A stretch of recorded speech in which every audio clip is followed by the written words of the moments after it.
Vice Chairman, 2nd District, Antipolo City. The Honorable Vice Chairman, Jefferson Konghun, 1st District, Zambales. The Honorable Ricardo Cruz, Long District, Taguig Pateros. The Honorable Raul Daniel Manuel of the Kabataan Party List. The Honorable Francisco Paulo Ortega, 1st District, La Union. The Honorable Faustino Inodi, 6th District, Isabela. The Honorable Deputy Majority Leader Jude Asidre of Tingog Party List. The Honorable Robert H. Barbers of 2nd District, Surigao del Norte. The Honorable Lordan Suwan, City of Cagayan de Oro, 1st District. The Honorable Dan Fernandez of Santa Rosa City, Lone District.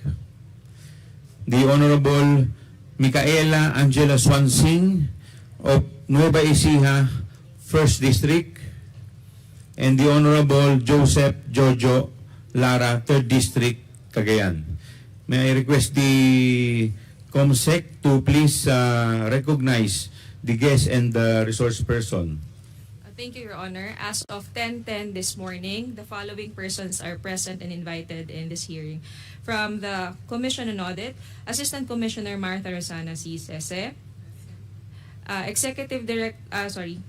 From the National Government Cluster 1 Executive Offices, Mr. Fahad bin Abdul Malik N. Tumawis, State Auditor, Auditing Leader, Mr. Marvin Joshua J. Palitik, Ms. Sarah Jane M. Fegalan. From Cluster 5 Education and Employment, Ms. Maribel C.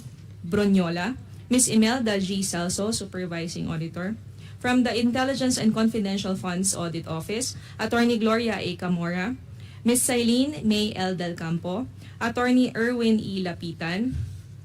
From the Department of Budget Management, we have Undersecretary Rolando U. Toledo, Director Elena Regina S. Brillantes, Ms. Jen Maris Entradicio Kaong, Executive Director for Procurement Service, Attorney Heidi Tan Espuelas, Director for Special Audit Office from the Commission on Audit. We have here from the Bureau of Treasury, Officer in Charge, NCR Regional Office, Ms. Concepcion S. Austria, Attorney Jericho A. Cardorna, OIC for Complaints and Investigations Division. From the Department of Education, Assistant Secretary Silet Elco. We have Undersecretary Epimaco V. Densing III, Undersecretary Attorney Mel John L. Verzosa, Undersecretary Gerard L. Chan. We have Assistant Secretary Malcolm S. Garma, ASEC Dexter A. Galban, Undersecretary Omar Alexander V. Romero, Undersecretary Annalyn M. Sevilla, Undersecretary Major General Nolasco A. Mempin, Assistant Secretary Brigadier General Noel Baluyan, Assistant Secretary for Procurement Mr. Reynold Monsayak, OIC Regional Director for Human Resource and Organizational Development Wilfredo E. Cabral, Ms. Mary Antoinette T. Bunyag, Senior Education Program Specialist. We have Mr. Maria Runa L. Catalan, Chief Accountant, and former Head of Procuring Entity, Mr. Michael Powa. We also have from DepEd, Mr. Janier T. Datukan, as Assistant Secretary, Director for ICTS, Mr. Ferdinand Pitagan, OIC Director for Finance Service, Cholita Tiong, Chief Accounting Division, Maria Runa Catalan. That's it, Your Honor, for the resource persons present as of 10:10 this morning. Thank you. Thank you, COMSEC. The Chair would like to recognize the presence of the Honorable Gerville Luistro of 2nd District, Batangas, ma'am. Good morning po. We will now proceed to the next item, the approval of the minutes of the previous meeting. Do I hear a motion? Mr. Chair. Mr. Chair. May I be recognized? Yes, Congressman Ako. May I respectfully move that we dispense with the reading of the minutes of the previous meeting and consider it as approved. So moved, Mr. Chair. Second, Mr. Chairman. Is there any objection? Hearing none, the motion is carried.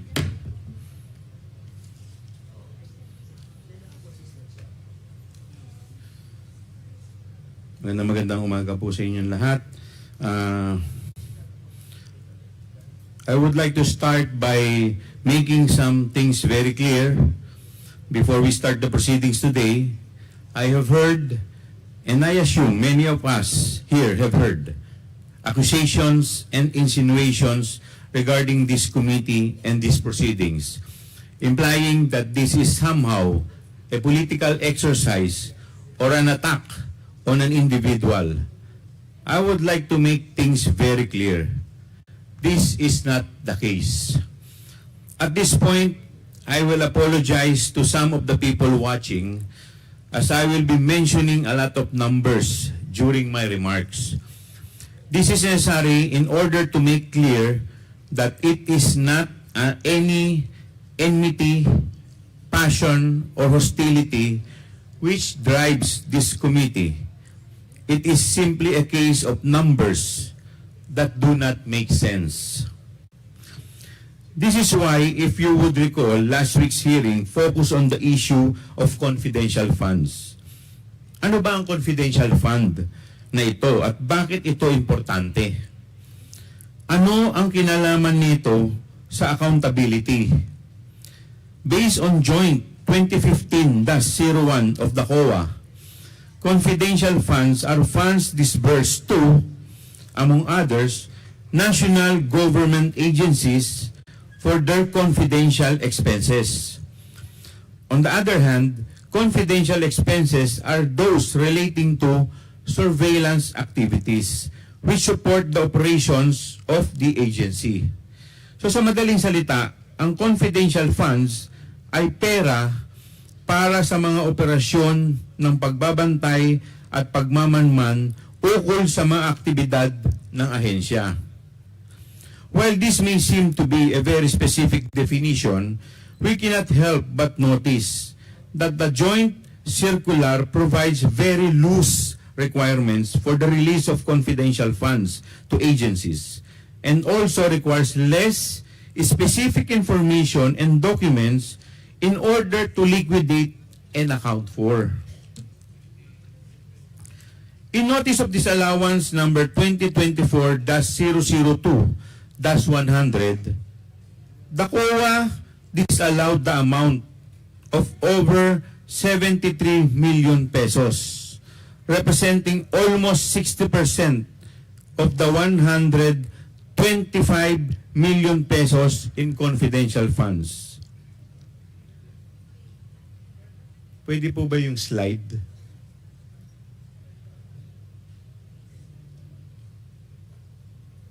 Paki-present. Almost 60% of the 125 million pesos in confidential funds allocated to the OVP in 2022. Equally significant is the fact that this amount was indicated to have been fully spent over the period of 11 days.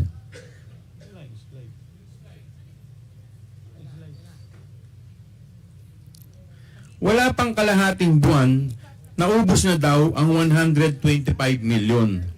Supposedly to fund surveillance of 132 areas.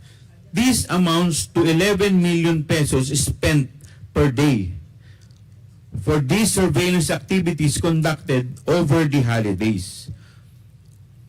Lumalabas po, mahigit 11 million po sa isang araw ang ginagastos po nila sa surveillance activities. Kasama na po dito ang Pasko.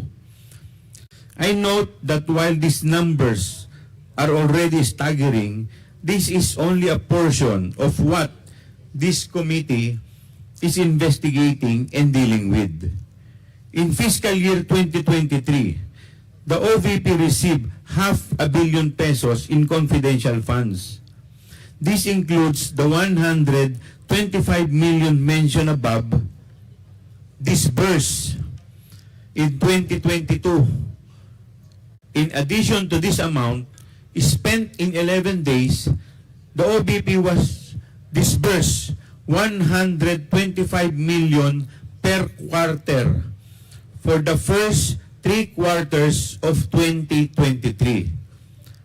the entirety of which has been questioned by the COA through Audit Observation Memorandum o yung tinatawag po nating AOM. In other words, one of the 500 million we are talking about, only about 10% or 51 million has been definitively allowed by COA. Sa 500 million po, halos 10% lamang po ang pinayagan ng COA at sinabing walang problema. At ito po yung nagkakahalaga ng 51 million. When one goes deeper and looks at the liquidation reports for these disbursements, a disturbing pattern and similarity emerges with perfectly round numbers. Ni isang sentimo po ay walang butal. Being attributed to expenses such as medicine and food, paulit-ulit po at parang kinapi-paste ang liquidation ng confidential funds ng OVP. With this in mind, to all but the most biased observers, it should be very easy to see why this committee has chosen to investigate the possibility of gaps in the regulation of confidential funds, as it is possible that we have seen these gaps exploited before our very eyes. What we have seen regarding the usage by the OBP of its confidential funds certainly gives this committee and the country cause to want to find out the facts behind this. Ultimately, to fulfill this august body's mandate of crafting effective laws and legislations to protect our people's hard-earned money. This committee is understandably very alarmed at these reports implying misuse of public funds. In particular, because of the astronomical, almost unimaginable amount of money involved. I must stress at this point that the sheer vastness of these potentially misused funds sets this matter apart from other instances of irregularity and disallowance. These amounts easily surpass the threshold for the crime of plunder under our laws. It is incumbent upon us who are duty-bound to ensure that our legislation and regulations are effective enough to protect the money of the people, to investigate and get to the bottom of these glaring irregularities. As we begin today's hearing, I must make this clear.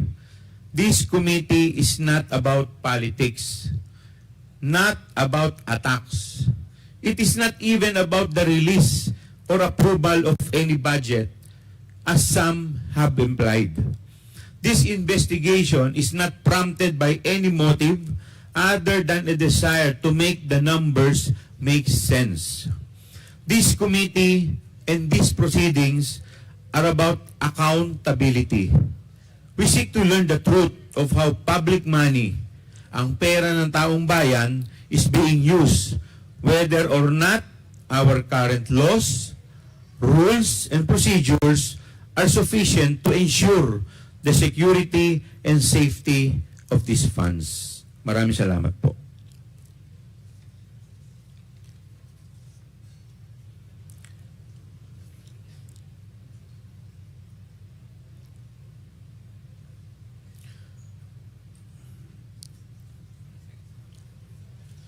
At this juncture, the Chair would like to recognize the presence of the Honorable Congressman from 1st District of Manila, Congressman Ernesto Dionisio Jr., the Honorable Vice Chairperson Johnny Pimentel of 2nd District, Surigao del Norte, and the Honorable Amparo Maria Zamora of Taguig City, 2nd District.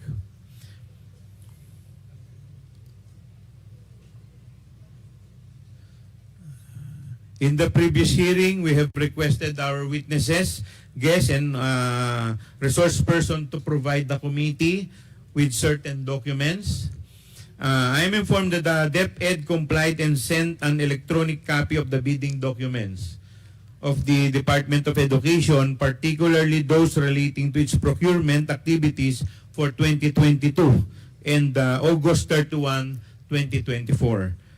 The Bureau of Treasury likewise sent fidelity bond documents of the OBP and DepEd for calendar year 2022 to 2024, as well as designation of employees of both agencies who are appointed as special disbursing officers.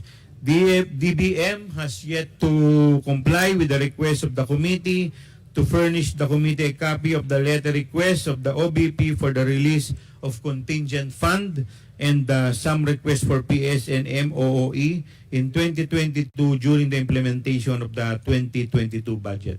Nandito po ba yung representative ng DBM? Yeah, yes, Mr. Chair, we'll provide the committee of the letter. Okay. We're just having a clearance for the release of the document, Mr. Chair. Okay, thank you. Maraming salamat po.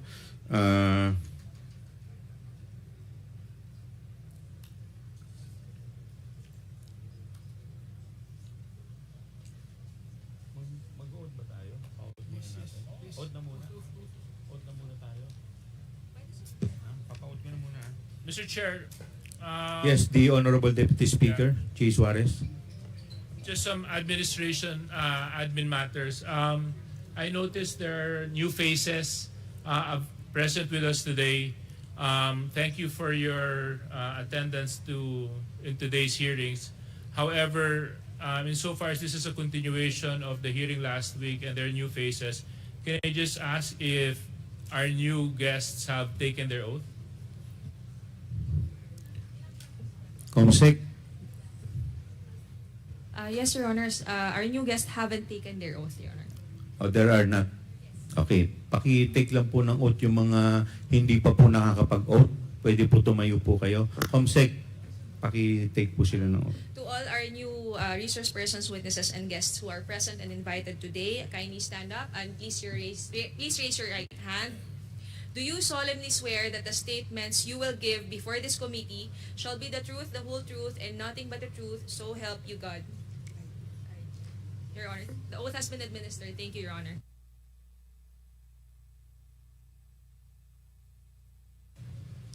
Okay, since last hearing, yung mga representative po ng ibang departamento ay nakapagbigay na rin po ng kanilang mga statements. Yung mga hindi pa po, kagaya po ng DepEd at saka ng Bureau of Treasury, would you like to say something? May mga ready po ba kayong statement para gusto po ninyo sabihin dito sa committee? Mr. Chair. We will recognize you. Sino pong gusto magsimula? DepEd, from DepEd po. Mr. Chair. Yes, the Honorable Congressman Akop is recognized. Thank you. May I know from the COMSEC if we have invited Attorney Zulaika Lopez, Attorney Limuel Ortonio, Madam Julieta Villa del Rey, Kevin Jerome Tenido, Attorney Rosalyn Sanchez, and Madam Gina F. Acosta. Have we invited them in the last hearing, Mr. Chair? Comsec.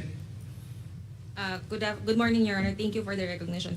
We have not invited them in the previous hearing, particularly only Ms. Gina F. Acosta and Ms. Julieta Villa del Rey. However, the invitation sent to them dated September 20, 2024 included only from the names mentioned by Congressman Acop, Rosalyn L. Sanchez, and Ms. Gina F. Acosta, and Ms. Julieta Villa del Rey.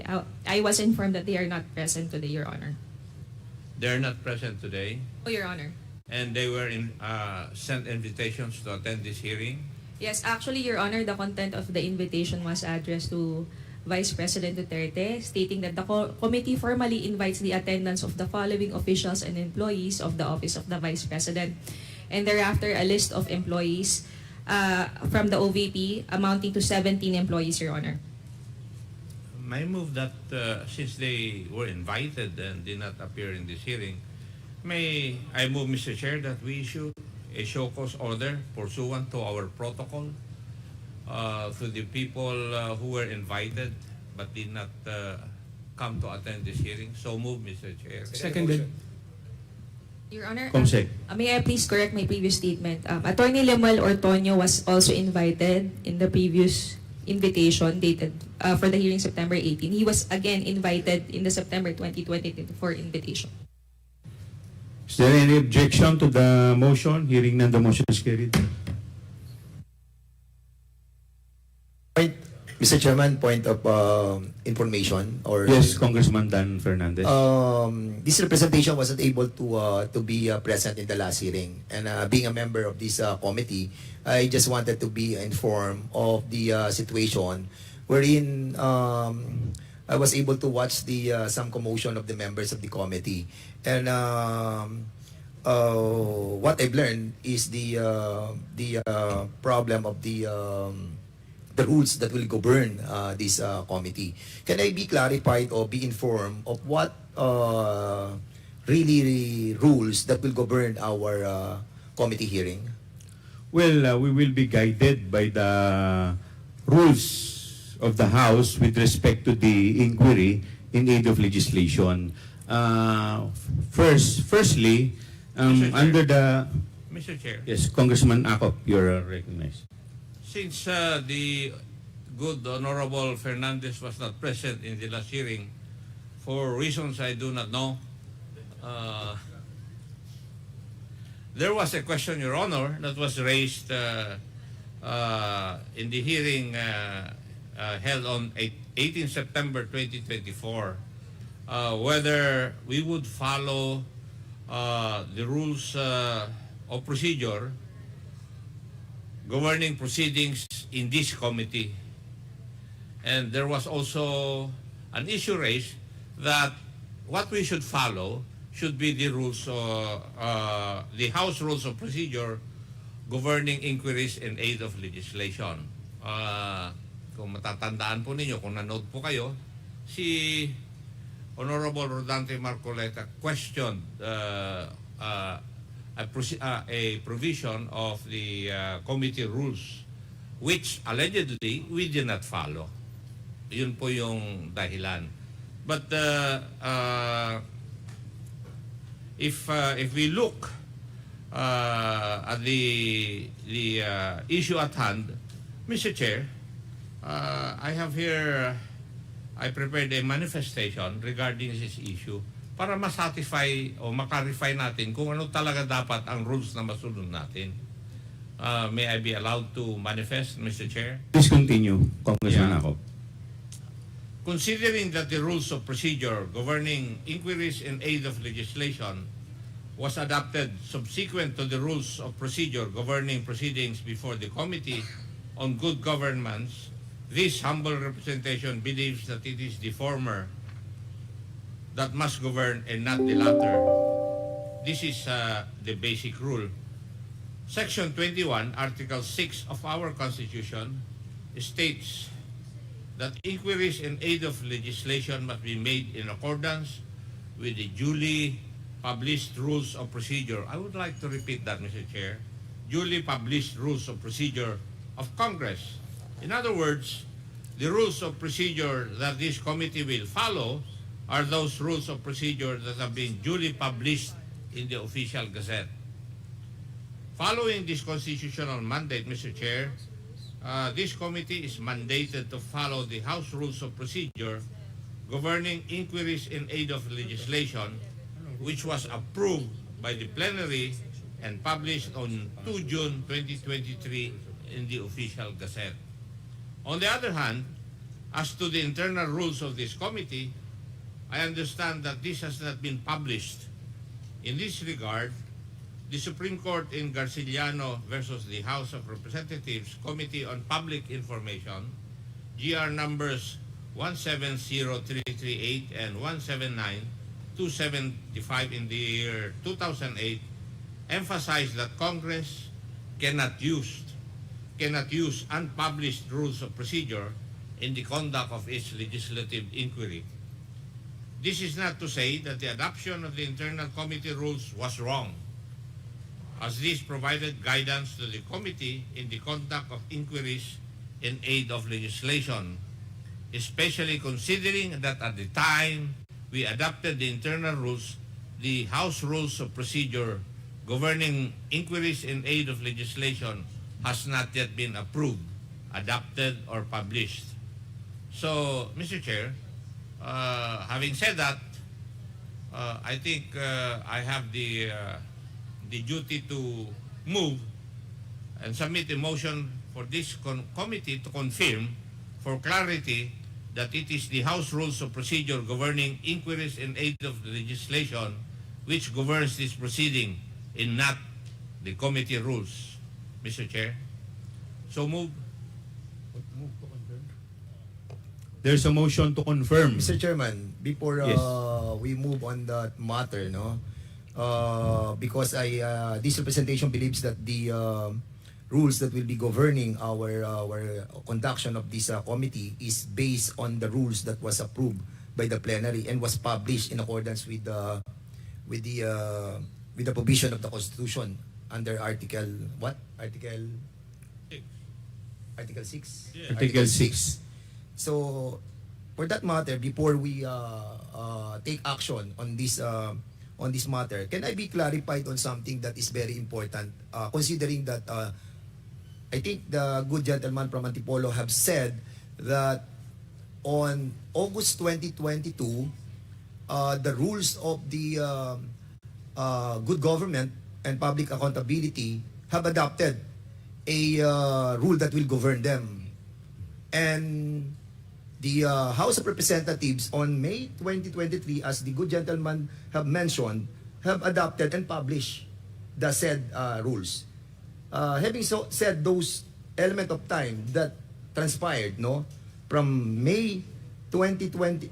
August 2022 to May 2023, and considering that the good government adopted that rules, what happened to the resolutions and privileged speeches that was delivered and was referred and undergone the procedure of preliminary determination by the committee and the order of preliminary determination that was conducted by the committee?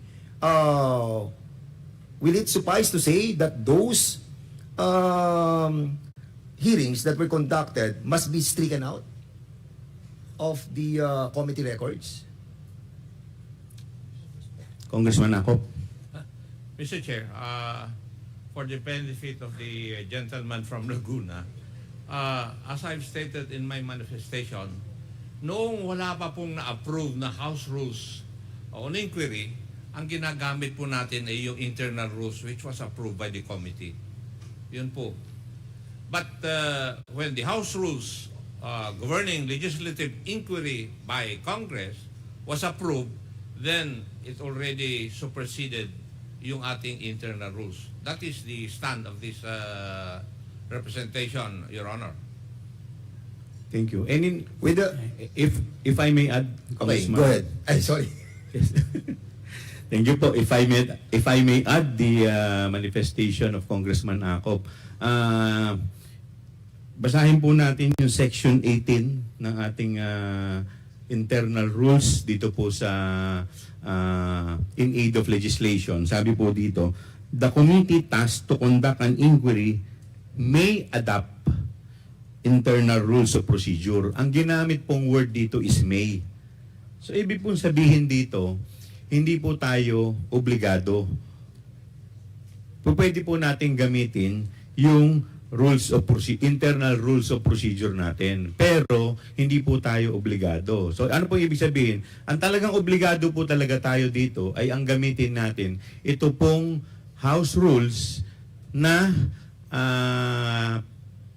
pinasa po sa plenaryo at duly published. Dahil yun po, pag hindi po natin ginamit yun po ay magiging inconsistent po sa ating saligang batas.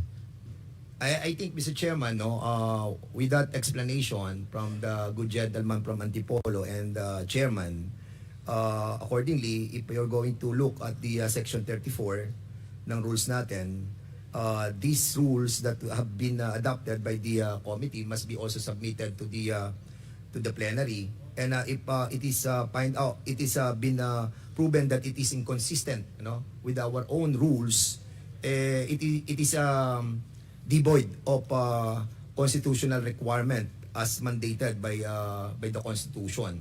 And one point of information as well, Mr. Chairman, because I'm trying to look at it right now, that these rules that was adopted by the good government is somehow redundant, repetitive, and I think it is preposterous, considering that we have established under our own rules a committee on rules that established the preliminary determination. We have 30 members on the committee on rules, and all the resolutions, all the privileged speeches that are being delivered on the plenary are being referred to the committee on rules. And one of the function of the committee of rules is to determine if there is a present of being referred to that specific committee. And in that case, Mr. Chairman, I believe that this representation believes that making a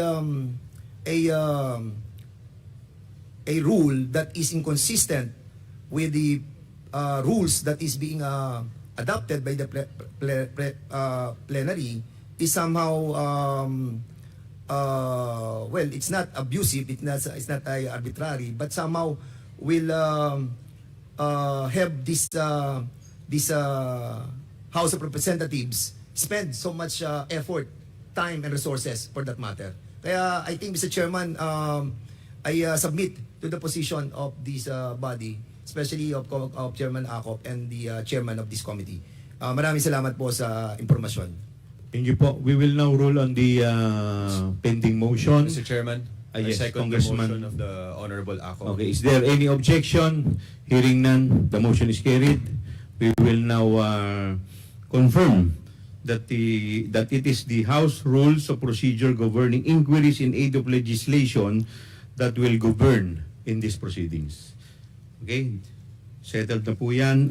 We will now proceed to the interpellation proper, but before we proceed, this humble representation is in receipt of a letter dated September 23, 2024 from the Office of the Vice President, which was signed by the Honorable Vice President Zara Z. Duterte. This letter was received on September 25. This is duly noted. We will now proceed to the interpellation proper. The first to interpellate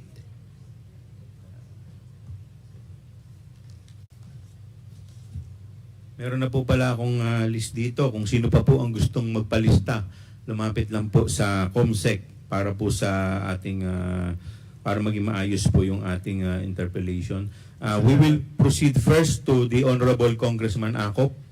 Mr. Chairman, just Yes, Congressman Robert Barbers, you are recognized. Thank you, Mr. Chairman. Mr. Chairman, consistent with the motion that was approved by the House, by the committee, which states that the rules that the committee will adopt will be the rules of procedure governing inquiries in aid of legislation as adopted by the plenary. Yes.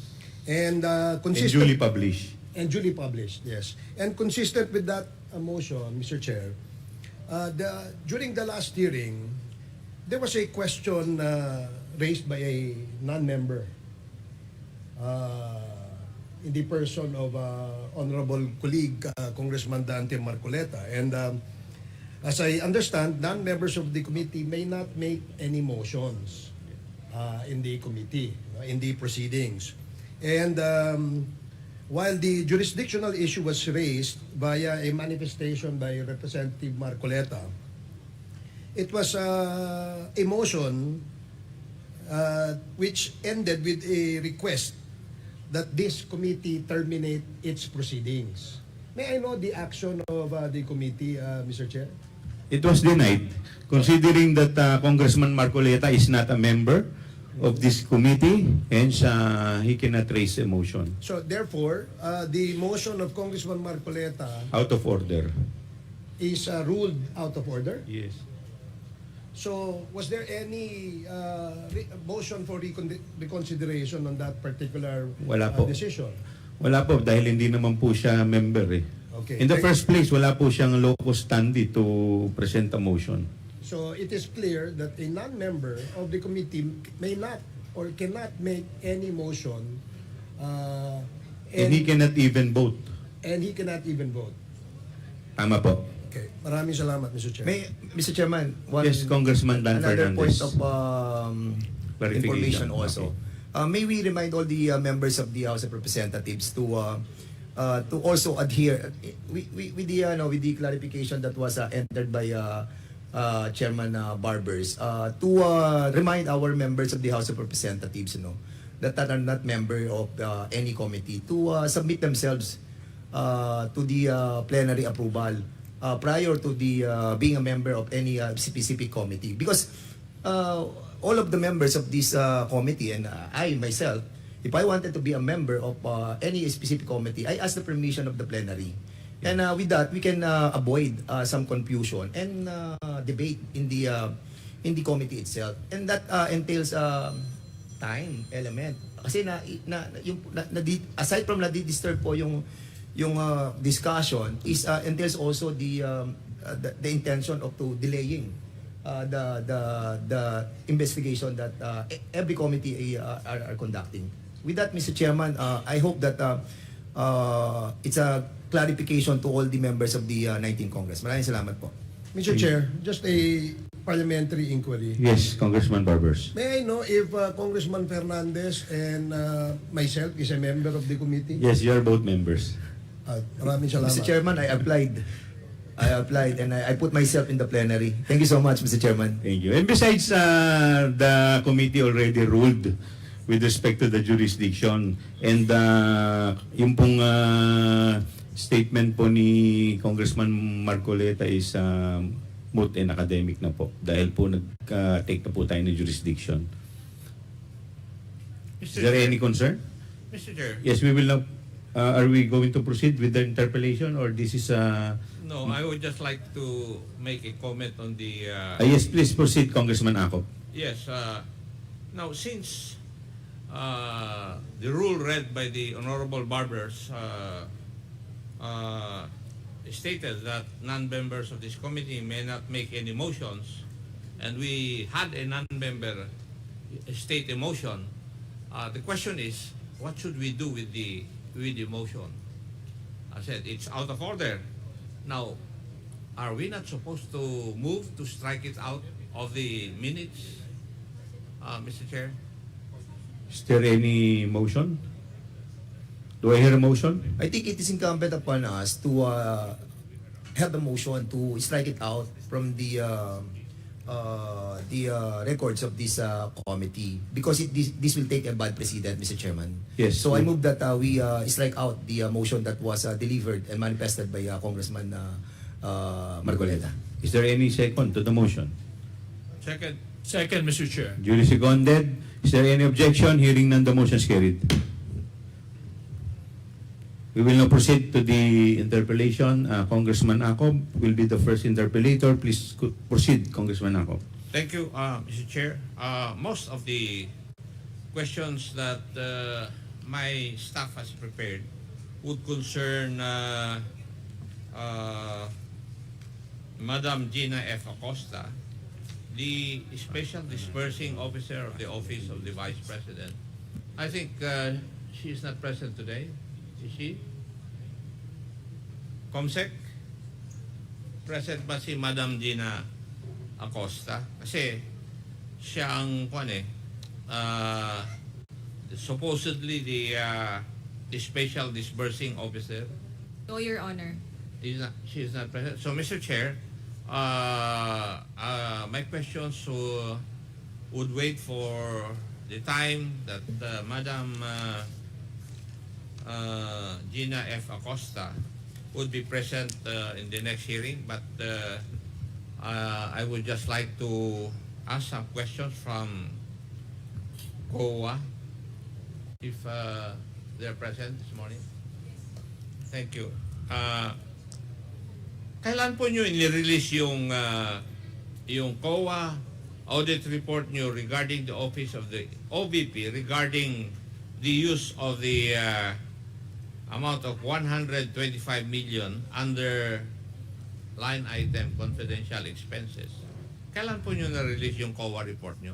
Sino po ang sasagot? Attorney, sorry, hindi ko po makita yung pangalan. Attorney Camora from COA, please proceed. Good morning, Mr. Chair. As to confidential intelligence and confidential funds, we do not issue any audit reports, just the audit actions, Mr. Chair. Audit action. Yes, Mr. Yes. Chair. Okay. Thank you for the clarification. Now, when was the confidential fund in the amount of 125 million transferred to the office of the Vice President?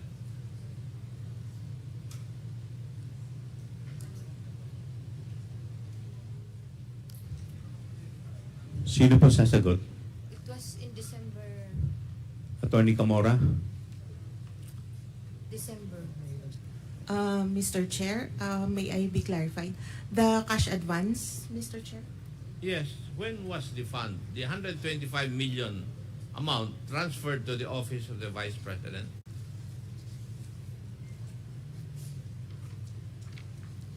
Mr. Chair, the fund was received on December 20,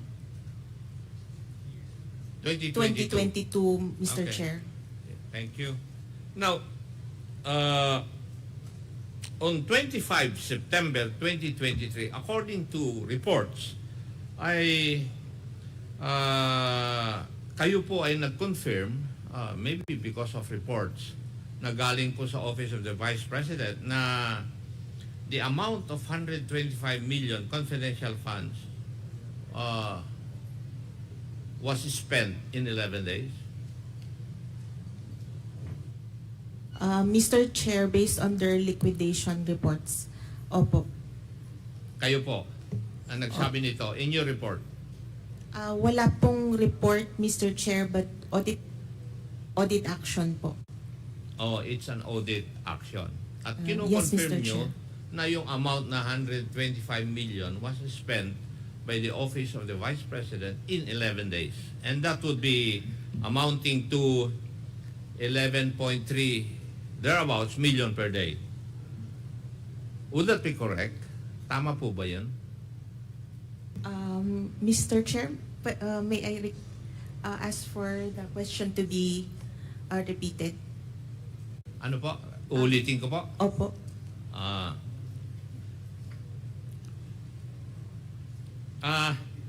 Kayo po nagko-confirm na in-spend in your liquidation in the liquidation report that was submitted to you, kayo po nag-confirm na in 11 days naubos po yung 125 million confidential funds. Tama po. Tama po, Mr. Chair. And that is equivalent to spending 11.3 million a day. If it was spent, or if the amount was spent in 11 days. Tama po rin po. Tama po, Mr. Chair, based on Yes. their documents po. And yung 11 days na yon ay noong panahon na from 21 to 31 ng December 2022. Would that also be correct? O tama po ba yun? Based on their accomplishment report, tama po, Mr. Chair. And that is at the height of the holiday season, matatapos na po yung taon, di po ba? Tama po, Mr. Chair. At lahat po ng ahensya ng gobyerno nagmamadali na ma-spend yung kanilang pera na nasa kanilang opisina. Di po ba? Kasi ang nangyayari po, hindi ba, kung minsan, December 31, pinapaspasan po ng mga opisina ng gobyerno ang pag-liquidate po ng mga pondo na nasa kanila. Di po ba tama yun? Alam ko po yun dahil naging controller po ako ng Philippine National Police noong Chief PNP si Senator Lacson at yun ang nangyayari eh. Kayo po ang sasagot, hindi na po siya. That's correct po, Your Honor. Yes. Paki-address niyo po yung chair sa antakantayin niyo po na recognize kayo. You are Miss Sofia Gemora.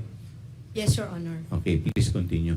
Kasi minamadali po nila ng mga ehensya dahil if you notice, yung buwan ng Disyembre, normally it has four non-working holidays. So, 4 na ang nabawas sa 11 days para gastusin mo. Tama rin po ba? If I may add, Your Honor, to what Attorney Camora had said earlier, with regards to the 11 days report of our audit team, we are the audit team of the Office of the Vice President. So, looking at the records or the recording in the financial statements, we found out that the cash advance was drawn on December 20, 2022. And on December 31, looking at the financial statements, there was an expenditures recorded of the same amount, the 125 million. So that was the reason why we, of course, it's correct to say that that was the 125 million was expended in 11 days. Your Honor. Thank you, Madam. Now, because of this, the COA issued a notice of disallowance dated 8 August 2024, this allowing the amount of 73,287,000 from the 125 million confidential funds disbursed by the Office of the Vice President in 2022. Tama rin po ba? Tama po, Mr. Chair. Now, may I know kung ano po yung mga dahilan po ninyo bakit nag-issue po kayo ng notice of disallowance doon po sa expenditure on confidential funds by the Office of the Vice President? Pwede po bang malaman yung rason po ninyo? Attorney Gamora. Mr. Chair, our reasons were indicated po at the ND. I'd like to make a rundown po. Yung may issue po sa payment of rewards nila, may issue sa payment of charging payment for tables, chairs, desktop computers and printers to the confidential fund, and also a non-submission of the revised accomplishment report, Mr. Chair. Yun po yung official reason why you COA issued a notice of disallowance. Tama rin po. Tama po, Mr. Chair. Now, may I ask, meron po siguro kayong breakdown ng expenditure of the confidential funds. Meron po ba kayo? Mr. Chair, meron po sa accomplishment report. Yes, and yung breakdown po ng expenditure ng 125 million, nasa inyo po sigurado yun. Tama rin po. Tama po, Mr. Chair. Now, may I know kung saan po nagastos ng Office of the Vice President yung 125 million? Was it spent in accordance with the rules, regulations, and protocol on the expenditure or on the use of confidential funds? Nasunod po ba yun? Yes, Mr. Chair. As indicated sa accomplishment report po, na-liquidate naman po nila based on confidential expenses as required by the joint circular po, Mr. Chair. If I may, alam naman po ninyo yung section 4.8 of Joint Circular number 2015-01 Yes, Mr. on the Chair. use of confidential funds. Opo, Mr. Chair. Now, categorically, yung po bang items na kung saan ginamit yung confidential funds ay naaayon po dito sa circular na ito? Opo, Mr. Chair. Kung naaayon sa circular na ito, bakit kayo nag-issue ng notice of disallowance? Mr. Chair, as to yung first finding, meron po kasing specific requirement ang joint circular na document na hindi po nila na-submit or nag-submit sila pero hindi po sufficient siya to answer the requirement of the joint circular, Mr. Chair. Na-mention kanina ni Chairman, the Honorable Joel Chua, na in the accomplishment report of the President, if I remember it right, meron pong ginamit na yung surveillance in 132 places. Tama po ba, Mr. Chair? Yung Areas po yun. narinig ko na yun. 132 areas po. Yes. Yung 125 million, parang ginamit po yan in 132 areas. Yes, and accordingly, it was 100% compliance. Hindi po ba sa tingin ng COA, medyo kwan ito? Medyo imposible. Mr. Chair, parang based on other parang okay lang naman po siya. Kami po ay gumagamit din po ng intelligence fund. Ay nanggaling po ako sa service At alam ko na mahirap gawin ito. I will conduct surveillance in 132 areas in 11 days. Tapos kayo ngayon sa COA, sinasabi ninyo na posible pala ito. Samantalang kami on the ground na gumagawa nito noong ako'y nasa serbisyo, nahihirapan po kami. So, what is your basis na pwedeng sabihin na posible ito, Madam COA?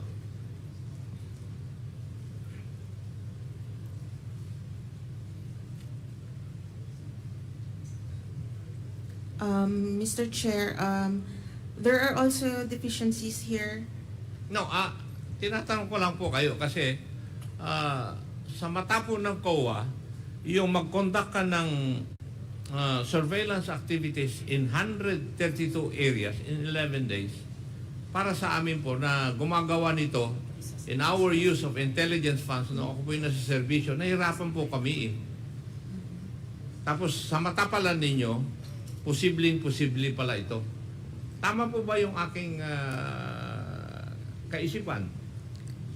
Mr. Chair, ang identified lang po ay number of areas, pero pwede din pong i-consider yung kung ilan po yung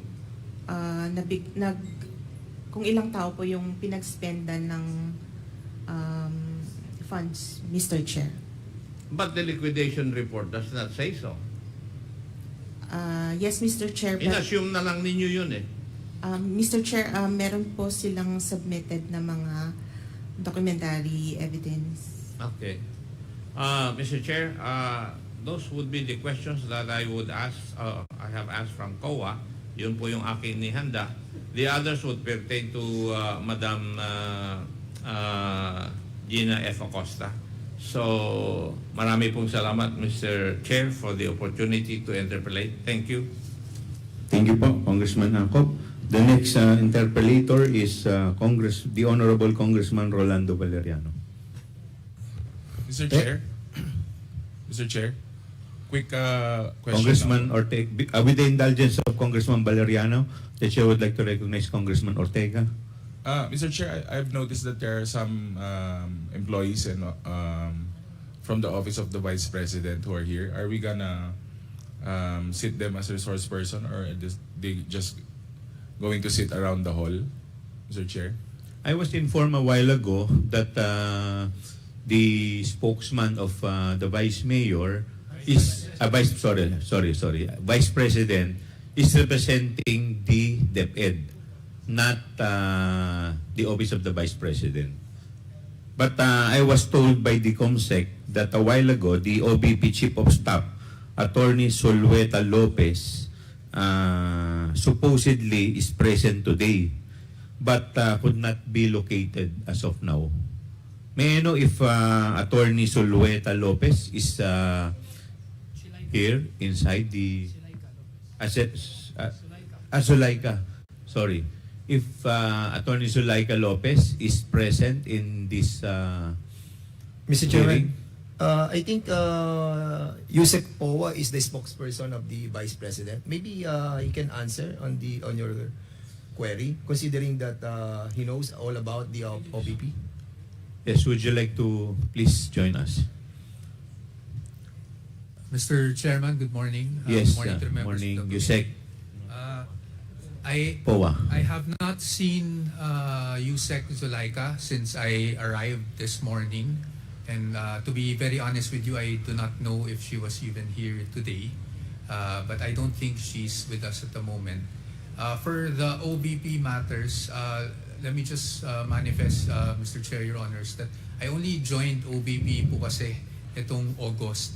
Okay. So, and only as a spokesperson, I am only a consultant in the Office of the Vice President as her spokesperson. So, sa totoo lang po, I will not be competent to answer any questions as regards yung operations pa po talaga ng OBP at this point, Your Honors. Mr. Chairman, if Yes, I may, Congressman was he not Fernandez. given authority to answer some queries from this committee? Do you have any authority from Mr. the Chair, Office of the Vice I- President? Mr. Chair, I was not given po any authority today. I am appearing today because part of the invitations given to the DepEd family also included my name. So that is the only reason why I decided to appear po today before you. Okay. Okay po ba sa inyo yan? Okay, we will now proceed to the... But before I recognize Congressman Valeriano, the Chair would like to recognize the presence of Honorable Clarice Ann Hernandez of the Lone District of Calamba City. Good morning po, ma'am. And Congressman Kit Flores. Yes, good morning po. Congressman Valeriano, please proceed. Thank you, Mr. Chairman. Just a bit background lang po. Last August 13, 2024, yung House Committee on Appropriation issue a subpoena duces tecum requiring the COA to submit dito po sa amin sa House Committee ng audit report on the confidential fund ng OBP and the DepEd for the years 2022 and 2023. Pero after nun, a letter dated August 21 or 6 days before the House Committee on APRO was scheduled to hear, the OBP, through its Undersecretary and Chief of Staff, Attorney Lopez, advised COA against complying with the subpoena duces tecum. So, yung katanungan ko po sa COA, Commission on Audit, kay Ms. Marta Rosat. Ma'am, wala po yata si Honorable Cordova? He's not. Okay, sa inyo na lang po, ma'am. Kung maalala niyo po, meron pong subpoena duces tecum requiring the COA to submit to the House Committee in regards to sa report ng confidential pa ng OBP and the DepEd for the year 2022 and 2023. Tama po? Your Honor, Mr. Chair, Please Your wait to be Honor. recognized. Ms. Marta Roxanne Sese, you are recognized. Yes. Mr. Chair, Your Honor, may I request for a repetition of the question, please? Nakatanggap po kayo ng ng subpoena duces tecum requiring the COA kayo po to submit to the House Committee the audit report on the confidential fund ng OBP and the DepEd para sa taong 2022 and 2023. Tama po? Yung letter po is dated August, I think 13, 2024.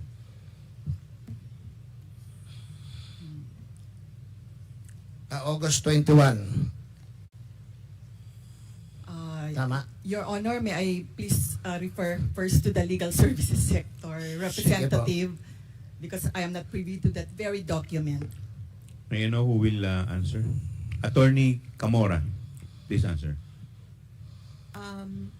Yes, Mr. Chair, nakatanggap po kami ng subpoena. Yan. Yung August 21, 2024, you received a letter from the OBP directly to Chairperson Cordova. And it was personally. Ang sinasabi po ron, kung maalala nyo, pinipigilan ang COA na mag-release ng details. Tama po? Tama po, Mr. Chair. Sino po ang nag-receive ng letter? Mr. Chair, sa Office of the Chairperson po. Sa Office of the Chair.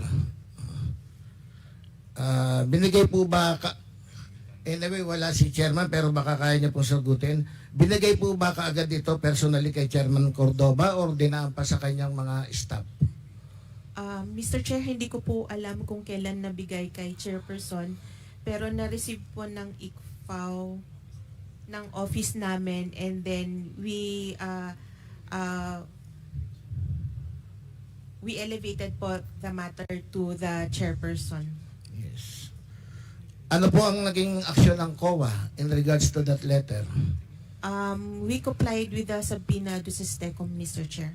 So, ang discretion po kung lawful at reasonable ang pag-comply sa mga subpoena or kung lawful excuse not to comply ay tanging tama po, nasa inyo, nasa COA lang? Yes, Mr. Chairman, pong COA rules. Yeah, at bilang constitutional independent body, hindi po maaring diktahan basta-basta ang COA, tama po? Being an independent body, tama po, Mr. Chair. Lalo na po kung ito'y in relation to the constitutional duties ng COA gaya ng pag-o-audit sa ahensya ng kahit anong government agency. Tama po? Tama naman po, Mr. Chair. Under the presumption of regularity, ang COA ay kailangan mag-comply sa mga subpoena as a matter of course. Tama po ba? Tama po, Mr. Chair. So, did the COA reply? Yes, Mr. Chair. We replied to the subpoena do Stecom. Okay. Nagkaroon po ba na exchange of correspondence na sagutan yung OBP tsaka yung COA in regards po doon sa request nila? Mr. Chair, parang wala na pong response po. So, sinunod nyo po ba yung directive ng OBP not to comply with the subpoena? Mr. Chair, yung hindi po. Ang nag-comply po kami is yung sa subpoena to So, ang COA po ay sumunod sa subpoena because they agree that Congress does have the power to subpoena these documents. Correct? Mr. Chair, our rules also allows us to comply to subpoena to Stecom and other lawful orders po. Yes. Ang COA ay sumunod sa subpoena dahil ito ay in-issue batay sa power to conduct legislative inquiries ng Congress. Tama po ba? Yeah, tama po, Mr. Chair. And COA likewise agrees that the audit of the confidential funds, which are government funds, are matters of public concern. Tama po ba? Tama po. Tama. In terms of audit po, Mr. Chair, tama po. And the public has the right to know paano po ginagastos ang pera ng bayan. Di po ba? Tama po, Mr. Chair. And likewise, ang Kongreso ay may obligasyon. Kami po dito na siguruhin ang pera ng bayan ay ginagastos po sa tamang paraan. Tama po? We submit po sa ano po. And when the COA complied with the subpoena, ano po ba yung response ng OBP, ng Office of the Vice President? Did the OBP reach out to COA again? Mr. Chair, wala po akong alam na nagbigay po sila ng further requests or letter? letters. Nagpadala ba sila ng communication again? Hindi na po? Wala na po, Mr. Chair. were further attempts made by the OBP to force or compel COA not to comply with the subpoena, even a phone call or what? Wala naman po. I'm not aware of any letter or any communication po. Okay. Thank you, Madam. Sa OBP po, meron bang pwedeng sumagot? Wala talaga si Atty. Lopez. Comsec, how about Atty. Lemuel G. Ortoño? Andito po. Negative as well, Your Honor. Again? Mr. Chair, Wala po. with the indulgence of Congressman the Acop, you're Honorable recognized. Valeriano, before we leave the issue on the subpoena duces tecum, Your With the Honor. indulgence of Honorable. Please proceed, Congressman Acop. Thank you, Mr. Chair. May I know if we have required the submission of the letter of the Office of the Vice President through Undersecretary and Chief of Staff Lopez to the COA? Did we require COA to submit a copy of that letter to the committee? Mr. Chair, wala po yata kaming. Attorney Camora, before you answer, please wait to be recognized. May I recognize the COMSEC? Your Honor, thank you. Wala po, Your Honor. However, in the previous meeting, I was directed to write a letter to the Committee on Appropriations Chairperson to request for the documents submitted to them through the subpoena duces tecum filed or issued by the Committee on Appropriations, Your Honor. No. May I move, Mr. Chair, that COA submits to us a copy of the letter of the Office of the Vice President through Undersecretary Lopez?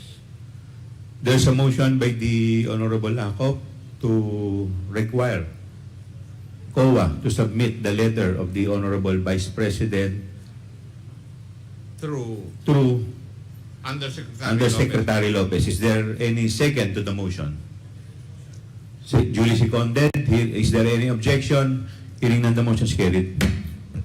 Mr. you, Chair, Mr. with the Chair. permission of Congressman Acop, we have some representatives from the Office of the Vice President available. Baka meron po kayong kopya ng sulat na yon. At kung may kopya po sila at dala-dala po nila, baka pwede maibigay na po nila ngayon yung sulat. Mr. Chair? Sino pong representative ng OVP ang nandito po? Wala po yata. Mr. Chair, Sino yan? Si Sibilya, di ba? Please identify yourself, please. Wait. Sino po? Mr. Chair, point of order lang, no? Earlier What is there the were, point of order? Yeah, earlier there were representatives from the OVP. May I ask where they are now?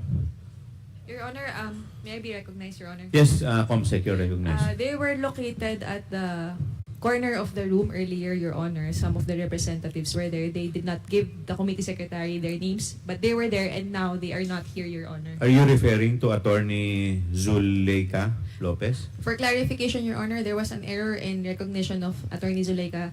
The observation of Kong Acop is valid. Wala po talaga siya. Hindi po umatid. Wala talaga. Mga security po yata kanina yung dumating, Your Honor. Okay, security lang po. Mr. Chair, Yes, sino po yun? Mr. Chair, Congressman Singh, Mr. Chair. Yes, Congressman Swansing. Mr. Chair, with regard to the letter being discussed at the moment, I also ask to confirm with Representative Luistro, this said letter was already requested and brought up during the second hearing for the OVP budget deliberations. And this letter was already furnished to us during that committee hearing. So And, we are already in receipt of the letter. yes, Mr. Chair, I'll defer to Representative Luistro because during the hearing itself, the representative from COA turned over that letter to Representative Luistro. Yes, Congressman Luistro, you are recognized by the chair. Mr. Chair, I confirm the manifestation of the Honorable Swansing that during the budget briefing of the OVP, we requested the COA to submit to the Committee on Appropriations, the copy of the letter of the OVP opposing the subpoena duces tecum issued by the Committee on Appropriations. So may we inquire from the COMSEC if we can get in touch with the Committee on APRO so we can be provided a copy of this letter opposing the subpoena. Mr. Chair. COMSEC, please take note of the manifestation of Congresswoman Luistro. Congressman Dan Fernandez, you are Yes, recognized. just wanted to be clarified on the submission of that letter that was given to Honorable Jinky Luistro. Can I be informed who signed that letter? It is Asserting Attorney Solaika, Chief of Staff of the Office of the Vice President. Chief of Staff of OBP. Have we invite Attorney Solaita? COMSEC? Huh? COMSEC, did we invite Attorney Solaika? Have we invited? Did we Yes. send an invitation? Yes. Yes. And Unfortunately, Attorney Zulaika Lopez is not how many times present. did we invite Attorney Solaita? She was invited in the September 18 hearing, Your Honor, and today as well, Your Honor. So 2 times already. But We, in both issued a- occasions, she did not appear. Yes, Have we Your Honor. issued, Mr. Chairman, a show cause order? Yes, Your Honor. There's a move. There's a motion already. Thank you so much, Mr. Chairman. Mr. Chair, Yes, Congresswoman I Luistro. just wish to manifest the 3 important arguments that were raised in the said letter. First is we allegedly violated the separation of power. Second, we violated the due process. And third, we violated the confidential nature of the fund, which during the briefing of the budget briefing of the Office of the Vice President, we amply addressed already, Mr. Chair.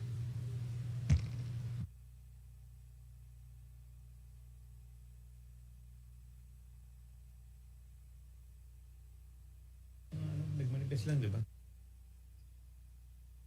Mr. Chair, while we are waiting for the copy of that letter from the Committee on APRO, I shared the 3 arguments which were raised in the said letter.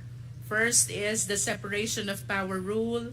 Second is the due process. And third is the confidential nature of the fund. During the budget briefing, Mr. Chair, we amply addressed already these 3 issues. Okay, duly noted, Congresswoman Luistro. Mr. Chair. Yes, please continue your interpellation, Congressman Valeriano. Ang problem po, yung kasunod ko sanang tanong in regards do sa letter na ginawa ni Atty. Lopez sa OBP na or any representative from the Office of the Vice President, pero wala po sila kahit isa, Mr. Chair. So, tinatapos ko na po yung pagtatanong ko. At meron na po bang representative from the OBP? Wala pa rin po, COMSEC. May I be recognized, Your Honor? Yes, COMSEC, I you're was recognized. informed by the registration that there was one representative who signed in the registration. Her name is Marie Cristel Aksalan, while the rest did not register, Your Honor. And they are not here anymore. Marie Cristel Aksalan signed the registration, Your Honor. She signed in the registration, Yes. but she is not physically present. She was here a while ago. She was here. Some of them were here a while ago, and now they cannot be located, Your Honor. Okay. So with that, Mr. Chair, tineterminate ko na po yung ibang katanungan ko at antayin ko na lang po sa susunod na hearing pagka dumating na po yung Office of the Vice President. Salamat po, Mr. Chairman. Thank you. Mr. Yes, Chair, can I just, Congressman, Deputy Speaker Jay Suarez, you're recognized. Thank you very much. Mr. Chair, with the indulgence of our next interpellator, I just want to go back dito sa COA natin. Attorney Camora, apo, nabanggit niyo po kanina na nakapag-submit po ng documents tungkol po doon sa liquidation ng 125 million in 11 days, no? Attorney Camora. Tama po, Mr. Chair. Can you please submit to the committee the documents that were submitted? Mr. Chair, since it was already subpoenaed by the Committee on Appropriations,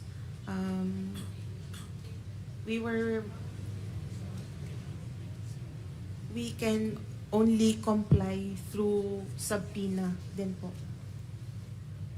Okay. It was subpoenaed by the Committee on Appropriation. Yes, Mr. So Chair. nasa Committee on Appropriation po yung documents, tama po ba? Yes, Mr. Chair. Maybe we can ask the COMSEC to request for a copy of the said documents. Yes, Mr. Chair. Actually, that was the next motion that I was gonna push forward, is that we request a copy of the documents that were transmitted to the Committee on Appropriations, just so that we can go through these documents. No? Thank you very much, Mr. Chair. Mr. Chair, Of course, and of course, it should also include the 32 areas, no? Yes. Did you submit the list of the 32 areas covered by the period of December 21 to December 31, 2022? Mr. Chair, we can provide the copies to the committee upon issuance of subpoena din po. Upon the issuance of subpoena. Duces tecum. Do I hear a motion for the issuance? So moved, Mr. Chair. There's a motion to issue a subpoena duces tecum with respect to the 32 areas covered covering December 21 to December 31, 2022 with respect to the 125 million confidential fund. Is there any second to the motion? second, Mr. Chair. Duly seconded. Is there any objection? Hearing that the motion is carried. Yes, Mr. Chair. Congressman Luistro, you're recognized. I wish to go back to the letter opposing the subpoena issued by the Congress, specifically the Committee on Appropriations, Mr. Chair. I wish to manifest that the letter is dated August 21, 2024. So I humbly submit that during this time, Attorney Powa is already connected with the Office of the Vice President, and I wish to believe that he can enlighten us with respect to the questions to be propounded by the Honorable Valeriano, Mr. Chair. Attorney Powa, could you please join us? Mr. Chair. Yes, may I be Attorney Powa. recognized? Yes. I confirm the statement made by the Honorable Congresswoman that I was already, in fact, the spokesperson at that time, August 21, I believe. However, Mr. Chair, I really do not have the competence because I am not an employee of the OVP. I was only engaged to be the spokesperson at that point. And so I was not part of the drafting of such letter and was not part of anything with that letter. But if there's anything that I can contribute, then I will be willing to do so, Mr. Chair. Would you like to proceed, Mr. Congressman? Chairman, opo, baka... Mr. Chair, with the indulgence of Yes, Representative Congressman Valeriano, Nika Swansea. very quickly lang po. May I ask Mr. Chair a clarificatory question on the motion a while ago? How many areas po yung covered nung subpoena duces tecum? 132 areas. Okay, yun lang, Mr. Chair. Just want to clarify because I heard 32 po. So we just wanted to make sure 132 is correct. That's correct, Mr. Chair. Thank you very much po. Thank you. Just to be clear, the motion was duly approved with respect to 132 areas. Okay po ba, Powa? Mr. Yes, Mr. Chair. Attorney Again, Powa. my apologies. But again, I just have to at least state for the record, Your Honors, that the Vice President really did not authorize me to represent her or the OBP in this proceeding po. I really am here because I was part of the invitees doon po sa DepEd invite na pinadala po. So with that, Mr. Chair, hindi rin niya pwedeng sagutin yung mga tanong ko in regards to the OBP, to the Office of the Vice President. Opo. Mr. Chair, Yes, please continue. gustuhin ko man po kasi hindi po talaga ako authorized. So I'm afraid whatever I say might also be questioned later on, Your Honors. Okay. Hindi talaga po ako inauthorize ng Vice Presidente natin eh. Okay, thank you po. We will now proceed to the next interpellator, the Honorable Dan Fernandez. Yes. Wala naman po ako masyadong tanong, Mr. Chairman. Medyo nakaka-worry lang po talaga itong 125 million for 11 days. For the information of everybody, I became the mayor of Santa Rosa, and yung confidential fund ko is like 7 million per quarter. And it's really hard for me to use, to utilize that amount for 3 months. And this amount is so huge that needs to be investigated rightly. Dito po sa Mr. Chairman, you have presented something, and I tried to secure the documents that you have presented a while ago. So I'll be dwelling on this information that you have given this committee. I hope that the COA have the liberty to say something on this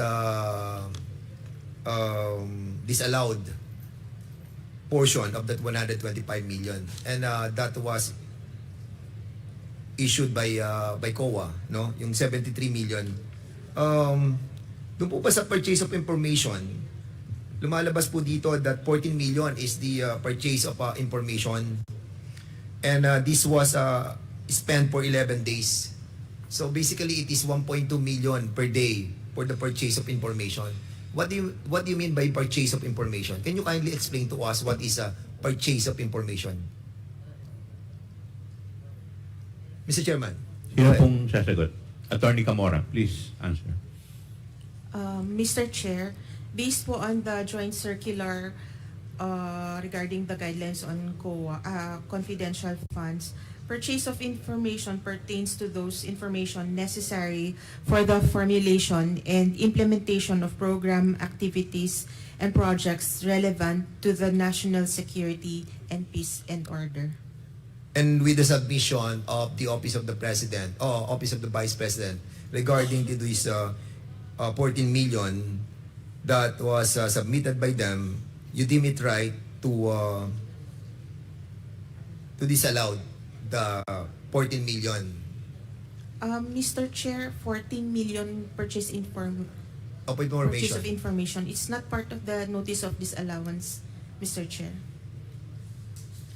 The 14 million is not part of the 73 million?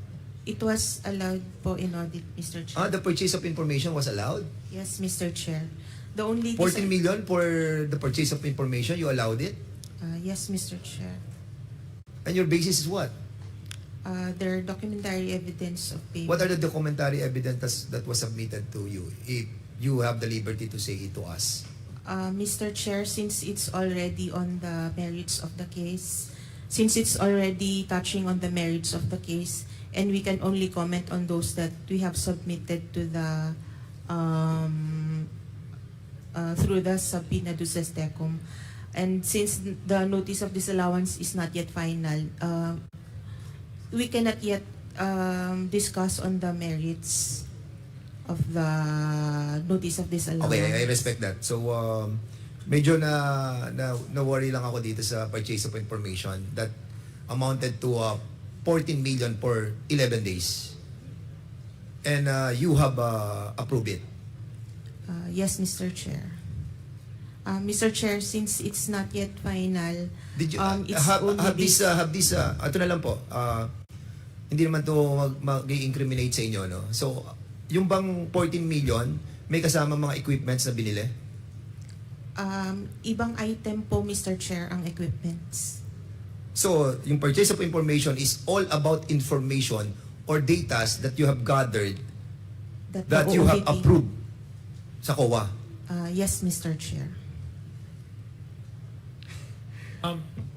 Congressman Fernandez, if I just make Yes, point yes, of sir. clarification. Deputy Speaker, Yeah. Jim. May I just be informed as to what type of information was purchased?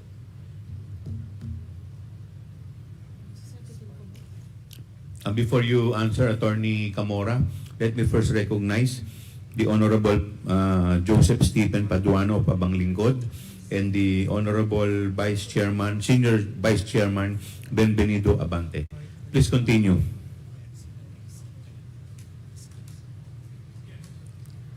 Mr. Chair, again, we cannot comment on it since it forms part of the merits of the case. But I would like to inform the body po that the entire ND is still subject to appeal to the adjudication of the commission proper. These are just the judgment of the auditors. I do understand the position of Attorney Camora. My question is, what type of information? Kasi sabi po dito, purchase of information. Anong klaseng information yun? Is it Mr. Chair, I could only say that these are part of what is required under the joint circular, which is this information necessary for the formulation and implementation of programs, activities, and projects relevant to national security and peace and order. okay? I'm just curious kasi ngayon ako nakakita ng item na purchase of information. So anyway, I'm sorry, Congressman Fernandez, and I ate into your time. Hindi kasi Mr. Chairman, I agree with Congressman Congressman JJ Dan Fernandez. I agree with him, no? Precisely because if you were going to compute 14 million divided mo sa 11, that is 1.2 million for the information that wanted to be purchased by the Office of the Vice President and was approved by the COA. And that worries me a lot, no? If this information entails, siguro kung mga 4 months yan or in 1 year yan, acceptable yan. But in a day, 1.2? And if Purchase of information a day? Pwede po bang isang tanong lang? Yes, sir. Yung po bang 14 million na yun na information, sa isang tao lang po ba yun o maraming tao po yun? Mr. Chair, hindi naman po yun sa isang tao lang. Okay, just to ilan pong tao? Kung alam lang po ninyo. I don't have the information right At now. kung magkakaano po kada tao ang binigay para po sa purchase of information na yun? At kung saan po mga area? Mr. Chair, details na po siya ng audit, so we could answer through if we are duly issued po subpoena do Sistecom. Is there any motion? Do I hear any motion? Yes, well, I move that ano ba? I move that we subpoenaed the Sistecom.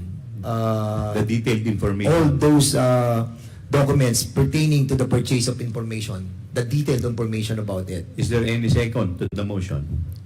Second, Mr. Chairman. Duly seconded. Is there any objection? Hearing none, the motion is carried. Secondly, Mr. Chairman, this is the payment of reward.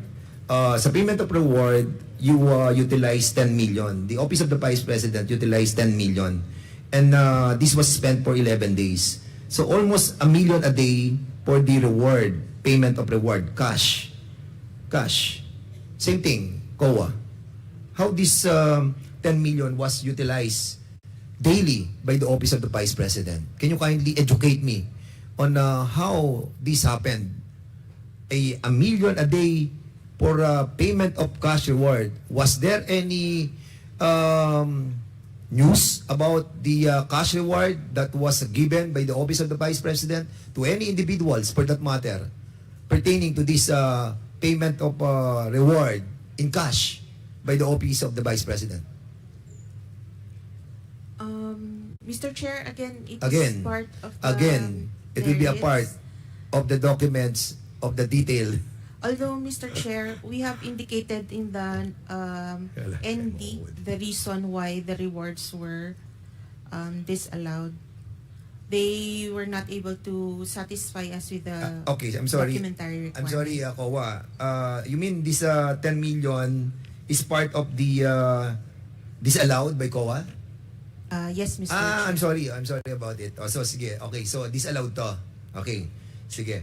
So, have they given you some information on or the detailed information about this payment of cash reward?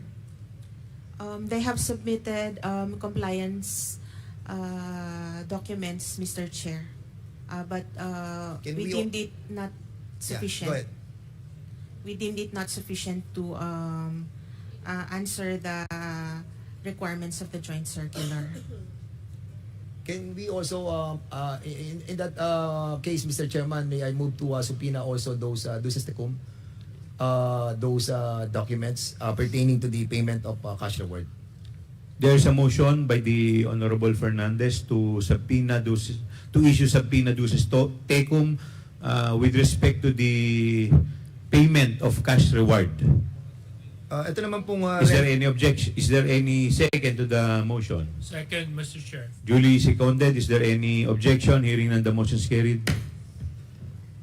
punta naman po tayo sa rental of other incidental expenses relative to the maintenance of safe houses. How many safe houses have the Office of the Vice President have? Mr. Chair, again, it falls part of the merits. However, may I just say, Hindi naman No, merits na. naman yun, Gloria. ah, Tinatanong ko ilan lang yung para malaman namin. Kasi, of course, merong mga opisina ang Office of the Vice President sa buong Pilipinas. Are those offices that are being mentioned by the Office of the Vice President all over the country constitute also as the safe house of the OVP? Ayan, nakalagay dito.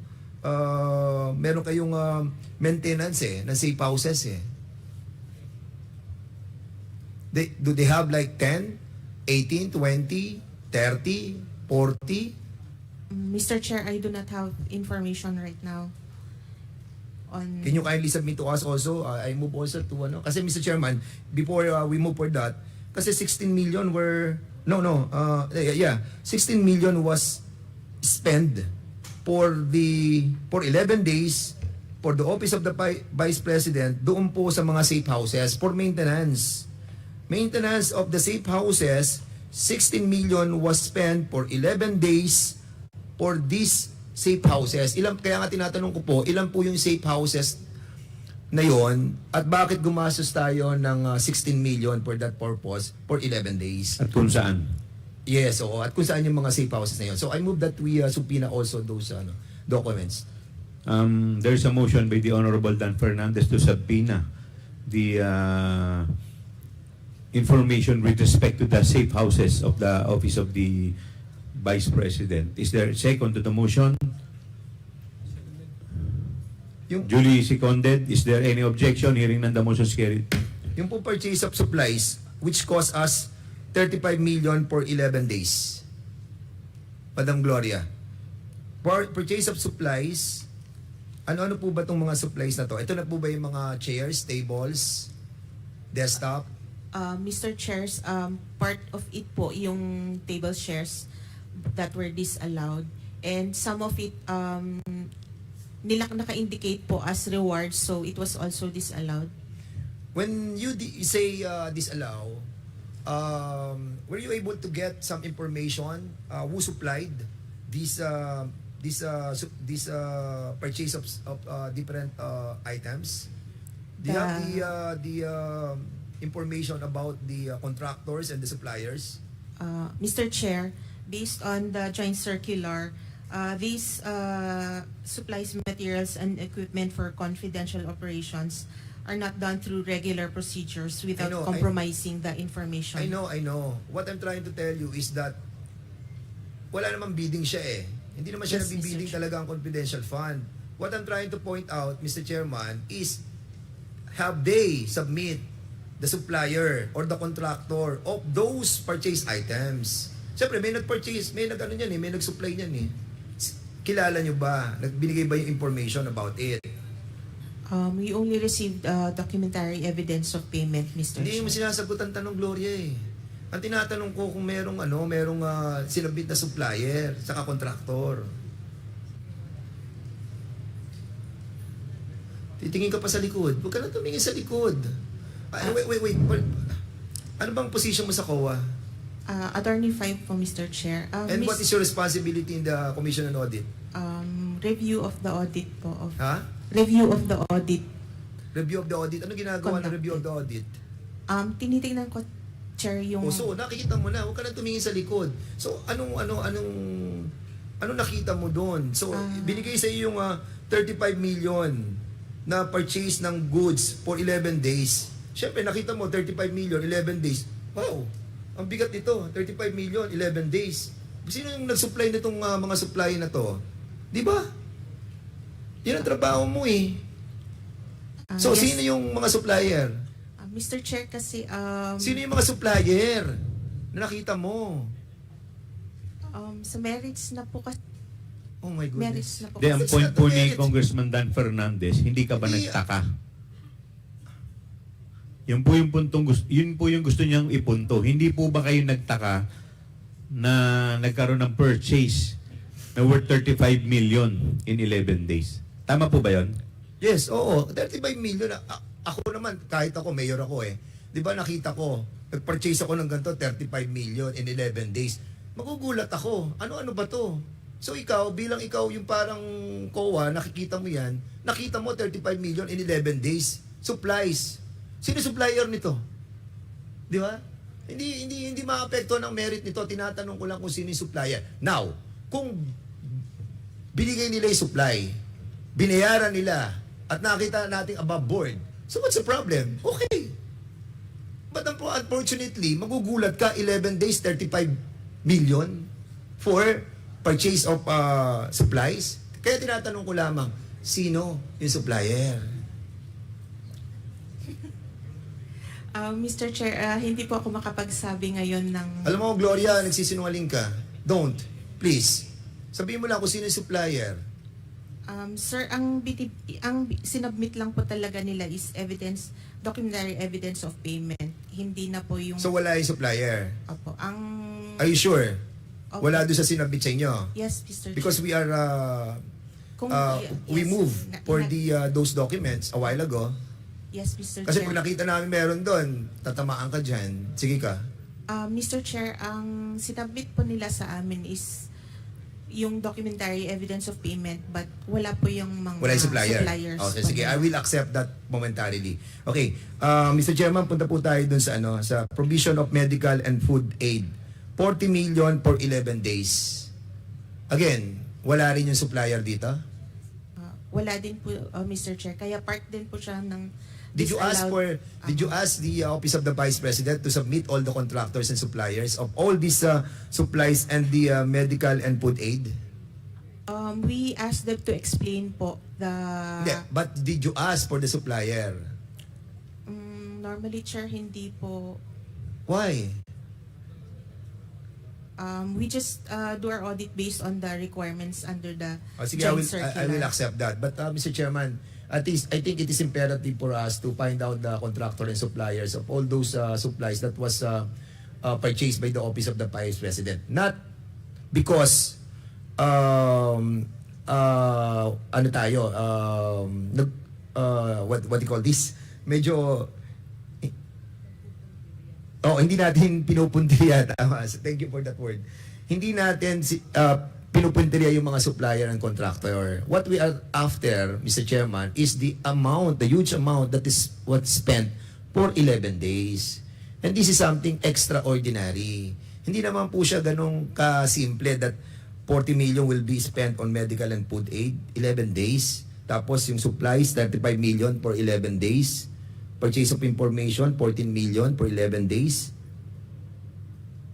And ito pa, yung lastly, yung payment of incentives on traveling relative to the confidential operations. How does it work? Paano nagbabayad ng incentives or traveling? Can you kindly explain it to us? Because we spent 10 million in 11 days. Mr. Chair, they gave an explanation on this po that those are actually rental of transport vehicles related to confidential activities po. And accordingly, hindi tayo kumukuha ng mga receipt galing sa mga operators ng mga vehicles. Mr. Chair, ang requirement lang po kasi is documentary evidence of payment. Okay, thank you so much. With that, Are you done? yes, I'm Dan Fernandez, sir. Tapos na po ba kayo? Okay, am I done? Okay. I think for the meantime, Mr. Chairman, I'll be refraining from asking more questions, considering that I spent almost 5 minutes in the interpellation. So I'll be yielding back my time. Thank you so much, Mr. Chairman. Thank you po. We will now proceed to the next interpellator, the Honorable Deputy Speaker, Jay Suarez. You're recognized, sir. Mr. Chairman. Honorable Paduano, what's the Mr. pleasure? Chairman, with the indulgence of Deputy Speaker JJ, may I ask a clarificatory question lang po with regards to the resource persons present in today's hearing? Yes, please continue with the indulgence of the Honorable J.K. Suarez. While going into this room, na-monitor ko po na yung sa OBP po, wala yung mga persons that was mentioned and invited last hearing. Particularly yung SDO po, yung Gina Acosta at saka yung Julieta Villa del Rey, which is the chief consultant. But as Chairman Acop mentioned, may show cause na daw to ngayon. Yung dalawa. Tama po ba? Yung dalawa mismo. Yung chief accountant at saka yung SDO. Tama. Comsec? Yes, Your Honor, there was a motion kanina. 5 po yung inisyuhan ng show cause orders, Your Honor. It was Attorney Zulaika, Ortonio, Sanchez, Miss Acosta, and Miss Julieta Villa del Rey. Now, Mr. Chairman, just to ask this question. So we cannot the OBP, the Office of the Vice President, cannot answer queries from this representation of the members of this committee as of now. Who is the highest Wala po kasing representative dito eh. Ang Office of the Vice, wala po. Wala po ba? How about the spokesperson, which is Mr. Michael Pua? As kanina po binanggit po ni Attorney Poa na siya po ay nandirito to represent DepEd. You're here to represent DepEd, not the Office of the Vice President? Mr. Chair. Please, Attorney Poa. Yes, Mr. Chair, that is correct. I am here again because I was part of the list of invitees as far as DepEd is concerned po. How about sa OBP, or not already part of the Office of Vice President? Wala po ako sa list ng invitees. No, but hindi, yung official function mo ngayon. I'm just a consultant po of the Consultant Office of the Vice President. Consultant for what? A spokesperson po. Spokesperson Opo. ng OBP. Opo. And you cannot answer queries from this committee with regards to the OBP confidential fund. Mr. Chair, I'm afraid I'm really not authorized by the Vice President or anyone from the OBP to represent. But with regards to the DepEd, you can answer queries? You can answer queries? Yes, Your Honor. Okay. So walang OBP dito. Kanina po may nagpakita, but unfortunately, nawawala na po yata.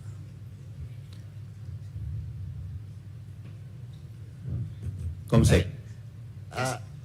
Chairman, is it correct that certain Monsayak is present? Is he present? Attorney Monsayak, are you present? Mr. Chairman, can we ask him Ayan to po. approach the microphone? Attorney Monsayak. Do you represent the OVP? Good afternoon, Your Honors, Mr. Chair. I do not represent the OVP. I'm a private person already, Your Honor. You are invited in today's hearing. Do you receive invitation? Did you receive invitation from this committee? Yes, Your Honor. I was part of the invitation, the list of people invited for the DepEd query. For the DepEd na naman? Yes, Mr. Comsec, Chair. is it correct that Mr. Monsayak is invited for the DepEd query? But of course, Comsec. you're Yes, Your part Honor. during this topic being discussed with regards to the OBP budget, you're still part of it, di ba? The time? No, Your Honor. I left OVP at October 2023, and I'm not part in any way of the confidential funds issue, Your Honor. Anyway, Mr. Chairman, Your Honor, Attorney Reynold Monsayak was invited from the DepEd roster as Assistant Secretary for Procurement, Your Honor. Just to clarify. Okay. Congressman Paduano. thank you, Mr. Chairman. Thank you. The chair would like to recognize the Deputy Speaker, Jay Suarez. Please proceed to your interpellation. Thank you very much, Mr. Chair. Mr. Chair, I just wanted to follow the line of questioning started by Congressman Dan Fernandez. Again, to the COA. Ma'am, magandang tanghali po sa inyo. Can you show the slide, please? Yeah. Ma'am, sinubmit po sa COA ang accomplishment report ng fiscal year 2022 sa confidential funds. Tama po ba ito? Tama po, Mr. Chair. Ayon sa accomplishment report, fully spent ang 125 million. Tama po ba ito? Tama po, Mr. Chair. Okay. Ito pong 125 million ay naka-breakdown into more specific items. Am I correct? Tama po, Mr. Chair. And to enumerate how the 125 million was spent, item 1, purchase of information. Item 2, payment of reward. Item 3, rental of other incidental expenses relative to the maintenance of safe houses. Item number 4, purchase of supplies. Item number 5, provision of medical and food aid. Item number 6, payment of incentives for traveling relative to confidential operations. Is this correct? Tama po, Mr. Chair.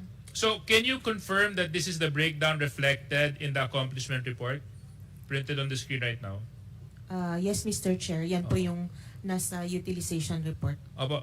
Napansin ko lang po, ma'am, na kung titignan po natin yung mga amounts, very specific, no? Whole number po siya.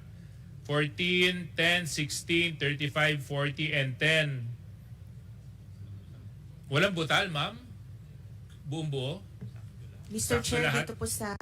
dito po sa accomplishment report nila, ganyan po, buo-buo.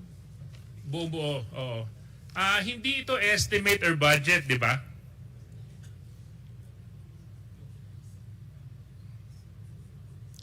Hindi naman ito estimate or budget. Am I correct? Yan na po yung utilized amount nila, Mr. Chair. So, what we're seeing is the liquidation actual cost. Ito po yung mga binili na medical, food aid, saktong 40 million po ang total cost and price. Am I correct? Tama po, Mr. Chair. Walang sukli, walang kulang. Tama po? Mr. Chair, yan lang po yung contents ng utilization report po nila, Mr. Chair.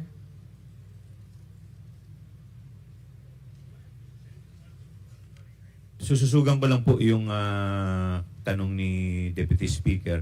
When you say utilize, ibig sabihin, nabili na, nagamit na. Tama po ba? Yes, Mr. Chair. Okay. Please continue. Nakakapagtaka lang kasi siyempre pag kunyari mamamalengke ka tapos nagbigay ka ng 5,000 pesos na pamalengke, usually bumabalik kasi yung mga goods nandoon at may kasamang sukle. Dito lang sakto lang yung amount, no? Talagang buo lang siya. Matanong ko lang, ma'am, dito po sa mga napaggastusan, may kasama po ba itong mga resibo? Mr. Chairman, po silang sinubmit na documentary evidence of payment. Wala. Documentary evidence of payment po. Meron. Meron po. Okay. And these were already requested from your office to be submitted to the committee. Am I correct?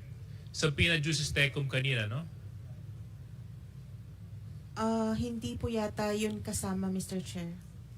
So therefore, Mr. Chair, I move that we request the same documents, and I move that that said documents be submitted to the Committee on Good Government.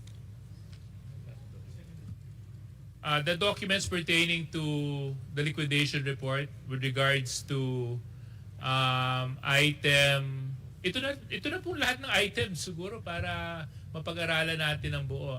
From there- items A up to F. Mr. Chair. Is there any second to the motion?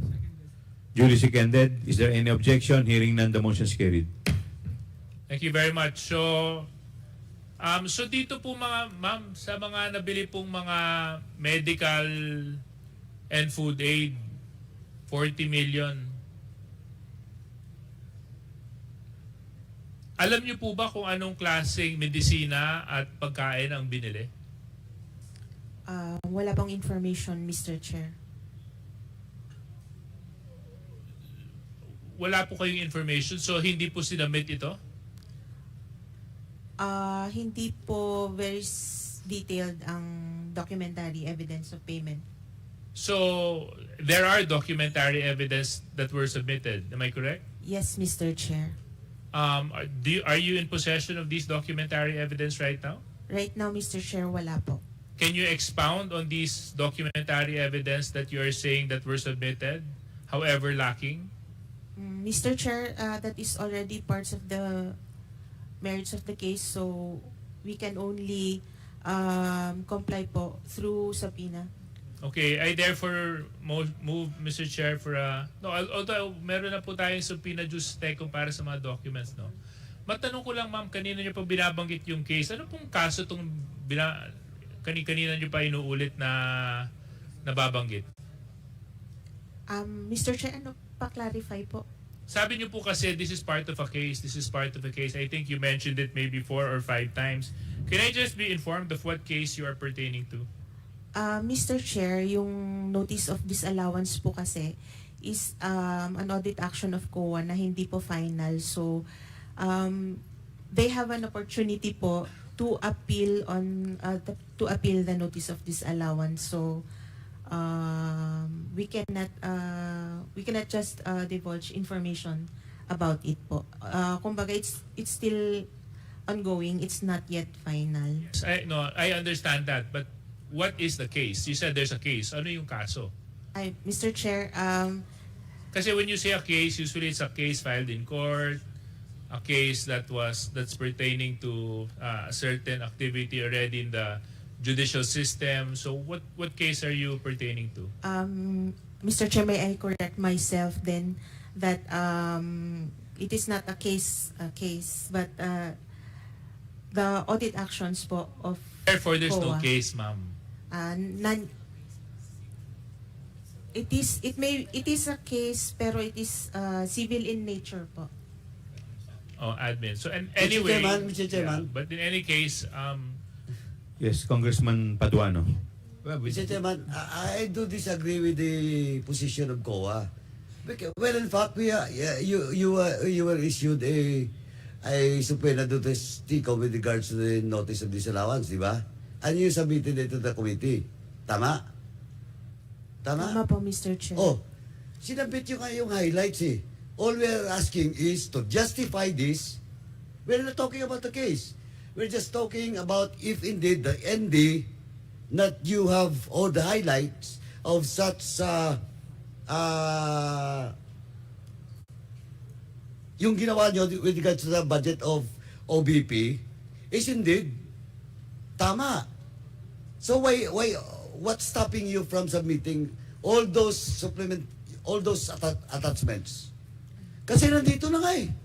Di ba? And before you answer, just to clarify, COA, let me read the provision under the Rules of Procedure Governing Inquiries in Aid of Legislation. Section 1, Power to Conduct Inquiries, Paragraph 2 provides that the filing or pendency of a case before any court, tribunal, or quasi-judicial or administrative body shall not stop or abate any inquiry conducted to carry out a legislative purpose. So kahit po yung mga sinatawag po nating sub judice, hindi po kami covered nun. So please answer ko. You are, Mr. Chair, please may I identify allow- yourself. Attorney Erwin Lapitan. Attorney Mr. Chair. Lapitan, please continue. Yes, Mr. Chair, i-clarify ko lang po na ang ND po ay audit decision po. It's an audit decision by the auditor po. And the nature of a notice of disallowance is civil in nature po. There is no case yet filed. It's actually a case before the case ay... You cannot prosecute. Kasi kayo recommendatory lang, just like this committee. Yes, we agree, Mr. Chair, Diba? that we don't have the authority to Also, prosecute. what's stopping you from giving us all those attachments? Mr. Chair, it Just may to affect... sandali. Yes. Tapusin pa ako, Chairman. What's stopping Yes, you continue. from giving all those attachments being requested by this committee? What will influence you? Mr. Chair, it may affect the adjudication process by the commission proper. And Sandali. yes, Mr. Sandali. Isa-isahin po natin. Ano yung first reason nyo? Isa-isahin muna natin. It will affect the adjudication of the commission proper. Yes, Mr. Chair. In what manner? Of course, Mr. Chair, the commission, the COA has a constitutional power to adjudicate. Therefore, any information that may affect its adjudication procedures or processes, and considering that the notice of disallowance is not yet final, then... But you know, inquiries in aid of legislation, kailangan namin dito mga dokumento. Now, eto, notice of disallowance, di ba? And di nyo, eto yung highlights. Oh, how can you justify to us if you cannot submit the attachments and the documents that gives the result of this notice of disallowance? Simply, it cannot influence Yes, Mr. the commission proper. Yes, Mr. Chair, we will comply upon issuance of the subpoena. Hindi, nag-issue na nga eh. Yes. Di ba, Mr. Chairman, nag-issue na nga? Yes, we already... Hindi, ang hindi ko lang ma-accept yung reasoning nyo na it will affect the possible decision of the commission proper, because when in fact, sabi ko nga kaya nung nakaraan pa, it will take 6 months, di ba? Tama, 6 months, di ba? Before it goes through with commission proper, di ba? Mr. Chair, the appeal process... Kaya nga may appeal, because of the appeal, di ba? Now, ang hindi ko maintindihan, but yung sasabihin, you will give that reason na you cannot submit because it will affect. Well, in fact, I talked to your chairman yesterday, and it is not a valid reason. And please don't push me to invite your chairman dito. Thank you, Mr. Chairman. Thank you very much. Before you Mr. Chair. continue, Deputy Speaker, the Chair would like to recognize the presence of the Honorable Edward V.P. Maceda of 4th District, Manila. Please continue, Deputy Speaker. Thank you very much, Mr. Chair. You mentioned, Attorney Lapitan kanina na there's a process of appeal, no? Has an appeal been made? As of today, as of this date, Mr. Chair, we don't have information on whether the concerned agency appealed. Okay, so in other words, wala pa. Are you gonna give a different answer, ma'am, or? Attorney Gamora. Mr. Chair, in addition to what my colleague has mentioned, usually po pag nag-appeal yung agency, of course it's the CP that makes a decision, so they ask the sectors, the office from where the NP Ano lang? My question is, just yes or no. Po. Has an appeal been made? Yun lang naman po yung tanong ko. So, As far as- Umapila daw po ba sila? As far May as appeal na info po ba? po, wala pa pong order sa amin na comment on any appeal po. Okay, so in other words, wala pa rin. On the part of ICWA, wala Yeah, pa po. kasi wala pa rin kayong, okay. So, going back lang po tayo dun sa tinatalakay ko kanina. Kanina meron po nabanggit na, can you show the slide please? So, ito nabanggit po to ni Congressman Fernandez kanina. yung rental ng safe houses, again, saktong 16 million po ang total. Kowa, can you please inform us how many safe houses are we talking about? Wala po akong information on the number of safe houses, Mr. Chair. So, wait, okay. I'm trying to digest this. Walang number of safe houses? Mr. Chair, since our audit is just based on the joint circular, we just determine based on what is required under the joint circular. No, but Mr. Chair. you conducted an audit, correct? So, and yes. in your audit, you should have determined the specifics and details of the items, correct? Mr. Chair, it's not one of the items required under the joint circular. What is required is the documentary evidence of Correct. payment. So, in the documentary evidence that was presented to you, the question is, how many safe houses? It was not identified in the documentary evidence of payment. What was identified were the number of people who received the payment po. So so medyo suspicious po itong 16 million para sa safe houses. Kasi kayo na rin ang nagsabi na walang documentary evidence ang isinubmit patungkol sa mga detalye dito. Yes, Mr. Chair. Okay. Based on your audit experience, aren't these red flags? Mr. Chair, hindi pa ganun ka-extensive ang experience ko, but since these are confidential Okay, anyway, funds, so kunyari mag-focus po tayo sa 35 million na purchase of supplies. Again, do you know the details of these supplies? just what is included in the documentary evidence of payment, Mr. And in the Chair. documentary evidence that was submitted, what were the specifics of these supplies? There's no identification, Mr. Chair. So basta bumili lang ng supplies. Based on the document, Mr. Hindi Chair. sinabi kung ano, kung ilan, kung anong klase, kung saan gawa, basta bumili ng supplies. It's not a requirement po under the joint circular, Mr. Yes, Chair. no, I mean, I'm asking you to say yes or no. Correct. So basta nagsubmit na sila, bumili kami ng supplies. Kasi, you know, we need to thresh this out because if we want to come up with a law, it is important for us to find out where the loopholes in auditing are. Diba?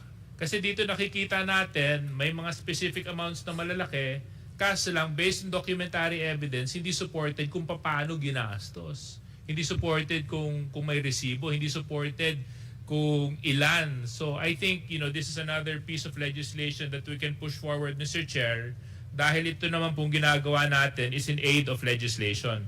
Ito din po, balikan din po natin, no, ma'am, ito pong provisions ng medical supplies and food aid. Nabanggit po ba kung kanino po ibinigay o sino yung mga recipients itong food aid na po ito? Mr. Chair, naka-identify yung names dun sa documentary evidence of payment, pero hindi po pwedeng mag-divulge ng mga pangalan. Okay. But yung... Mr. Chair, can I interject, please? Please In relation continue. to- in relation to the questions of Vice the Chair GCash. Abante. Ano nakalagay sa documentary evidence? Ano nakalagay doon? Nakalagay ba doon yung liquidation nila on, for example, yung 35 million na supplies? Is that properly liquidated in the documentary evidence? Mr. Chair, yung liquidation report po nila is maraming documents po. The documentary evidence of payment is just that po, yung evidencing the payment. But the liquidation report, there is the liquidation report. There are these Iba other yun, iba yun. reports po. Iba yung liquidation report. The Yes, documentary Mr. Chair. evidence. Yes, Mr. Chair. So, Supporting document. ano pagkakaiba nun? Yung liquidation report po is yung parang cover letter po. yung pinaka-liquidation voucher nila, naka-specify po doon kung sino yung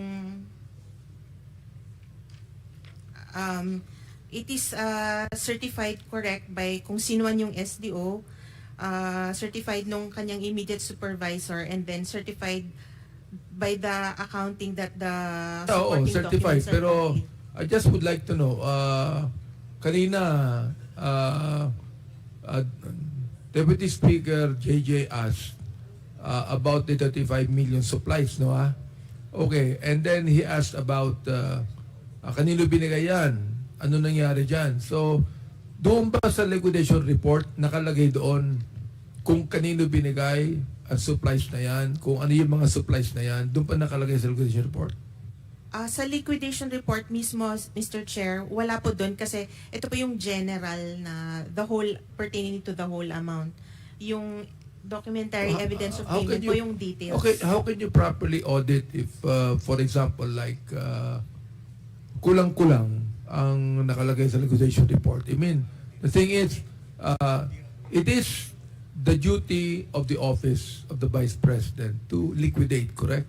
And that is in the correct. liquidation report, it is the duty of the Vice President to tell the COA kung saan nagamit yon, kung anong klaseng supply yon, kung magkano ang pagkakabili nun, at kung kanino ibinigay yon. And that should be in the audit report, am I right? Mr. Chair, wala pong audit report pagdating sa confidential fund. We just issue the audit actions after we audit the liquidation report. This is very interesting, Mr. Chair. Why don't you have an audit report? Mr. Chair, we just, based on the joint circular, andun po yung functions ng ICFAO.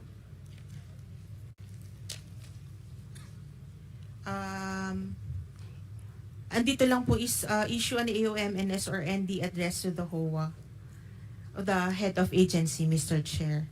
And then keep records of all those issued na audit actions po. And then prepare. What are you referring for? What are you referring to? Are you referring to the? It says you're saying that there is no audit report. Am I right? Yes, Mr. Chair. There's no audit report, but there are audit actions that are issued. There are audit action. Yes, Mr. Chair. So how do you? Where do you put the audit actions as reported? What do you call that? The audit actions, Mr. Chair, are the audit observation memorandum, the notice of suspension, and the notice of disallowance. Mr. Chair, Tapos- is that submitted to this committee? Not yet, no? So I'd like to make a motion that we subpoena the documents, the audit of action, di ba? And the liquidation report to be submitted here in this committee. So I move, Mr. Chair. Is there any second to the motion? Duly seconded, hearing none. Is there any objection? Hearing none, the motion is carried. Ma'am, Thank you. sir, may tatanong lang po ako. Pwede po makita uli yung slide kanina? Yung slide. Ma'am, pakibaba po, pakibaba. Pakibaba po. Yung kaninang itemize. Yung kaninang itemize po. Yan, pakilakihan po ng konti. Ma'am, yung dito po sa purchase of supplies worth 35 million, wala po kayong idea kung ano yung item nito?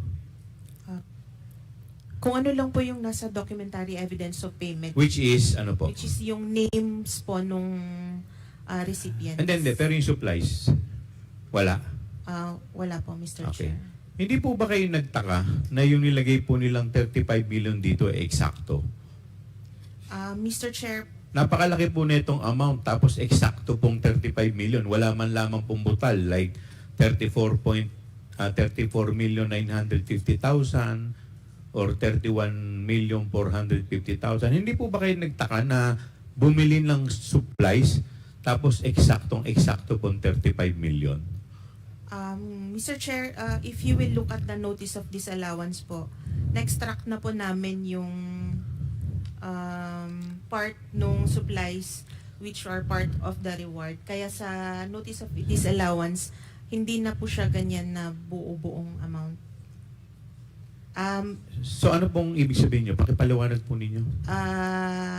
Based on the after po ng AOM po kasi nag-submit sila ng mga compliance, so may mga na-explain na portion, so kaya sa notice of disallowance po, it's not exactly the same as kung ano yung nasa utilization report nila.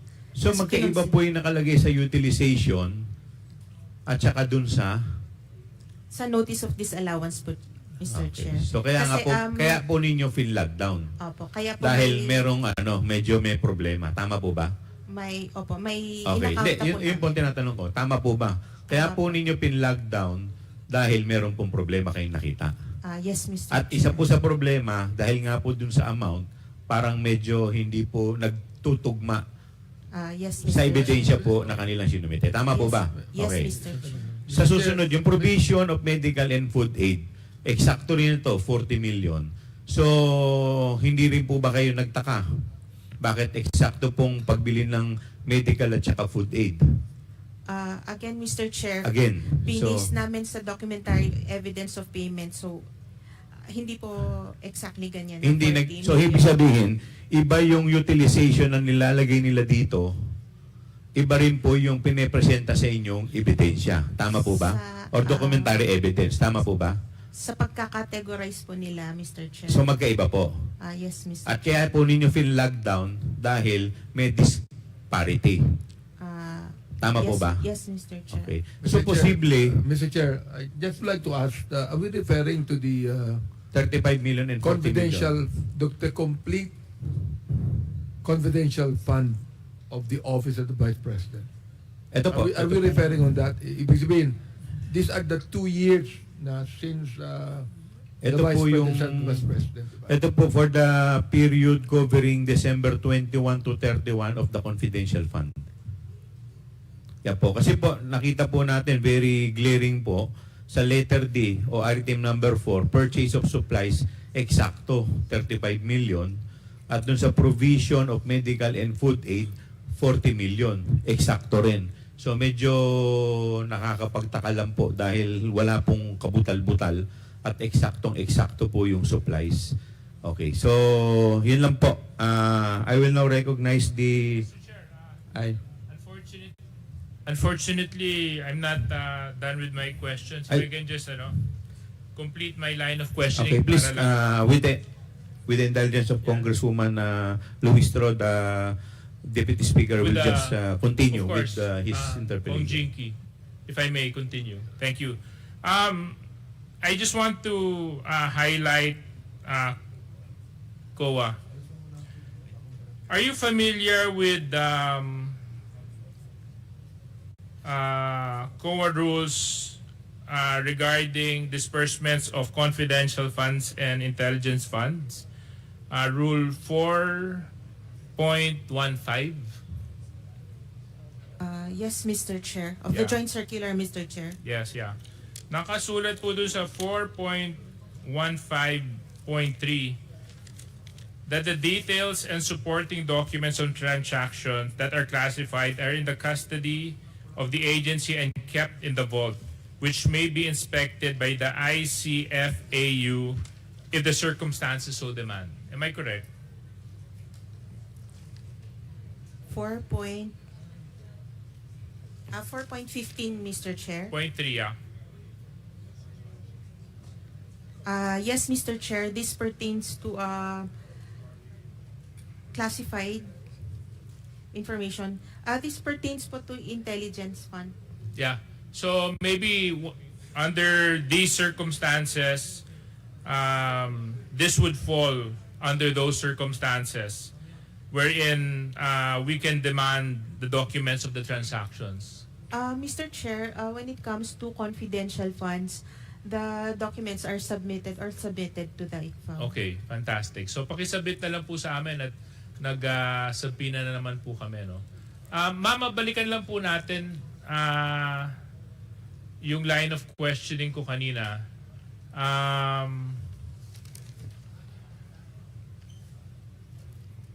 Yeah, can we go back to the slide, please, Comsec? Oo. Thank you. No. Doon sa taas yan. Okay.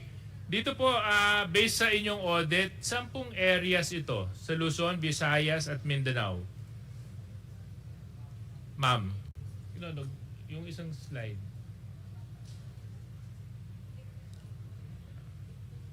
Yung ginawa po yung surveillance activities, would you know which areas were under surveillance or conducted surveillance in? Was it in Luzon, Visayas, Mindanao?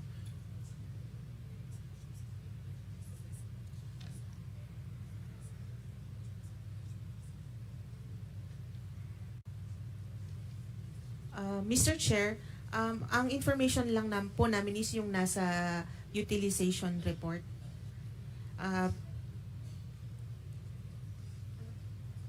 Yung sa documentary evidence of payment po, hindi naman din po identified yung... So wala rin klarong supporting documents doon sa surveillance activities na kinonduct. Am I correct?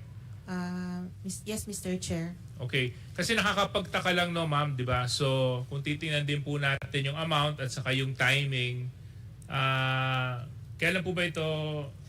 December 20 to 31. So, didn't you find it quite out of the ordinary that people were being placed under surveillance and people were being under surveillance during Christmas season?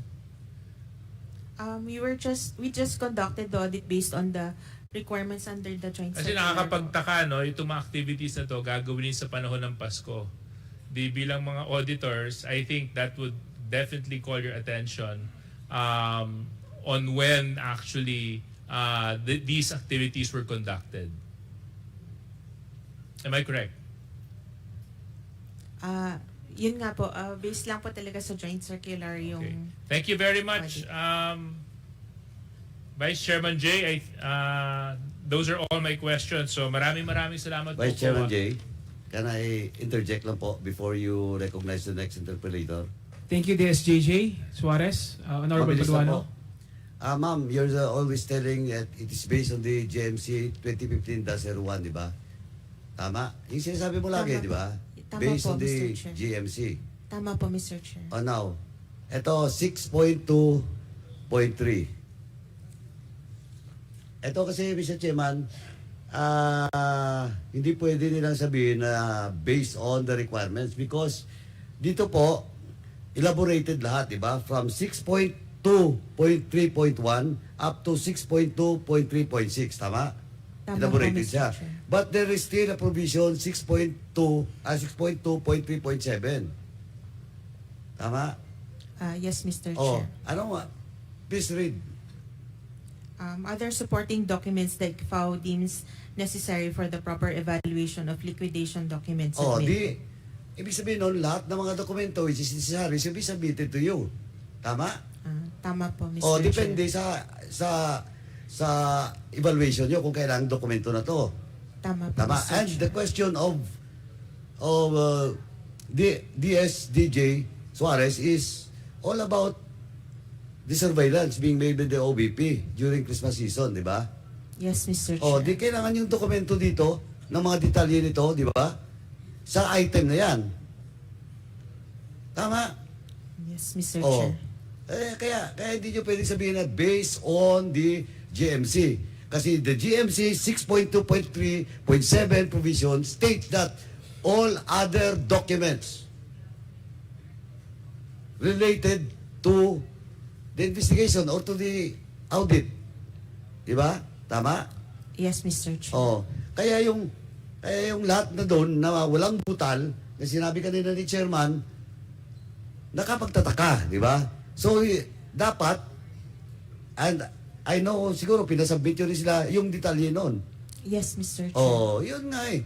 Kaya hindi nyo pwedeng sabihin na based on the GMC only. Because the GMC also states 6.2.3.7, all other related documents. Yes, Tama? Mr. Chair.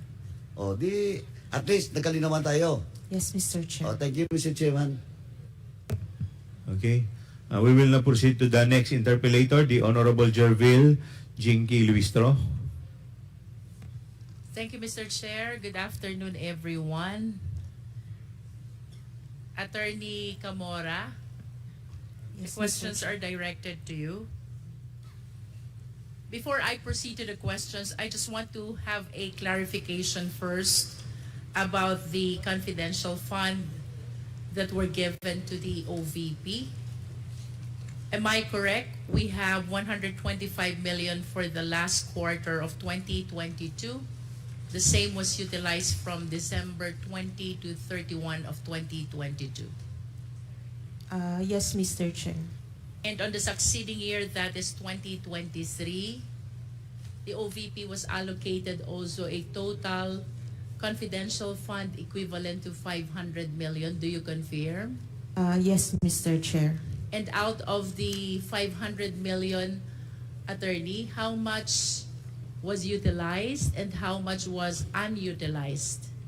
Mr. Chair, for 2023, they utilized for the first 3 quarters, which is 125 times 3, and for the fourth quarter, they did not cash advance the amount. So may naiwan pong 125 million. In other words, for clarifying quarter of 2023 and another 125 million spent on the third quarter of 2023. This is a total, if I am correct, Attorney Camora, 500 million. Do you confirm? That is correct, Madam. Thank Mr. you. Chair. I wish to go back to my question during the last hearing, Attorney. I asked you, paano po ba natin i-distinguish ang confidential fund from regular fund? This time, I want a more comprehensive answer, and please try to laymanize it because I want this to be understood by the Filipino people. As a matter of fact, I am raising this question so the Filipino people will understand ano po ang pagkakaiba ng confidential fund from regular fund. Let us discuss first about the purpose. Yes, Mr. Chair. Ang purpose po ng confidential and intelligence funds are for confidential and or intelligence activities. While yung sa regular funds po, it is for the attainment of programs, activities, and projects other than confidential fund and or intelligence activities. Ito po yung regular na perang ginagamit ng mga government agencies. And if you will agree with me, Attorney, if I would say that when we speak of confidential fund, it has something to do with the national security, peace and order surveillance activities. Am I correct? That is correct po, Madam Chair. And when we speak of regular funds, any other funds except something which has to do about security, peace, and order. Yes po, Mr. Chair. Thank you. Now let's go to the procurement. Ano po ang pagkakaiba ng confidential fund from regular fund in terms of procurement? Mr. Chair, in terms of procurement, the regular funds must follow the laws on procurement, which is now the RA 9184 as amended po. As to confidential and intelligence funds, to avoid compromising the confidential matters, it usually does not undergo procurement.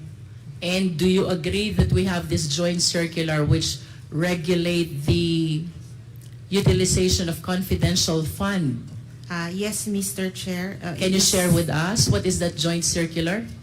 It is the joint circular issued by the Commission on Audit, the Department of Budget and Management, the Department of the Interior and Local Government, the Governance Commission for GOCCs, and the Department of National Defense. Kanina, attorney, you mentioned about Republic Act number 9184. This is the procurement law as amended, tama? Yes, Mr. Chair. And you would agree with me if I would say, under the procurement law, before you proceed to procurement, there has to be a posting. Yes, Mr. Chair. There has to be an invitation to bid. Yes, Mr. Chair. There has to be a pre-qualifying process for the bidders. Yes, Mr. Chair. There has to be a bidding. Yes, Mr. There Chair. has to be a post-qualifying. Yes, Mr. Chair. And all of this will happen before we issue the notice to proceed. Yes, Mr. And if I may add, we also require the parties to execute a contract. Am I correct? Yes, Mr. Chair. And all these formalities are not present when we speak about confidential fund, correct? Yes, Mr. Chair. That is for the reason that we wish to protect matters concerning national security, peace and order, and surveillance. Tama Yes. po ba? Yes, Mr. Chair. Okay. Now we proceed to number 3, about liquidation. Ano pong pagkakaiba ng confidential fund from regular fund? Liquidation po for confidential intelligence funds is provided under the Joint Circular 2015-01. For regular funds, it is COA Circular number 97-002. Can we laymanize it, Attorney Camora? Kapag po ba tayo'y magli-liquidate ng confidential fund, anong dokumento ang nire-require natin from the agency? The requirements are all indicated po sa na-mention po kanina 4.8 of the Joint Circular. In substance, would you agree with me that what we are requiring if it is a confidential fund, one is financial plan, is that correct? Yes, Mr. Chair. 2 is the accomplishment report, is that correct? Yes, Mr. Chair. And 3 is the certification of the head of the agency. Is that yes, correct? Yes, Mr. Chair. Whereas when we speak about the liquidation of regular fund, what requirements do we ask from the agency?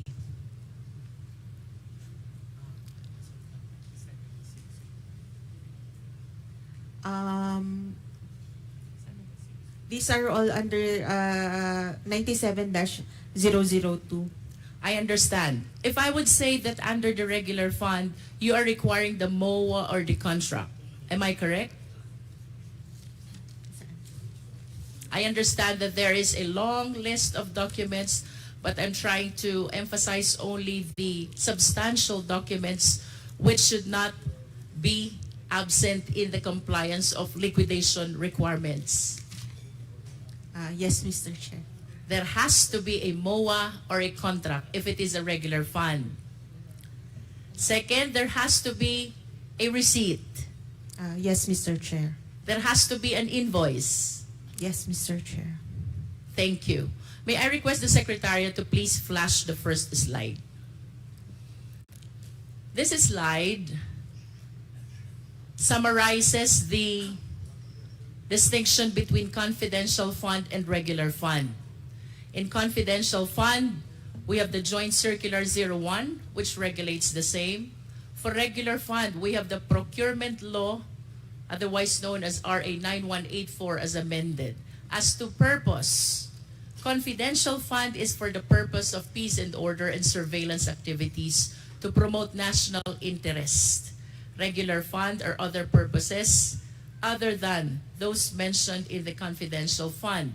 For procurement, there has to be posting and bidding, requirements which are not necessary for confidential fund. And for liquidation, in confidential fund, it is enough that there is a financial plan, an accomplishment report, and a certification of the head of agency. Whereas in regular fund, there has to be a receipt, an invoice, a copy of the MOA, a copy of the contract. Do you agree, Attorney? Yes, Mr. Chair. Okay. I will cite some illustration for the better understanding of the Filipino people. I will be using confidential fund. Ang bibilhin ko, supplies of materials and equipments. Kailangan ko po bang mag-post at mag-bid? No, Mr. Chair. Kailangan po ba na ang maging supplier nito is the lowest bidder? No, Mr. Chair. No. But if I will be using a regular fund, I will be purchasing supplies of materials and equipment. Of course, I need to go through the process of posting and bidding, and then I need to choose the lowest bidder. Tama po ba? Yes, Mr. Chair. And then, attorney, I will be renting a safe house for surveillance activities.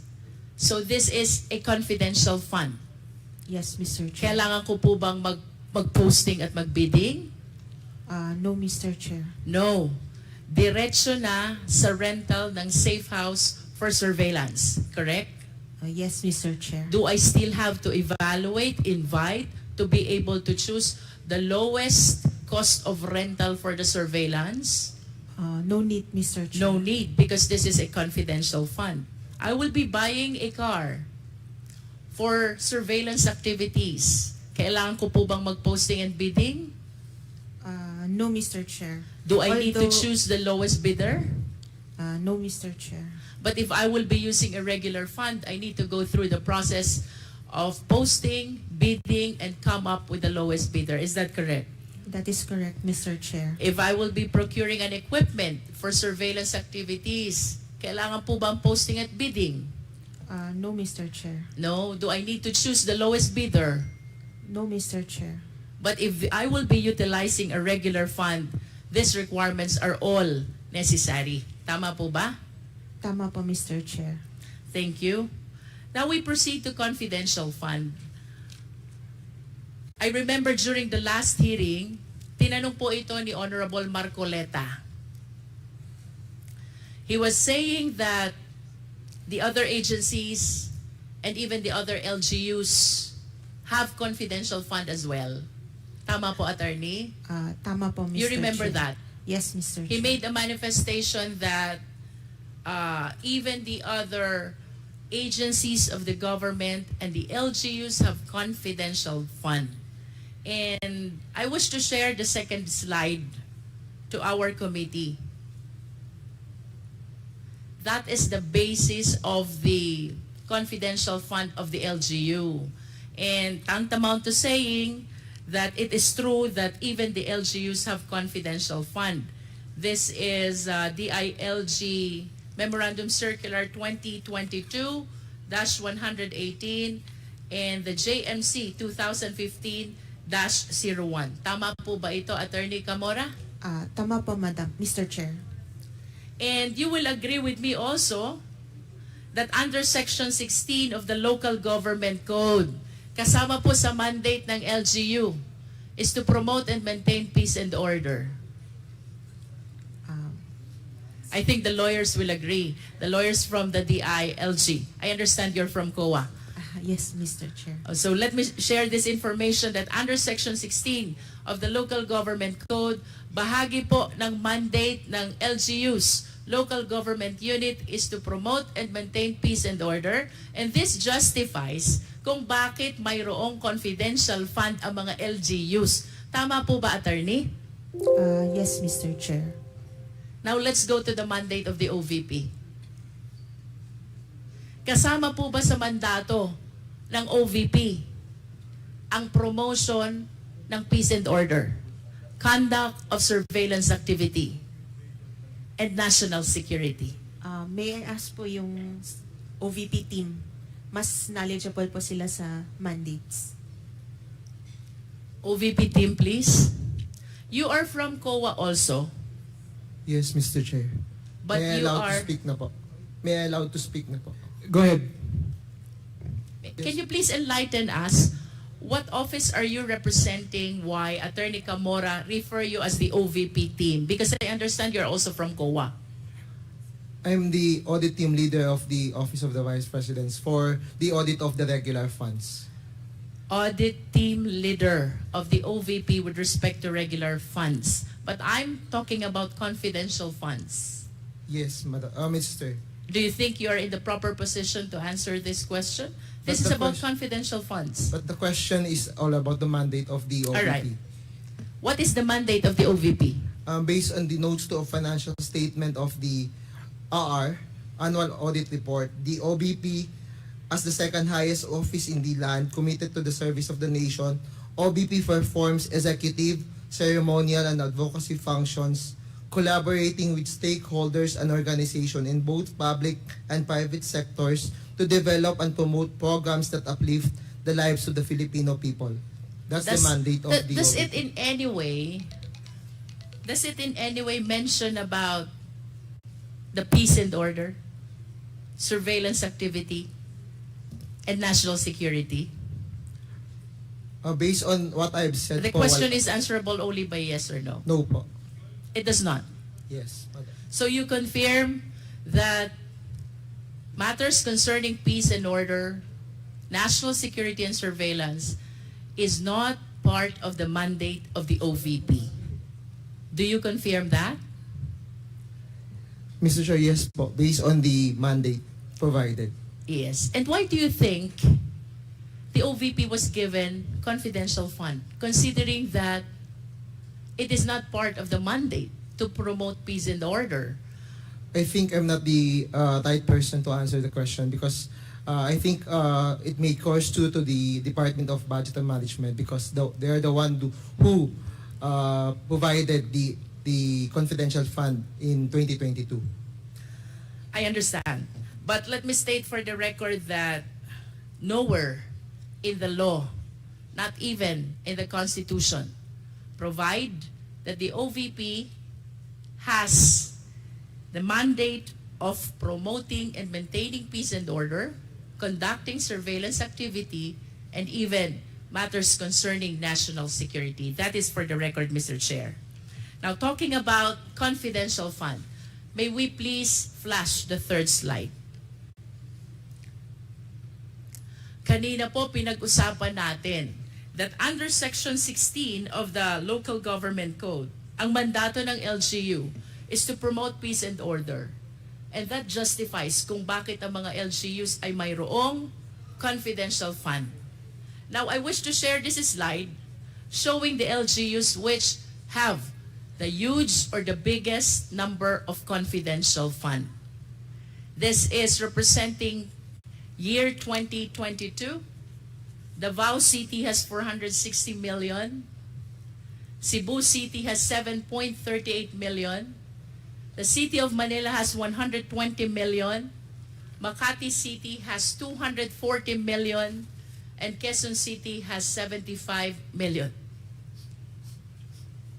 Nakakapagtaka lang po kung bakit nalampasan pa ng Davao ang City of Manila, ang Makati, ang Quezon City. For Makati, Davao almost doubled the confidential fund. For City of Manila, it almost tripled the confidential fund. Ang Cebu City po was way left behind because it is only 7.38. So I just want to state for the record the huge disparity of the confidential fund of Davao City as compared with the other LGUs. We have on the screen Cebu City, 7.38, City of Manila, 120 million, Makati City, 240 million, Quezon City, 75 million, while Davao, it skyrocketed to 460 million. May we request the Secretariat to please flash the fourth slide. This is the history of confidential fund of Davao City. 2016, it is 144 million. 2017, it is 294. 2018, it's 420. 2019, it is 460. 2019 up to 2022, it is 460 million. I just wish to state for the record, Mr. Chair, that while we acknowledge that the LGU is entitled to confidential fund because under Section 16 of the Local Government Code, bahagi po ng mandato nila is the promotion of peace and order. I just wish to state for the record that during this time, 2018 to 2022, the mayor of Davao City, I believe, is no less than the vice president. And I wish to state for the record as well that the confidential fund that we're discussing about the OVP last quarter of 2022 and the first 3 quarters of 2023, the one in disposal is no less than our vice president as well. I wish to express I wish to lament that it seems to us that the confidential fund is being used comfortably. We have to emphasize that it is addressing a very important reason, and that is the promotion of peace and order, conduct of surveillance activities, including matters concerning national security. And if this is the case, Mr. Chair, I believe that the COA has to be very strict concerning the very loose, the very light, and the very few requirements which are being imposed in procurement and even liquidation of confidential funds. What I wish to point out, Mr. Chair, maluwag tayo sa confidential fund because we give value to matters concerning peace and order and national security. However, Mr. Chair, I observed na ito pong kaluagan na ito ay nagiging dahilan kung bakit ang COA ngayon are issuing the notice of disallowance, and even this Congress is prompted to conduct an inquiry in aid of legislation. I wish to manifest my observation that the irregularities which have been observed in the utilization of confidential fund in the office of the Vice President should be checked as well with respect to the utilization of confidential fund of the Davao City during those time that the mayor is no less than our Vice President. I submit, Mr. Chair. Thank you. We will now proceed to our next topic, the DepEd Regular Fund. So may we request all the invited witnesses, resource person of DepEd, o pwede pong maupo po muna kayo dito. And before we start with the interpolators, may we call on our we have a very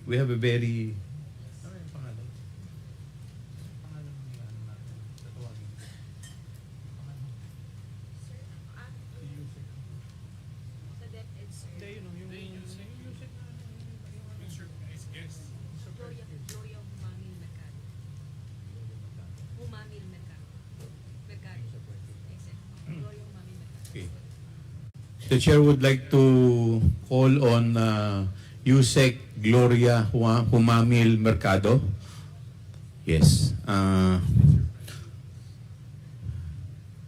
Nakaupo na po ba yung mga resource person natin sa DepEd? Now, before we start the interpolation, maybe we can ask the COMSEC to administer the oath to Yusek Mercado. COMSEC.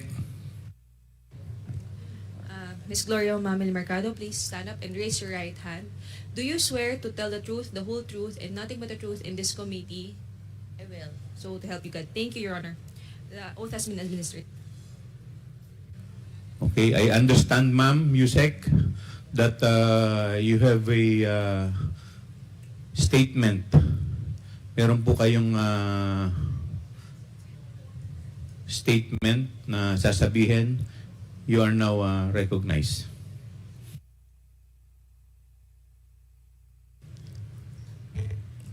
Thank you, Mr. Chair.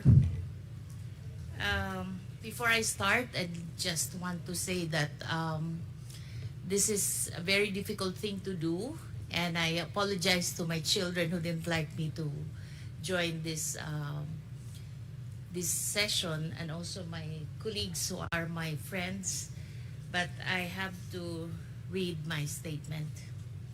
My name is Gloria Humamil Mercado, and I have dedicated over 40 years to public service in the government of the Philippines.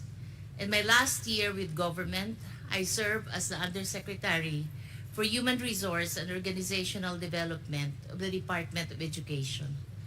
I was appointed as DepEd Undersecretary by President Marcos, as recommended by Vice President Sara Semerman Duterte in 2022, and I assumed office in August of 2022 and February 2022. In February 2023, I was designated as the head of the procuring entity of DepEd. As one of the signatories of DepEd's checking account, alongside Undersecretary for Finance, Annalyn Sevilla, I signed checks related to all funds, and recall that some of the checks that I signed amounted to 37,500,000 pesos. Between February 2023 to September 2023, I received a total of 9 envelopes labeled Hope, my concurrent position in DepEd during that time. These envelopes were handed to me mostly by Assistant Secretary Sunshine Fajarda, which she says came directly from Vice President Duterte.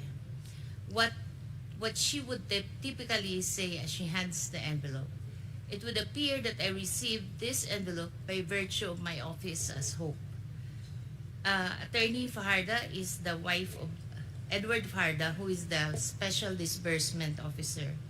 Although the exact date evades recollection, sometimes during the course of my tenure with DepEd, a member of my staff informed me that an inquiry was made by one of our officers in the field that Mr. Fajarda had made inquiries about the bank accounts of several individuals, and if divulging such information to him was permitted.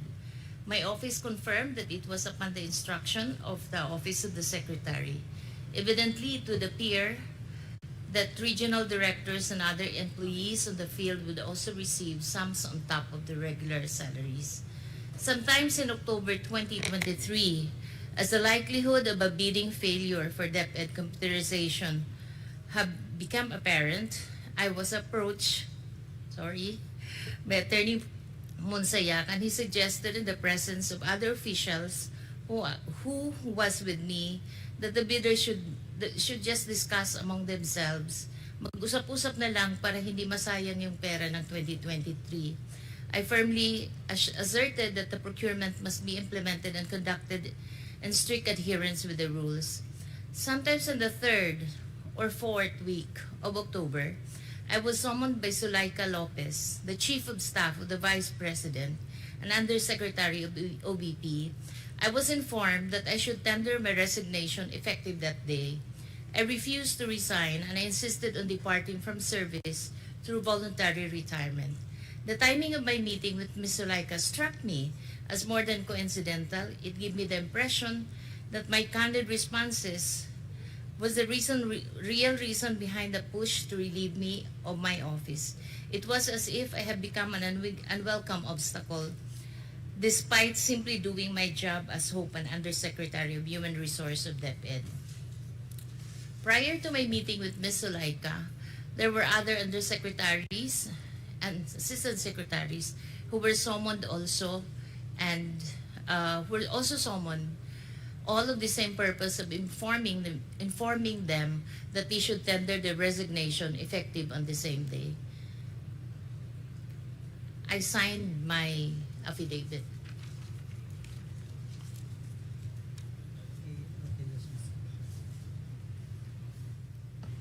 Can we request for the copy of the affidavit, Mr. Chair? Comsec, could you please get, or yes, pwede po ba makahingi kami ng affidavit? Thank you po ma'am sa inyong statement.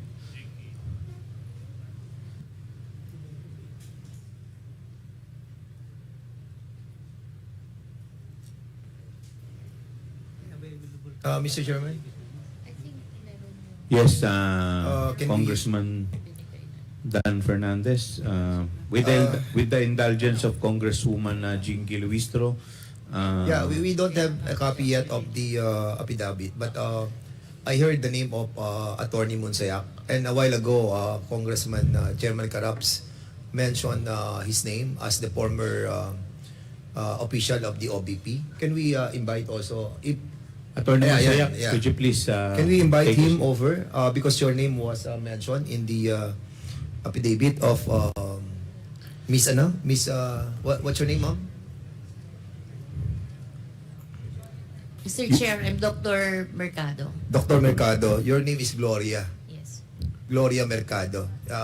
Okay, thank you so much, Mr. Chair. Yes, may I request the COMSEC to please reproduce the affidavit of Yusek Mercado Mr. and Chair. furnish all the members of the committee with a copy. Yes, Congressman Rodriguez. Mr. Chair, in the same line of the administrative matter raised by Honorable Fernandez, I believe another USEC is here also present with us, the Attorney Poa, and he was also mentioned in the affidavit. Perhaps we may ask him to join us here in the... Yes, Attorney Poa. Thank you, Mr. Chair. You are invited. Please take a seat. COMSEC, po pwedeng paki-assist po si Attorney. Baka ayaw tumabini. Ay, sir, siguro pwedeng pakiwalay po kayo. Baka magkalabitan po kayo. Baka pwede po maghiwalay po kayo para at least para maiwasan po natin yung lambingan dito. Paghiwalay na lang po natin. Yes. Pwede pong, sir, pwede pong atras, hindi. Doon din po si Monsayak. Paki-atras, atras na lang po yung mga dito. Siguro sa gitna na lang po si Attorney Monsayak. Pwede po bang makipagpalit sa gitna? Mr. Chair, while we're attending to the arrangements and physical arrangements of the committee, can I request for a 5-minute suspension? 5-minute suspension is declared by the Chair.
Hearing resumes.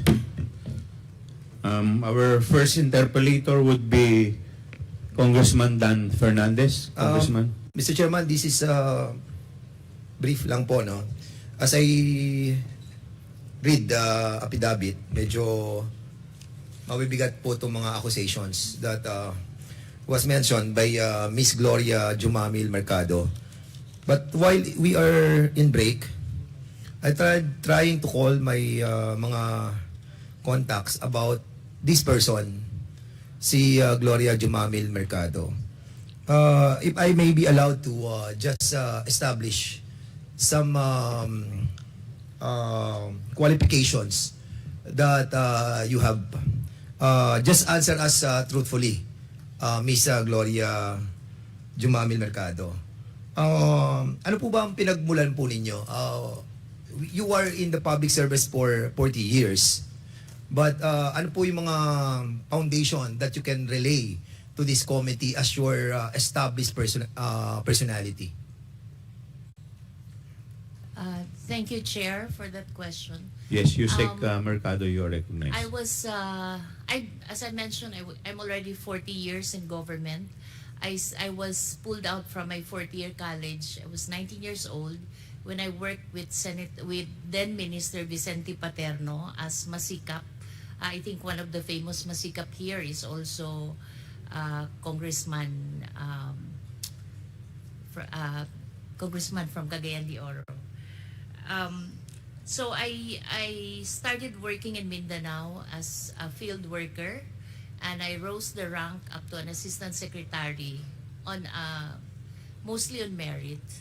And then I had my PhD in Mainland China Studies. So when I got back, I was asked by Secretary Bert Gonzales to join him in the National Security Council, and that's where I was totally grounded on social democracy and being able to work well with the countryside and the other sectors. So in other words, Mr. Chairman, your foundation of your having served for 40 years in the public service is Social Democrats. Yes po, sir. Mr. Chairman, kasi yung pong mga Social Democrats, yung pong equality, no? Like Sweden, Norway, and the different part of this world adhere to this social democracy, which established a fairness and equal rights for every citizen of their country. And I heard that, correct me if I'm wrong, Madam Gloria, were you tapped on the Yolanda rehabilitation on the capacity building of the different LGUs by former Senator Ping Lacson? Yes po, sir. Bakit po kayo tinap ni Senator Ping Lacson? What is your credibility and your capacity to lead yung sa Yolanda rehabilitation? I was actually wearing two hats, Mr. Chair. The first one is I was the commander of the Naval Forces Reserve, Eastern Visayas. I'm a Commodore po of the Philippine Navy Reserve. So reservist po kayo ng Yes ng po, Navy? sir. Yes, sir. And second is that I was the Senior Vice President and Dean of the Development Academy of the Philippines.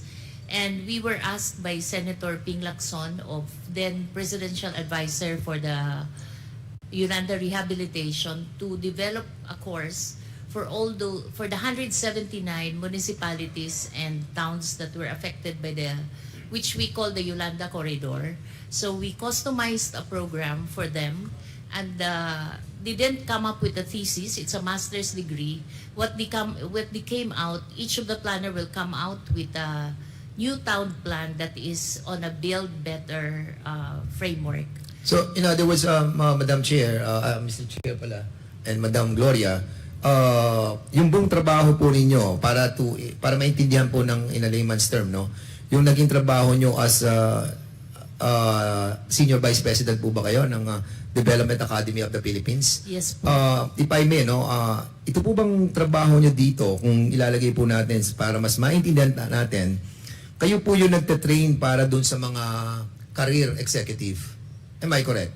Yes, Mr. Chair. So in other words, your capacity as one of the pillars of the Development Academy of the Philippines is to give ammunition to those affected doon sa sa Yolanda strategy. Is that correct? Yes, Mr. Chair.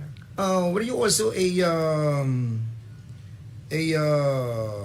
pioneer nung tinatawag natin sa Development Security Program for the Command and General Staff ng College ng Armed Forces of the Philippines? Yes, Mr. Were you a part Chair. of it? Kasi as also a reservist po, I realized that yung nag-aaral sa Command and General Staff College, they only get a certificate of a Command and General Staff course. So naisip namin sa DAP is to twin a program. We expanded the training so that pag-graduate nila sa Command and General Staff College, hindi lamang sila certified of the Command and General Staff course, meron din silang Masters in Public Management, Major in Development and Security. Ang tinuturo po namin, Mr. Chair, is for the armed forces to be able to work properly in the ground, especially with the NGOs and the local government units. Okay. Aside from that, somebody texted me as well. They saw you on the live stream of the House of Representatives, and they're telling me that you are a senior fellow of the Philippine Public Safety College, wherein I'm going to graduate on Friday. Yes, sir. Are you a dean of the PPSC? No, sir. We helped develop the program. So I chaired the advisory committee. So you created the program that we are that Yes, being sir. taught to us. Yes, Mr. Kasi Chair. 1 year na po akong nagmamasteral sa Public PPSC, safety. sa public safety, and I'm quite surprised that you are a former senior fellow of the PPSC. And with that, Mr. Chairman, I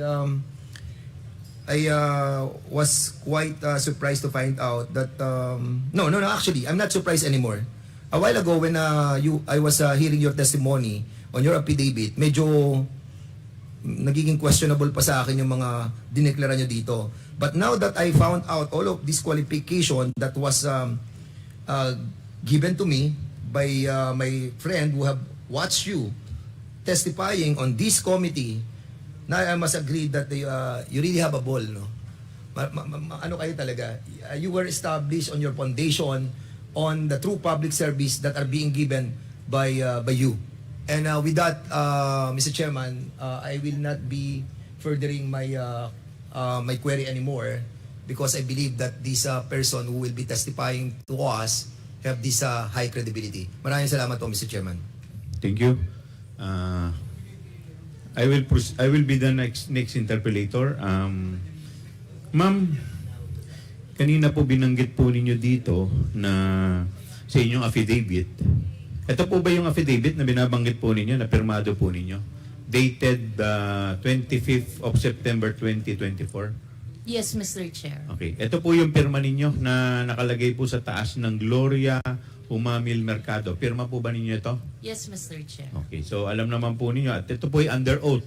So Yes, ibig Mr. sabihin po nito at kanina rin po kayo po ay nag-take ng oath.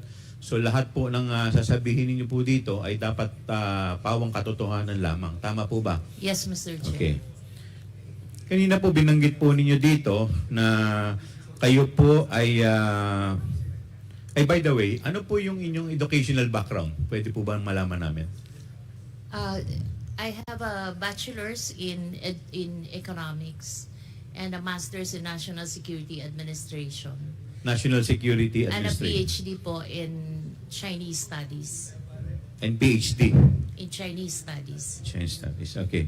Sabi po ninyo dito kanina, sa inyong number 2 affidavit, I was appointed as DepEd Undersecretary by President Ferdinand Romualdez as recommended by Vice President Sara Zimmerman Duterte in 2022.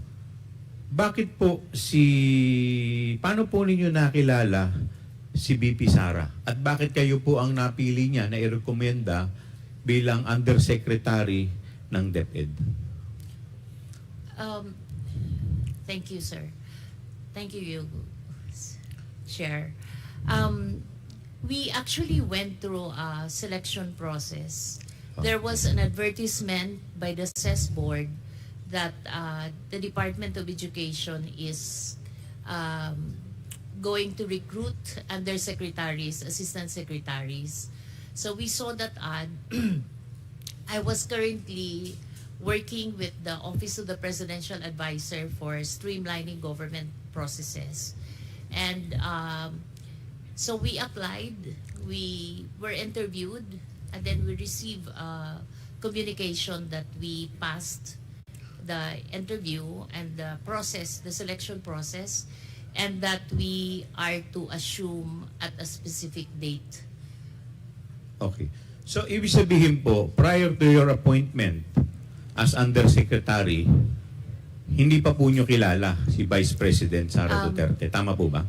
Kilala naman po, Kilala Your na po Honor, ninyo. kasi she studied at the Development Academy of the Philippines where I Okay. was the Senior Vice President. She was our graduate student. So, din po kayo sa DAP. Yes po, sir. Ano Your Honor. pong course ang kusang po kayo din? Sir, it's just one. So yung buong DAP kayo po yung ano? Yes, sir. Okay, Development It's Academy, the tama Graduate po ba? School of Public and Development Management. Okay. So, dito po ninyo nakilala si VP Sara. Yes po. Yes, Your Honor. And Okay. I was actually her advisor of her thesis for her master's degree. Okay. So yung recommendation po niya, kayo po ay naging Undersecretary for Human Resources and Organizational Development. Tama po ba? Yes, yes, Chair. Okay. So ilan po ba ang USEC ng DepEd? We were 9 po. Siyam po. Ano-ano po yung mga USEC na to? USIC for finance, admin, Finance. infrastructure. Admin. Infrastructure. Infra? Yeah. We were admin, finance, curriculum, human resource and organizational development. Pakilakasan po. Human resource and organizational development, operations, planning, procurement, and the procurement. chief of staff. May USEC for procurement po. Sir, the USEC for procurement was a product of an organizational review which we did when we came into into DepEd. Okay. So, as USEC for Human Resources and Organizational Development, kayo rin po ay na-designate as head ng procuring entity. Only in 2023, sir. February 2023. So, dalawa po yung function ninyo. USEC po kayo ng Human Resources and at the same time, kayo rin po ang head ng procuring entity. Tama po ba? Yes, Mr. Chair. Okay. Bakit hindi po yung USEC for procurement ang head ng procuring entity or ng HOPE? Bakit po yung sa human resources po? Kayo po, yung opisina po ninyo, ang pagkakaalam ko sa human resources, kayo po yung sa mga recruitment ng tao, tama po ba? Yes, Mr. Chair. Yung po yung trabaho ninyo, tama po ba? Ang trabaho ko po, Mr. Chair, is human resource. Then I have the National Educators Academy of the Philippines and the Teachers Excellence Council. Tama po. There's 1.1 So in short po, yung trabaho ninyo has nothing to do with procurement. Yes, Okay. yes, Mr. So ang Chair. tanong ko po, bakit po kayo ang naging head ng procuring entity? Bakit kayo po ang napili? I think it's a trust. It's a trust. So, kasi pwede naman yung finance, pwede naman po yung admin, tama po ba? Okay. So, it's a trust. Okay. Thank you po. So, kanina po, binanggit po ninyo dito sa inyong paragraph 3 ng affidavit ninyo, sabi nyo, as one of the signatories of DepEd checking account, alongside USEC, Annalyn Sevilla, I signed check related to the department's confidential fund and recall that each one amounted to 37,500,000. So ito pong 37,500,000, ilang beses po kayong pirma ng cheque in connection dito sa 37,000. Ilang 37,500,000 pong cheque ang napirmahan po ninyo? Habang hope po kayo. Mr. Chair, I'm not very sure if it's 2 or 3. Okay. It should be around that. 2 or 3. So more or less, mga nasa 54 million ang napirmahan po ninyo. Tama po? Yeah, but separate checks. Apo, dalawang check na worth 37 times 74. Apo. Now, sabi po ninyo sa paragraph 4, between February 2023 to September 2023, I received a total of 9 envelopes labeled Hope. My current position in DepEd during that time. Concurrent. Ano po? Tama po ba? Concurrent position. Yes. Your Honor. So tama po ba itong sinabi ninyo? Yes, Okay. Mr. Ano po Chair. yung laman nitong siyam na envelope na to? It's 50,000 pesos. 50,000. So 50,000 times 9. So for 9 months, ilang buwan po kayong naging Hope? 9 months? May I explain that? Yes, please. I've been receiving that envelope, but I never opened it while I was at DepEd.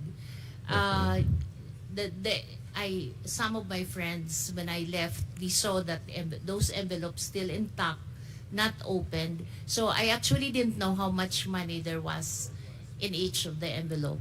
But how did you know na pera po ang When I laman? retired already, I was asking for an exit call so I could You were return asking for? an exit call when I was leaving already DepEd because I wanted to return those envelopes, but I wasn't able to have that exit call. I wasn't able to return, but so I sought some advice and they just advised me to donate it to a non-government organization, which I did. And that's the only time that I opened those envelopes in front of the people that I was donating it. And it was 50,000 per envelope. So 50,000 times 9. It's 450 po. And 450. They issued me a receipt for that 450. Okay. Sino po nag-issue ng receipt? Yung the one who it's an The one it's na... an NGO that I Okay. donated So yung the money. pinag-donate po ninyo. Yes, Do you sir. have that receipt? Yes, sir. Thank Yes, you. sir. Can we Yes, have a Mr. copy Chair. of the receipt, Yes, ma'am? Mr. Chair. Thank you po. So, buwan-buwan po, nakakatanggap po kayo ng 50,000 at sinasabi po netong si Assistant Secretary Sunshine Fajarda. Sabi po ninyo sa kanya, itong envelope na to ay galing po from the Office of Vice President Sara Duterte o galing kay BP. So, ano po ba ang trabaho nito ni Assistant Secretary Sunshine Fajarda? She used to be the head executive assistant. Heya. And then she became an assistant secretary. Okay. At ang asawa po niya, sabi po ninyo dito, si Edward Fajarda, siya naman po ang Special Disbursement Officer. Tama po ba? Yes. Okay. So, ibig sabihin po, itong mag-asawa po, si Sunshine Fajarda at si Edward Fajarda ay very close po talaga sa Vice President. Tama po ba? Masasabi po ba ninyo na very close sila? I couldn't say that po. Pero the fact na si Sunshine Fajarda ay Heya, so siya po yung laging kasama. Tama po ba? If you're the Heya, you're usually the one who has trust and confidence from the Yes, president. trust and confidence. So ang ano po ba yung mga trabaho kadalasan ng Heya? It's really doing the... Parang chief of staff din po yan Yes. Tama po ba? So pag dumating na si Heya at may sinabi pong instruction sa inyo, parang ang kausap na rin po ninyo yung boss. Tama po ba? Yes, So, Mr. okay. Chair. So ito po bang So, tuwing nagpupunta po siya sa inyo, sabi ninyo, 9 months. Sunod-sunod, nagbibigay po siya ng envelope na may laman pong 50,000. Tuwing nagpupunta po siya sa inyo, sinasabi po niya, galing kay VP. Tama po ba? Kami po yung umaakyat sa Umaakyat kayo. Office of the Secretary. Saan po kayo umaakyat? Saan office po? Sa Office of the Secretary. Kasi that's where she holds office. Sa office ni Assistant Secretary Fajarda. Yes. Okay. Yes, Chair. By the way, ito po bang opisina po niya? Gaano po ito kalayo sa opisina ni BP Sara? The same Office. So, ibig sabihin, isang opisina lang po silang dalawa. Okay. Pero kasi normally po, yung USEC ang nagpapatawag ng ASEC eh. Tama po ba? Tama po ba? Kasi mas mataas po yung USEC kaysa sa ASEC eh. But this time, yung ASEC po ang nagpapatawag sa USEC. Tama po ba? Yes, Chair. Okay. So, yun po eh hindi naman normal. Kasi normally talaga, ang boss ng ASEC, yung USEC. Tama po ba? Okay. So, the fact na kayo po ay pinatatawag ng ASEC, ibig sabihin po talaga, talagang very close. At talagang parang very close siya sa secretary. Tama po ba? Parang alter ego po siya. Okay. Pakidescribe nyo nga yung opisina ng Office of the Vice President at saka ito pong opisina ni Assistant Secretary Sunshine Fajarda. Ano po ba yan? Kunyari, halimbawa, ito po, isang opisina to. Meron lang po ba siya doong table o meron din siyang sariling opisina doon? May sarili siyang... May sariling opisina. So, para siyang chief of staff doon. Okay. Pero lahat yan under ng Office of the Secretary. Kasi normally po, ang mga may opisina lang po doon, USEC. Tama po ba? Ang mga USEC po, may kanya-kanyang opisina. Tama po ba? Sa baba po. Sa baba. Yung mga ASEC po, may mga opisina rin po ba? Yes, Saan po? Sa baba rin. Naka-scattered kasi madami. Naka-scattered. So, ibig sabihin, on top dun sa opisina niya as ASEC, meron din siyang opisina sa loob ng opisina ng secretary as HEA. No po, Chair. Wala. Yun lang yung office niya. Yun lang ang office niya. So, ibig sabihin kasama talaga... Kasama din niya yung USEC, yung Chief of Staff. Okay. Ang nag-office doon, Chief of Staff at saka yung ASEC. Doon sa loob ng opisina ng secretary. Okay. Yes. So, yun lang po. Salamat po.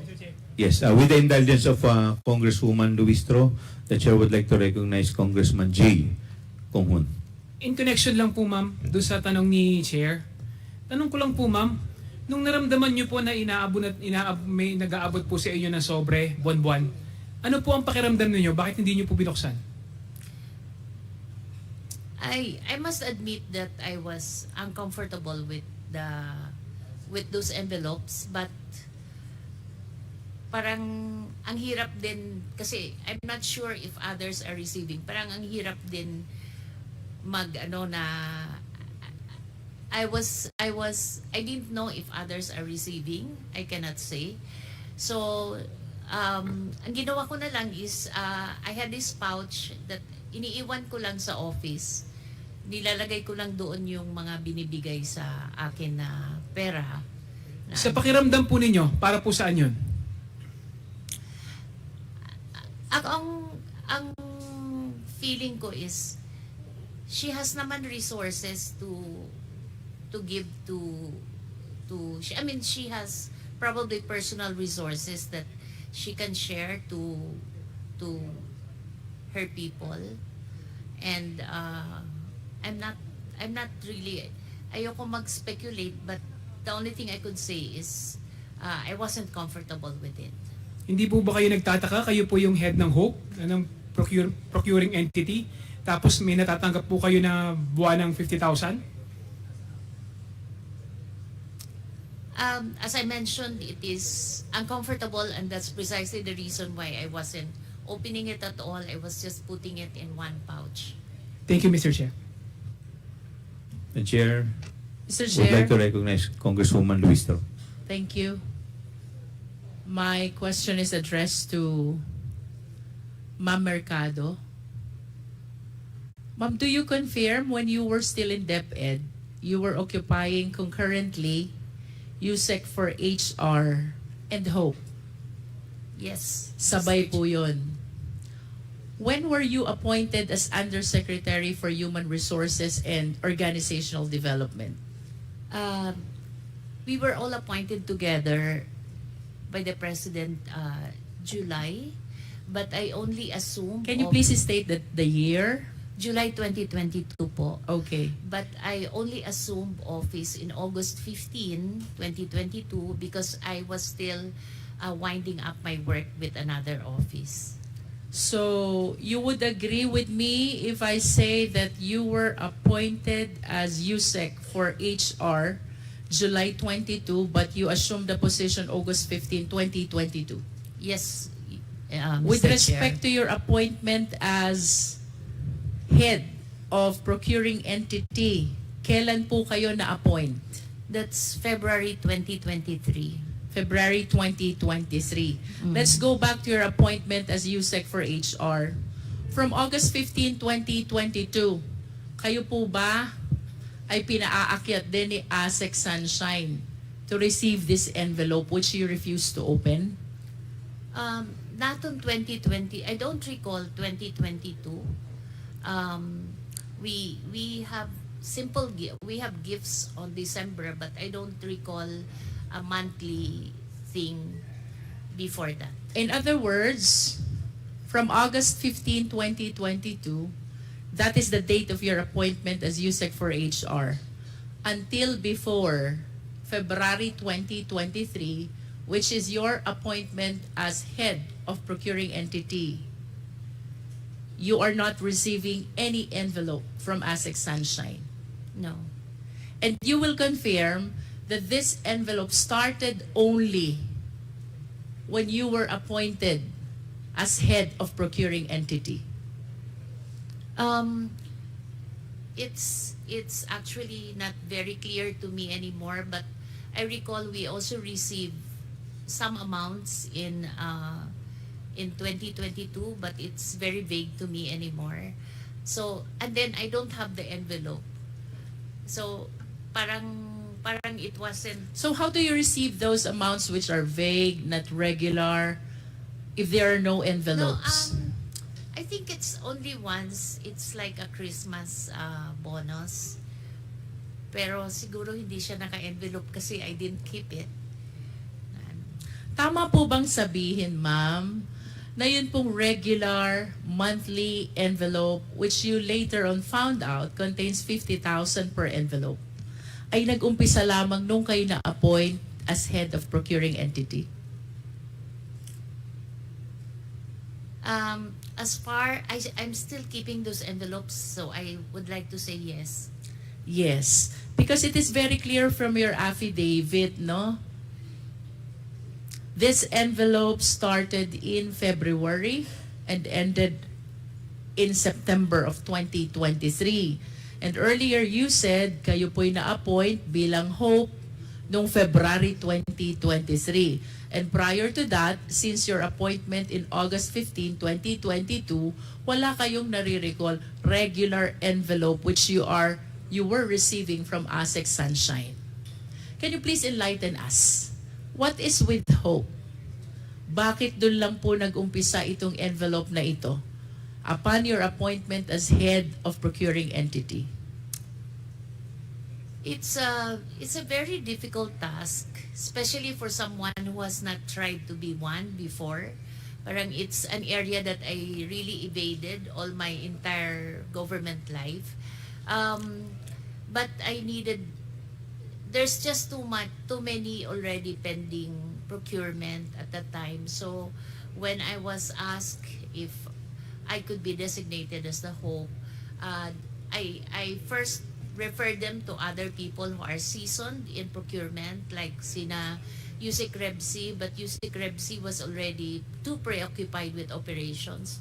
So I finally accepted the position, and it was difficult because I have to study the procurement law, and I was given I had a lawyer and someone who's already a retiree to review the documents with me when we signed the contracts.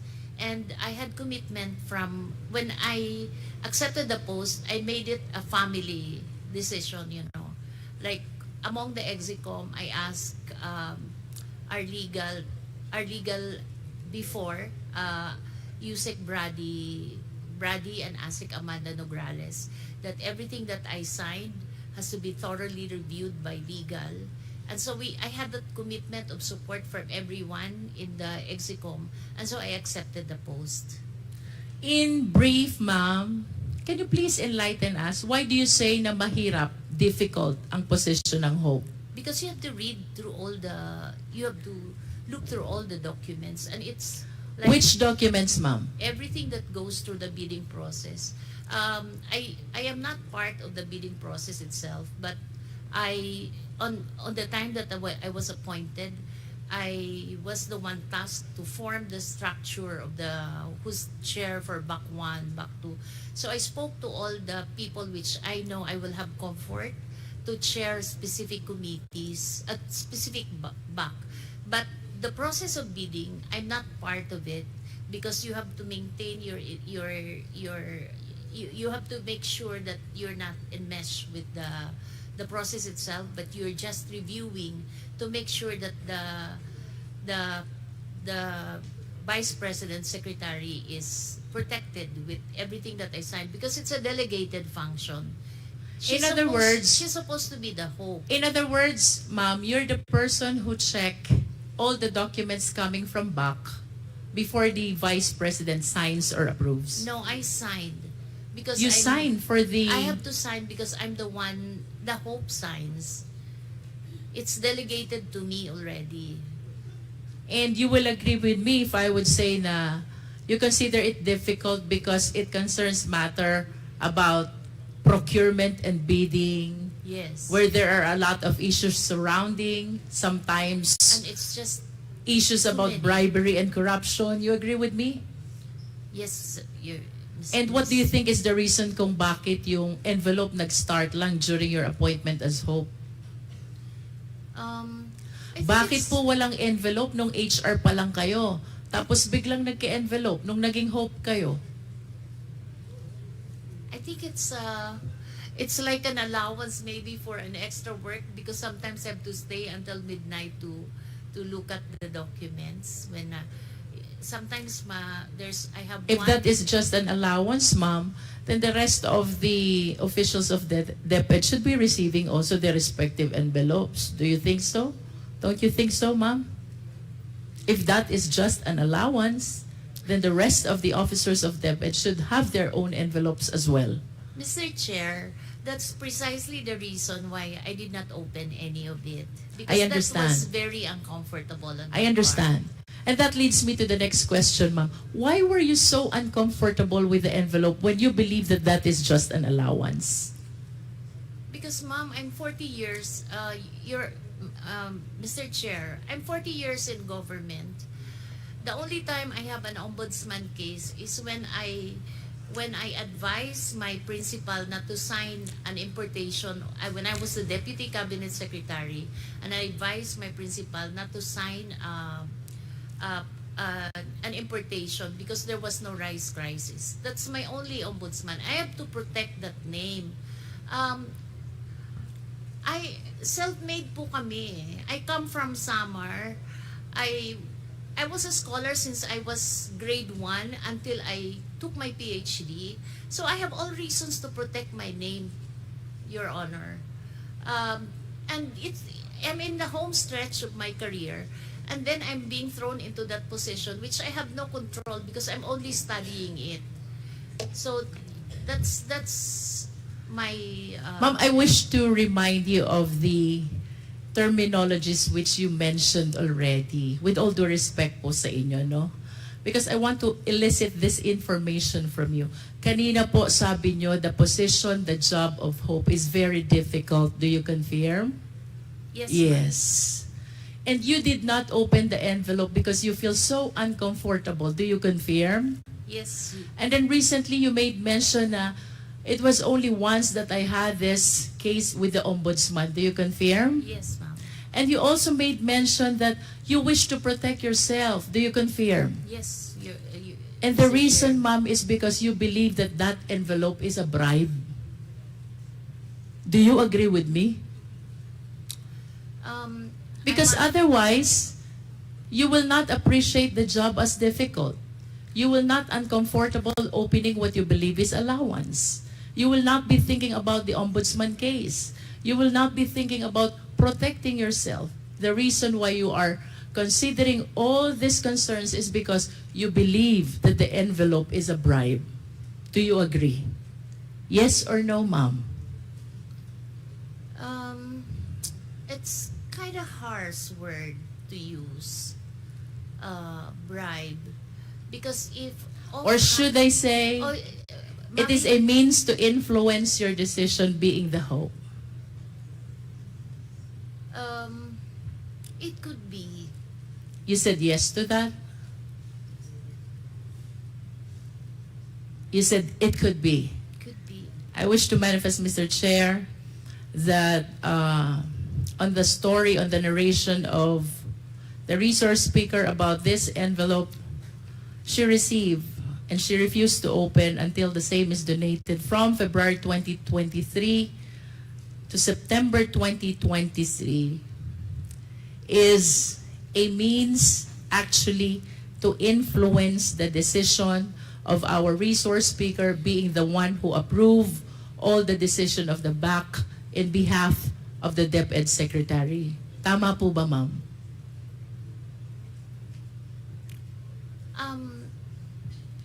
There was only one instance that I could recall but there was no one spoke to me about there was an instance where I tried to let a bidding lapse, but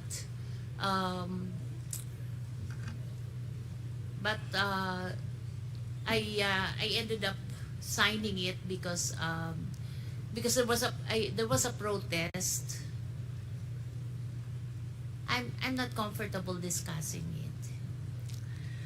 But I wish to state for the record, Mr. Chair, that with the narration of our resource speaker, she earlier manifested that she believes that those envelopes are means to influence her decision as hope.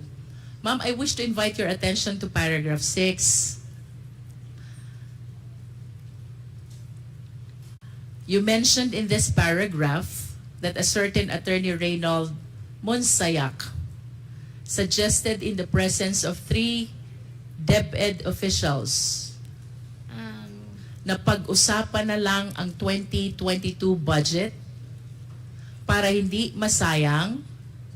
However, you firmly asserted that the procurement must be implemented and conducted in strict adherence with the rules. Do you confirm this? Yes. Can you please enlighten us? Sino po yung ibang DepEd officials present during this incident? Actually, it was one director and 2 consultants. Can you please state the names? The director was Director Resty Osias, and the consultants was Juna Soriano and Ferdinand. Forgot the family name. Where did this meeting happen, ma'am? Kanino pong opisina nangyari to? It was not in DepEd. I was having lunch. There was a training ongoing in one hotel.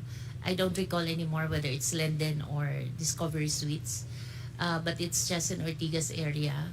And I was having lunch with these people, and we were discussing a project. And then that's when I was approached. Does that project have something to do with the 2022 continuing no, fund? it was different. It was different. Yeah.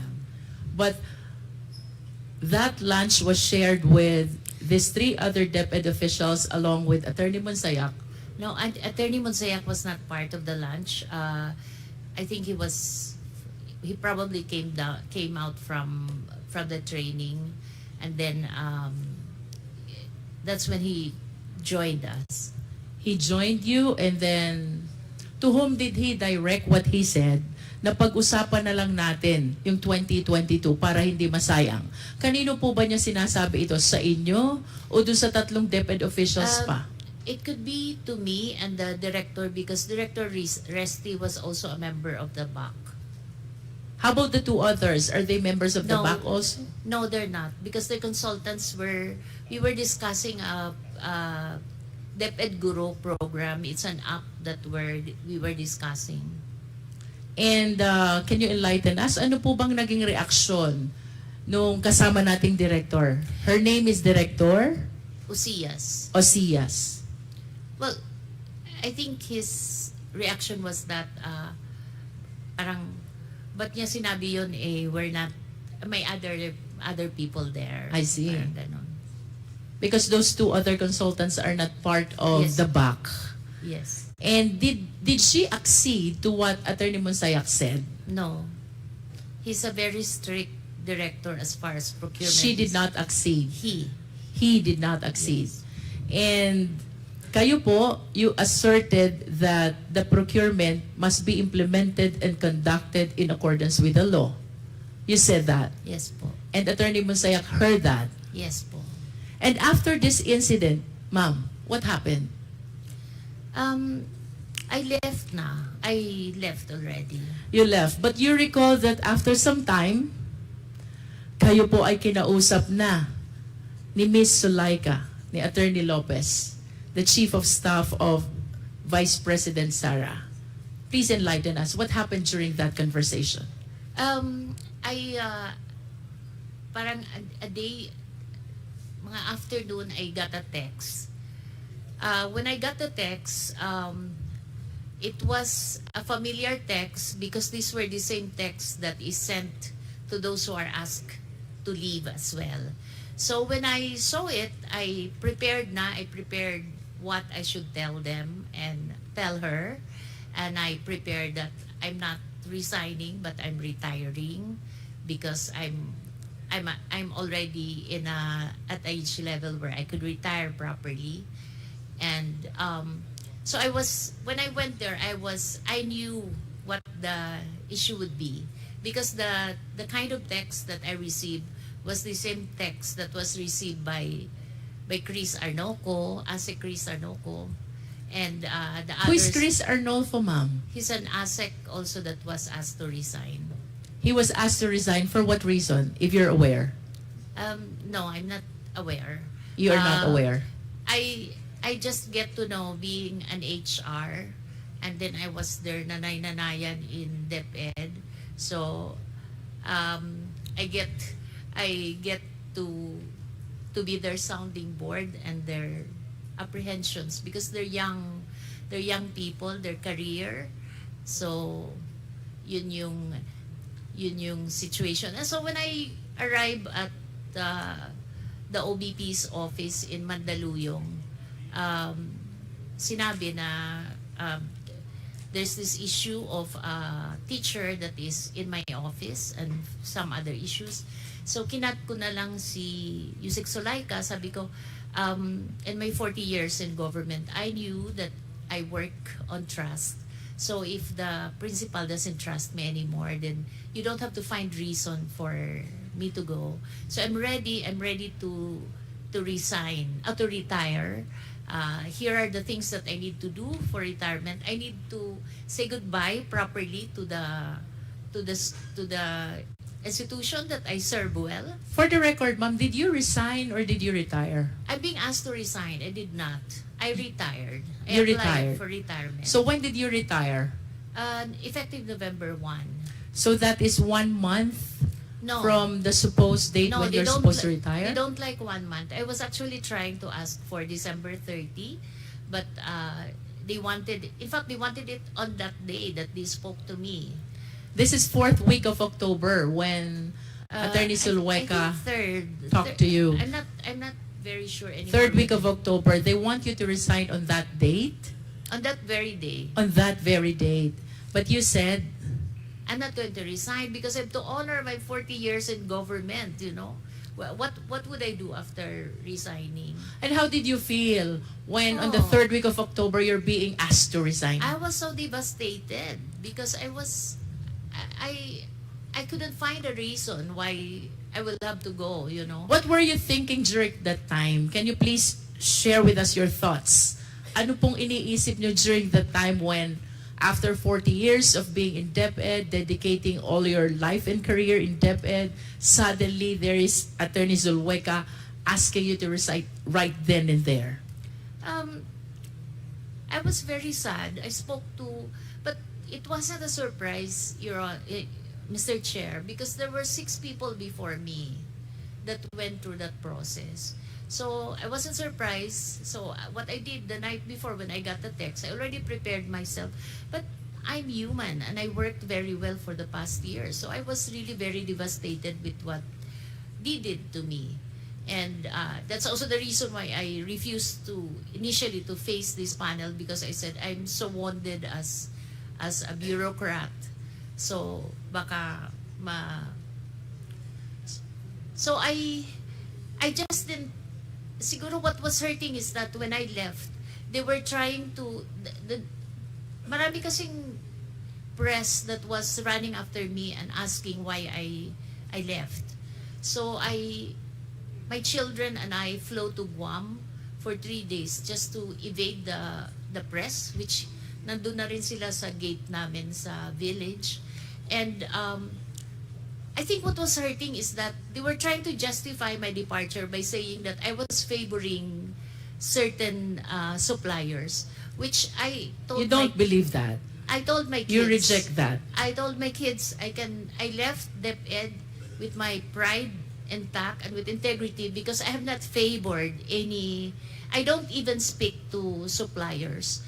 If there are petitions or things that has to be settled at Hope level, I go at the middle of DepEd where it's seen by everyone, and that's where I speak to the suppliers. Last question, ma'am. Sasang-ayon po ba kayo if I would say na yung pagtanggi nyo kay Attorney Reynald Monsayak na pag-usapan na lang yung 2022 continuing fund ang dahilan kung bakit kayo pinagre-resign ni Attorney Zulueta? That's very speculative, ma'am. From your point of view, ma'am, it can be right, it can be wrong, but from your point of view, it could be the reason. Dahil tumanggi kayo na pag-usapan ang 2022 continuing fund, posible na ito ang dahilan kung bakit kayo pinag-resign ni Attorney Zulueta. Thank you, ma'am. I submit, Mr. Chair. Thank you. The Chair would like to recognize the presence of our Senior Deputy Speaker from the 3rd District of Pampanga, Honorable Aurelio Don Gonzales Jr., the Honorable Chino Miguel Almario from the Bao Oriental 2nd District, the Honorable Margarita Attorney Mix Nograles, Deputy Majority Leader of PBA Party List, and the Honorable Rodante Marcoleta from Sagip Party List. Yes, Congressman Rodriguez. Yes. Thank you, Mr. Chair. Before I proceed the interpellation of our witness, I'd just like to pick up on the point that Congresswoman Luistro just mentioned po, no, while she was on that matter of the reasoning perhaps of the request of is it USEC or ASEC Monsayak? ASEC Monsayak. You mentioned po kay Attorney upon questioning ni Congresswoman Luistro that it is speculative to say that perhaps the reason that you were asked to step down was because of the request which you rebuffed po, no? But in your affidavit, you mentioned here that the timing of my meeting with Ms. Zulaika struck me as more than coincidental. It gave me the impression that my candid response to Attorney Monsayak's suggestion was the real reason behind the push to relieve me of my office. Of course, Mr. Chair, we understand the predicament that the good USEC is in. It was very difficult to be forthright in times like this with the allegations as heavy as this. But you have to be honest with us, Madam USEC, Mr. Chair. At the time, you did feel that there was a relation between the request for you to resign and your refusal to work on the procurement as asked by Attorney Monsayak? No. Not at the time, but because it was happening so fast, Mr. Chair. So I parang it happened so fast. Events happen one at a time. There was so many things to close. I have so much things to move out from so I didn't have the time. But on a hindsight, when it's almost a year from now, many months already, you kind of find that reason siguro yun yung events, simply because I was getting information from my colleagues that they're saying that I was moved by the Vice President out because I was favoring some suppliers, and it hurt me so much because I have not spoken to any supplier. In fact, there was a supplier which I learned later was sister of our family lawyer and a family doctor, and I did not make a decision on that specific case.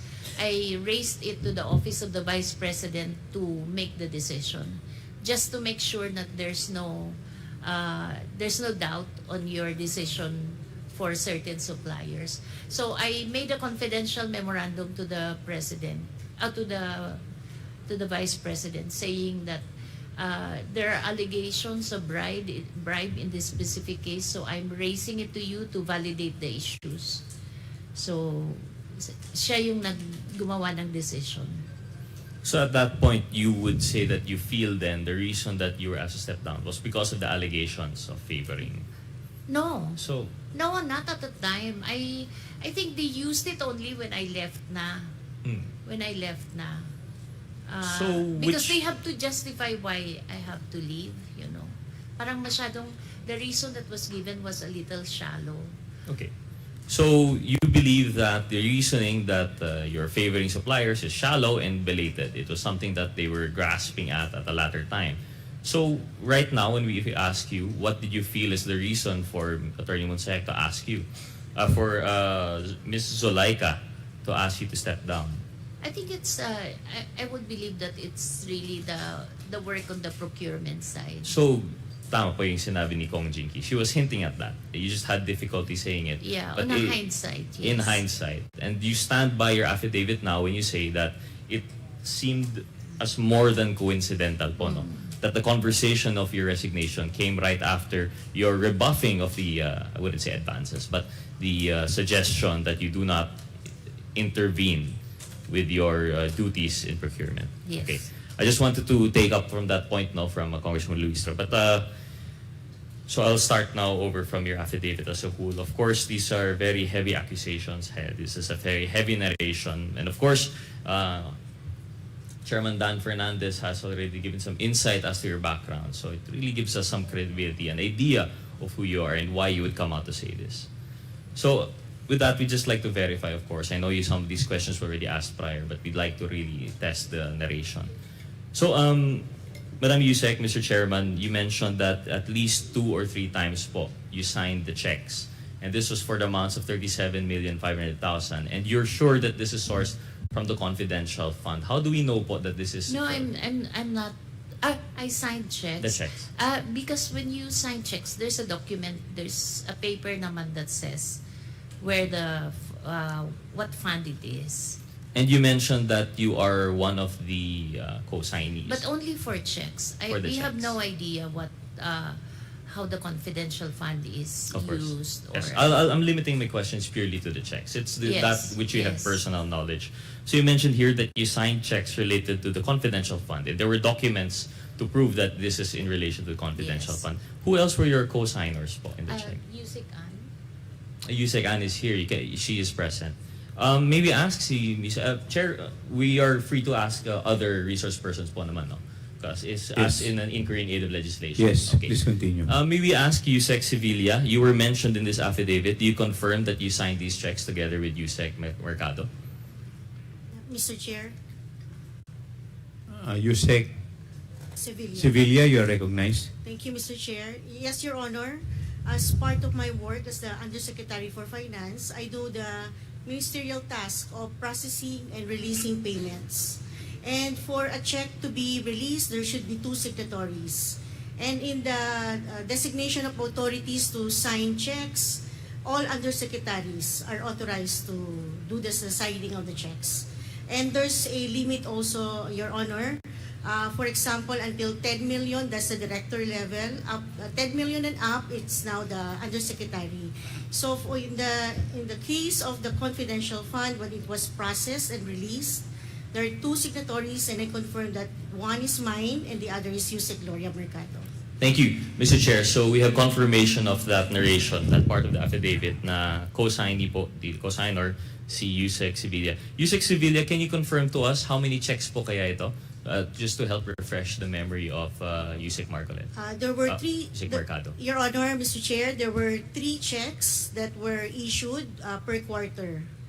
I'm getting the details, Your Honor, from our accountant who is also present. They're the one preparing the checks, but I don't have the exact details. But I remember that the release is done per quarter. And 150 million that was appropriated for 2023 divided by 4 quarters is 37.5 million. So there were 37.5 million per quarter that were issued as checks. Okay, so we now have confirmation that tama naman po yung narration ni Yusek Mercado, 2 to 3 checks. Now we have confirmation it's 3. So the total amount that she is attesting to have been signed off for is 112,500,000. Would that be a fair statement, Yusek Sevilla? Mr. Chair, I confirm that the total of 37.5 million checks is 112.5 million. Thank you. Yusek Mercado, you mentioned po in your affidavit in paragraph number 4 that you received a total of 9 envelopes. Of course, now we understand that you had apprehensions and that you had some difficulty accepting it, and we'll come back to that na lang po, no? But you mentioned here that a certain ASEC, the HEA at the time, si Miss Fajarda, is she here today? No, it's not here. So si ASEC Fajarda, is she still in the office of the OVP, DepEd? Would you know? She's with the OVP right now. Okay. And you mentioned that she would give you the envelopes. Would you recall if the envelope had a marking Hope po, no? It was labeled as Hope. Mr. Was this Chair. typewritten? Was this printed? No, it's written. Written. Would the handwriting be familiar? I'm still keeping those envelopes. Oh, you still have the envelopes. Mr. Chair, may we request perhaps that these envelopes be produced as object evidence for this committee? So perhaps in a... The envelope, I think, was already... the content of the envelope was already donated. Yes. But with respect to the envelope, you still have it in your possession. Tama po ba? It's in my home. Okay, so may we request Yusek Mercado to please... dala po ba niyo ngayon? Hindi po. Hindi. So siguro in the next scheduled hearing, may we request na pakidala po ninyo para ano po namin. Meron pang next schedule. Ma'am, pakilapit lang po ninyo yung microphone para medyo clear at maliwanag po. Thank you po. So, please continue. Please proceed. Thank you, Mr. Chair. I think that would be very helpful and we'd really appreciate if you could produce that. That would be object evidence po if talagang handwritten po yan and if we're able to prove kung kaninong handwriting. This would just serve to verify po no, the veracity of your narration. So, meron pong envelopes that were labeled Hope. They were not labeled Miss Mercado. They were not labeled Ma'am Gloria po ba? Is that how you go? What is the name that you go by po for people familiar with you? Glo. Glo. So it didn't say Dearest Glo, it didn't say Music Just Mercado, Hope. just Hope. Just Hope. Okay, I'll come back to that po at a later time. Going back po to the lunch of, you had the lunch, according to paragraph 6 po, no, you substantiated that your lunch was in Discovery Premier po ba? Or- I don't recall anymore whether it's Linden or Discovery, but just within those hotels. And you had that lunch with 2 other colleagues and then si attorney, 3 colleagues. Yeah, one of my directors, Attorney Resty, Ucias, and 2 consultants. 2 consultants. And then si Attorney Monsayak joined you Joined at us, a later time. Mr. Chair, may we ask si Attorney Monsayak? Good afternoon po, sir. Sir, ano po yung position nyo at the time? You were USEC? Good afternoon, sir, Your Honor. Attorney Monsayak, you are recognized. Thank you, Mr. Chair, Your Honors. During that time, I was new at DepEd as Assistant Secretary for Procurement. You were an ASIC for procurement. Okay. Yes, Your Honor. And at the time, would you confirm that you were at the training? Do you recall the narration of this lunch that that Yusek Mercado has laid out today? Yes, Your Honor. The very good thing about this is I kept all our conversations, and it would debunk the timeline being narrated by Yusek Glo Mercado here, especially about the reason she was supposedly removed by the appointing authority. And I remember that lunch. Your Honor, can I provide context for the narration? Hopefully, Mr. Chair, may I just clarify? My question is about the lunch po, no? Yung whether or not the reason for the removal or whatever else. We'd like to hear that, but sir, perhaps at a later time after interpellation by other members. Yes, sir. But my interpellation is purely on the lunch. If you could qualify the context po. Na lang. I remember the lunch. It was a training conducted at Linden Suites regarding procurement. It was the time that because when the first bidding, 2022 bidding was conducted, the bid opening, I was not yet an employee of DepEd. So it was conducted, I think, August. I joined DepEd at October 1. But when I was there, I saw that all the bidders... Excuse me, can I... pwede po ba puputulin ko po muna? Yes, Your Honor. Attorney, nag-take ka na po ba na oath? Opo, nag-take po oath kanina kasama ng mga iba pang resource persons. Okay. Attorney Powa, nag-take na rin po ba kayo ng oath? Yes, Mr. Chair, kanina po. Okay, so please continue. So naalala ko po yan, nung pumasok po ako, nakita ko po yung sa original bidding ng 2022, halos lahat ng bidders nadi-disqualify na. At yung 2022 funds, maglalaps na yan end of 2023. So nakita ko ho yan na nagpo-post qualification pa sila. Nandun ho si Yusek Glomer, kasama ho si Resty Osias. Hindi ko ho kilala yung dalawa, no? So, una ho, wala akong dahilan o interes o inclinasyon na magbigay ng isang illegal na order sa isang publikong lugar na may mga tao na hindi ko man lang kilala. Ang naaalala ko po dyan, si Resty po ang kausap ko. Sabi ko, ano ang plano nyo dyan? Kasi kung itutuloy nyo yung post-qualification at maglalaps yan, hindi na aabot yan sa December 2023. So, mag-decide na kayo kung ire-rebid nyo yan. Kasi kung ire-rebid nyo yan, hindi masasayang yung pondo, mayu-utilize pa yan bago mag-end yung 2023. Yan po yung mismong sinabi ko. Kumbaga pinagde-decide ko na ho sila kung itutuloy pala nila yung post-qual nila na sobrang na-DQ na halos lahat ng mga bidder or magre-rebid na sila kasi tapos na naman yung period for post-qualification at marapit na rin mag-lapse yung 90-day maximum period for procurement. So parang sinabi ko, mag-decide na kayo kung i-rebid nyo yan kasi kung i-rebid nyo yan, aabot pa yan, hindi masasayang yung 2022 funds. So I remember that, Your Honor. Ang tanong ko lang ho, ba't naman ho ako mag-uutos ng illegal sa isang USEC na head of procuring entity na may mga kasamang tao na hindi ko man lang kilala? Thank you for the qualification. Can I just interject? Yes. Yes, thank you very much, Congressman Gutierrez. Yes, Deputy Speaker. Mr. Chair, just so that I can fix my timelines on my notes. At that time po, Attorney Monsayak, ano pong posisyon ang hawak ninyo? Assistant Secretary for Procurement po ako. So ASEC na po kayo at that time? ASEC lang po ako. Kailan po kayo na-appoint na ASEC? Nag-assume po ako October 1, Mr. Chair, Your Honor. October 1, 2023. October 1, 2023 po. 2023. So, head kayo ng procurement? Ay, hindi po. May boss po ako na USEC for procurement po. Okay. So, but when you assume your position as ASEC, you're appointed as ASEC, no? Correct? Opo, Mr. You were Chair. ASEC for what? Procurement po. So for procurement. Okay, thank you very much. I just wanted to clarify that. No, thank you. So my apologies to Congressman Gutierrez. Please continue, Congressman Gutierrez. Thank you, Mr. Chair. Thank you, DS Suarez. So USEC, just to take over from there. Also to get in line Mr. with Chair, sorry. I yield to my colleague. Congressman Mr. Chair, Pamela may I Zamora. just clarify kung kailan eksakto yung lunch nangyari? Sir? Hindi ko na ho maalala. Kanino po kasi- ninyo ina-address yung tanong nyo? Ay, kay Attorney Monsayak po, Attorney Mr. Chair. Monsayak, please respond. Your Honor, Mr. Chair, hindi ko na ho maalala yung actual lunch. Pero ang maganda po kasi dito, na-save ko ho yung mga conversation Alright, namin ni so what Yusek month Lo. wa- sorry, with the indulgence of Congressman Rog, I'll just take like 5 seconds.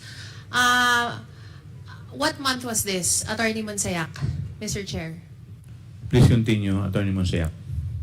Your Honor, I have to check on my records. Pero alam ko ho, bago pa lang ho ako sa DepEd niyan, siguro baka October lang din po yan.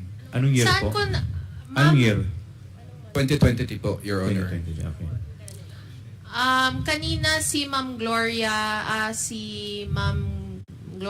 Ma'am, kailan niyo po sinabi, when did the lunch occur? USEC I Mercado. wasn't also very specific because I could not recall the exact date. But it should be October.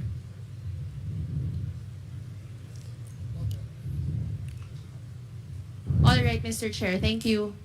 Thank you. Yes, please continue, Congressman Rog. Thank you, Mr. Chair. Gutierrez. Just in line po with before we go back to the substance of the dinner, the lunch itself, just for the timeline. So prior to the October 1 appointment to ASEC for procurement, ano po yung position po ninyo, USEC, ASEC? Your Honor, Mr. Chair, I was spokesperson for the Office of the Vice President during that time, before I assumed office at DepEd.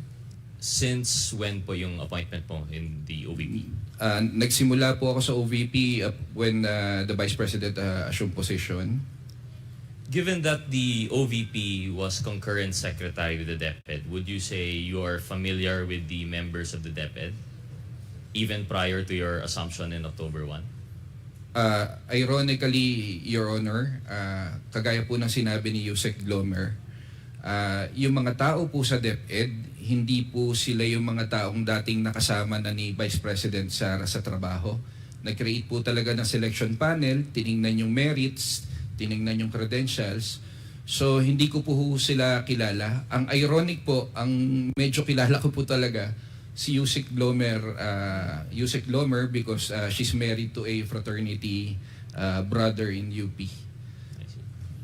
So, Mr. Chair, so your statement earlier is that you are not familiar with the processes of procurement, at least because you just entered as ASEC October 1. But you are familiar with USEC Glo. Your Honor, I'm a little bit familiar with the procurement process because I used to be head of a government agency, so I oversaw everything the procurement process. So just not familiar with this particular case? Yes, Your Honor, because when I joined, the first bid opening was already... But you recall that after some time, I see. So if kayo that po was ay the case, kinausap going na. back then, thank you for the clarification of the timeline. Going back to the lunch, you do admit to having discussed about procurement issues. It's just you deny that it was an illegal order. Yes, Your Honor. Bakit ko naman po sasabihin, pag-usapan na lang natin to sa harap ng maraming tao, sa harap ng DepEd officials. Parang ang sinasabi ko doon, mag-decide na kayo kung ire-rebid nyo yan or itutuloy nyo yung post-qua. Kasi kung ire-rebid nyo yan, aabot pa yan at mayu-utilize yan before the year end. Ba't ko naman po mag-uutos ng illegal? And Your Honor, can I elaborate on the timeline just to show that what Yusek Glomer said earlier about the reason for her removal is Point of order, Mr. Chair.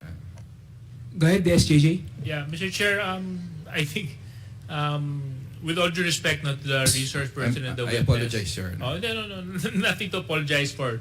I just want to make sure that we're giving proper direction to the questions of Congressman Gutierrez. So if the resource persons would be reminded na let's stick na lang to answering the questions as they were.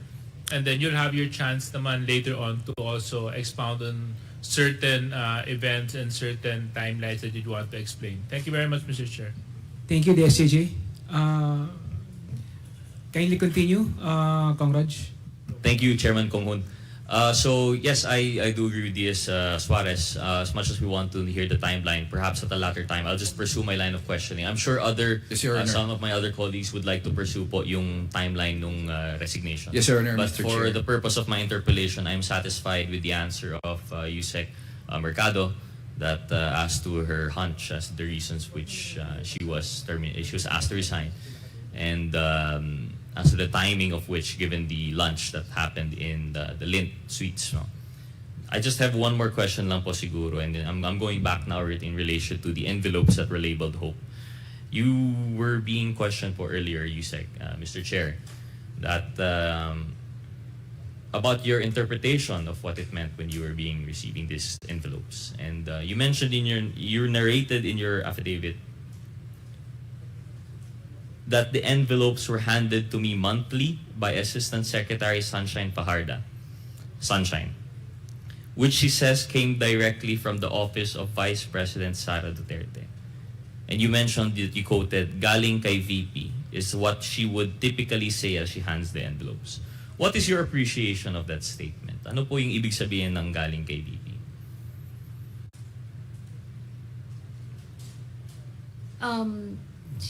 Mr. Chair, as I mentioned earlier, it's for me it's kasi meron naman siyang ang appreciation ko, the BP naman has other resources to share. So ganun lang kasimplistic yung tingin ko at first. It was only when I move out already that I give it a hard thought.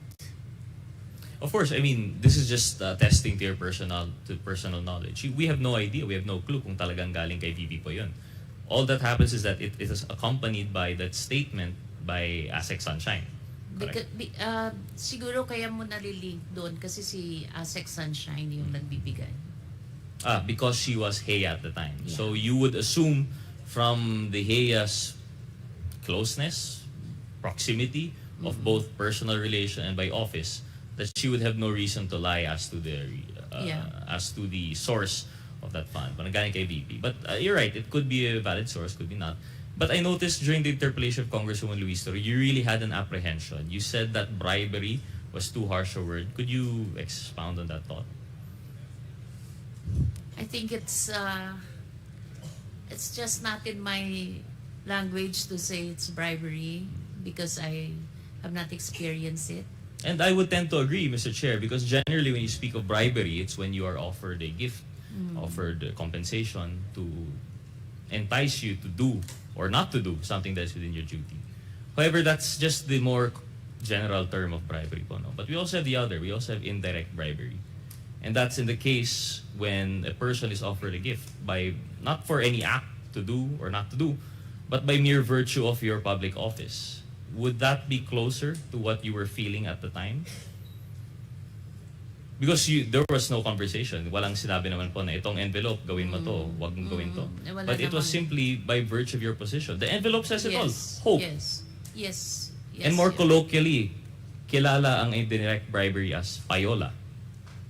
Did you have an inclination na ito ay payola? No. So you said yes to indirect bribery but no to payola. Would you care to explain? It's those are words that are not in my vocabulary, so if you excuse me. Of course, I will not belabor po, and I have a respect for whatever semantics you choose to prove. But I'm just giving the basis on the envelope only saying hope, and there was no gift or compensation to ask of what to do and what not to do. But it was merely by virtue of your position. It would appear that you're receiving this. One last question po on that. Would you know if other employees of DepEd received the same envelope? And would you know ano po yung nakasulat sa mga envelope po nila? No. I would know of one, but the rest I don't know. You know of one more. Would you be at liberty to divulge? No. Not the identifying marks, but at least yung level, yung position po niya. Was it the USEC level, ASEC level? ASEC. ASEC level. So there would be confirmation of more than just the hope. Would you know kung ano po yung nakasulat sa envelope na yun? No. No, we don't get to see because we're called one by one. Well, Mr. Chair, I'd like to thank the good USEC for this, for her narration of the affidavit here and being forthright. I'd like to just reiterate our hope that the envelopes will be produced as object evidence for us to discuss, and I'll be yielding to other interpellators who might wish to question. Thank you very much, USEC Mercado, and thank you, Thank you Mr. po. Chairman. The Chair would like to recognize the next interpellator, the Honorable Johnny Pimentel, Vice Chairman. Thank you, Mr. Chair. Mr. Chair, I would like to discuss the matter regarding the audit observation memorandum issued by COA to DepEd. I have in my possession copies of two AOM, one dated February 1, 2024, another dated August 8, 2024.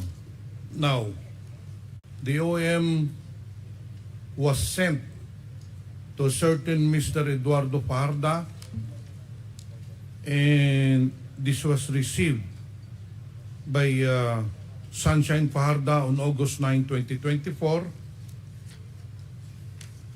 The other AOM, again, was sent to Edward Parda, and it was received by Lumilin Manalo on February 2, 2024. May I inquire from the COMSEC if this Mr. Edward Parda is present? COMSEC? Your Honor, Mr. Edward Fajardo was included in the invitees, but he is not present today. Mr. Chair, it is very important that the presence of Mr. Parda, kailangan po natin sa komitiba na ito because Mr. Parda, for the information of everyone, is the special disbursing officer.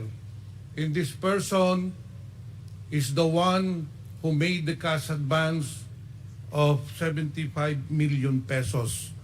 And this is also the person that liquidated the said amount. So in order that this matter be given enlightenment, we need to hear the side of Mr. Parda. So in this case, Mr. Chair, in accordance with our rules, due to the non-appearance of Mr. Parda, I move to issue a show cause order to Mr. Parda for him to be compelled to be present during the next hearing. Is there any... Second, Mr. Chair. Second, Mr. Duly Chair. seconded. Is there any objection? Hearing none, the motion is carried. Also, Mr. Chair, they have submitted as part of their liquidation several certifications coming from military authorities. We also need to invite these persons so that they can explain to us or to this committee for these certifications. One is Colonel Manaros Buransing, Philippine Army. The other one is Lieutenant Colonel Magtanggol Panopio of the Philippine Army. The other one is Major General Adonis Bahaw, which I will explain later on why their presence is badly needed or very important in this committee. Since Mr. Parda is not around, and I'd like to ask questions regarding this AOM, I'll now direct my questions to the COA, since it was signed by Ms. Nilda Plaras, the Assistant Commissioner Officer in charge. I believe that she's the one in charge in the liquidation of the intelligence funds being disbursed to the different agencies. May tanong po ako sa COA, and I'd like to know who could answer. Ito ba ay totoo ba itong AOM na pinadala ninyo? Dalawang AOM to, February 2 at saka August 9 of the same year. Who will respond?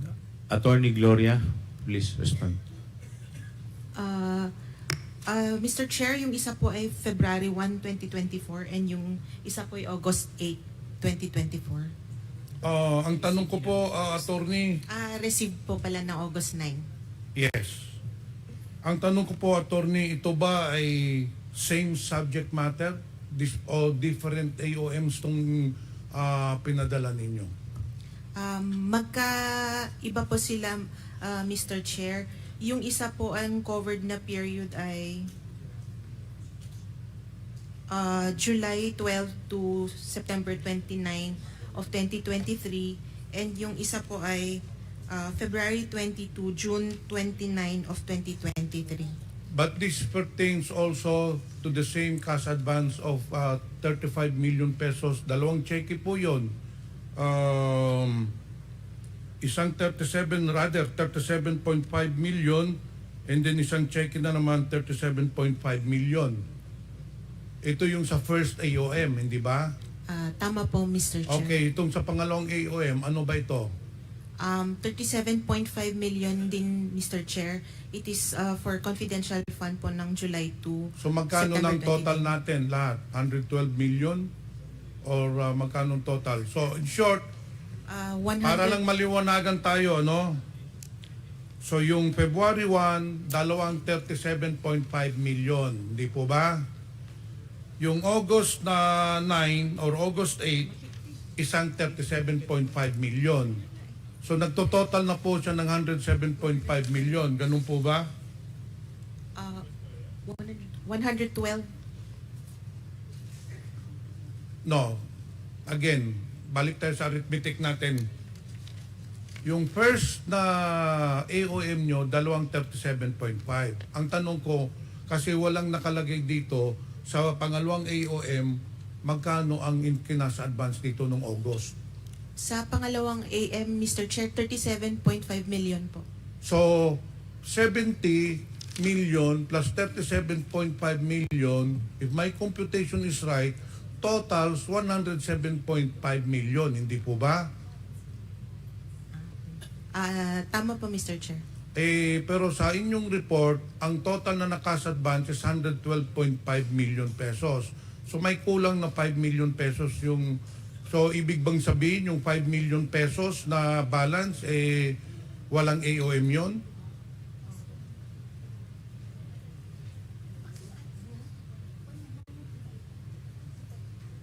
Mr. Chair, 112,500 po ang total. Magkano? 112.5 million. Kaya nga, pero kinumpute na natin yung dalawang AOM eh. So totals only 107.5 million. Saan yung kulang na 5 million? May AOM din ba yon o wala? Mr. Chair, ang 37.5 million times 3 po ay 112.5. Hindi tayo magtutugma. Ulitin ko po. Meron ho ka ba kayong copy?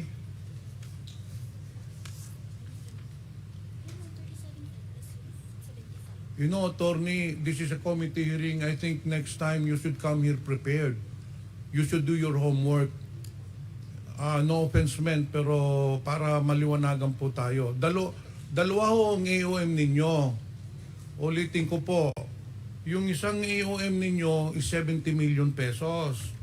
Yung pangalawang AOM, sabi nyo 37.5. But the total cash advances as per your report is 112.5 million pesos. May kulang na 5 million pesos. So ano ba yung ibig sabihin ninyo dun sa report ninyo? Yung 5 million pesos, walang AOM yon. Wala eh. Mr. Chair, yung AOM po, ang total nung first is 75 million. Correct. I stand corrected. 75 million pesos pala. Okay, now. Para maintindihan ng mga nanonood, ng mga tao dito na simpleng kababayan lang po natin, ano ba ang ibig sabihin ng Audit Observation Memorandum? Ako na lang muna. Tell me if I'm correct or if I'm wrong. Ang Audit Observation Memorandum, ini-issue po yan ng COA dahil may nakita silang hindi sang-ayon sa INGAS, hindi po ba? May tinatawag tayong INGAS sa COA, yung Government Accounting Procedure or something. In short, it does not conform to the normal transactions. Every agency has a auditor, hindi po ba? Ngayon, ang COA, post-audit po kayo. Wala na po tayong pre-audit. Matagal na ho wala tayong pre-audit. Pagkatapos ng transaction, kompleto po yon, disbursement vouchers, lahat, cheque. Pino-post-audit po yon. If you see something is wrong with the transaction, kung makita ninyong may red flag, hindi po ba nag-i-issue kayo ng AOM? Tama po, Mr. Chair. Okay. After the issuance of AOM, kaya po natin ini-issue yung AOM so that the agency concerned with regards to the transaction is given the opportunity na sagutin, hindi po ba? Kaya sinasabi nyo, itong nakita namin, mga mali po ito, binibigyan ng agency ng panahon para sumagot, hindi po ba? Tama po, Mr. Okay. Chair. Now, pag sumagot sila, pag nakita ninyong it does not conform to the normal accounting procedures of the government, pag nakuha na ninyo yung sagot, yung justification niya, pero it does not satisfy the COA, nakita pa rin yung may red flag, ano po ang sunod na hakbang? Mr. Chair, i-issue po kami ng notice of suspension sa ICFAO po. Okay, nag-issue na tayong notice of suspension. After ng notice of suspension ba, the agency is given another opportunity to reply? Yes, Mr. Chair, they are given 90 days po. They're given 90 days after the of the notice of suspension, hindi po ba? Tama po. Okay. Now, after 90 days, after they have submitted their justification, again, if you're still not satisfied, if you think the transaction is still illegal, nag-i-issue na po kayo ng notice of disallowance, hindi po ba? Tama po, Mr. Chair. Ano ang prescription ng notice of disallowance? Hindi po ba hanggang 6 months lang yon? 6 months po yung time from receipt, yung time time for nila them to appeal. to ask for a reconsideration, hindi po ba? To appeal pa lang To po. appeal, okay. But both the same, to appeal or to reconsider. If their appeal is denied, umaangat na po yun sa ombudsman, hindi ba? For their perusal, hindi pa ba? Mr. Chair, sa Supreme Court na po. Anyway, hindi pa man lang tayo mamabot doon. Dito tayo sa Audit Observation Memorandum. Unahin po natin yung 75 million pesos. This covered the period, yung unang 37.5 million covered the period from February 20 to March 30 and April 30 to June 29. Now, this was addressed to Mr. Fajardo with regards to the liquidations of cash advances of Mr. Fajardo. I want to put it on record that the two checks amounting to 75 million pesos were cash advance or made na advance po ni Mr. Fajardo. Now sa AOM po, ang nakalagay po dito, we noted the following deficiencies. The propriety and validity of the transaction could not be ascertained as the submitted LRs not fully supported with complete and proper documentation under Joint Circular Number 201501. Ang tanong ko po, dito sa unang OAOM, since you have already manifested in your AOM na may nakita na kayong deficiency, one is there is no document supporting the liquidation. Ang tanong ko po, nakasubmit na po ba sila ng supporting documents? Nakasubmit po sila, Mr. Chair. Are you satisfied with their or you're still in the process of auditing the documents, or do you have already findings with regards to the documents that have been submitted? Meron na po ba tayong findings? Nagsubmit na po and evaluate na po namin yung compliance nila, Mr. Chair. So sa pagka ngayon wala pa tayong findings, ine-evaluate pa po, hindi po ba? Mr. Chair, nakapag-issue na po kami ng credit notice. Naka-issue na kayo ng credit notice Yes, Mr. Chair. with regard to the 75 million pesos. Yes, Mr. Chair. Na-comply ba nila item 4.12 requires that the disbursement from the confidential fund shall be supported among others in a sealed envelope. Okay na yan.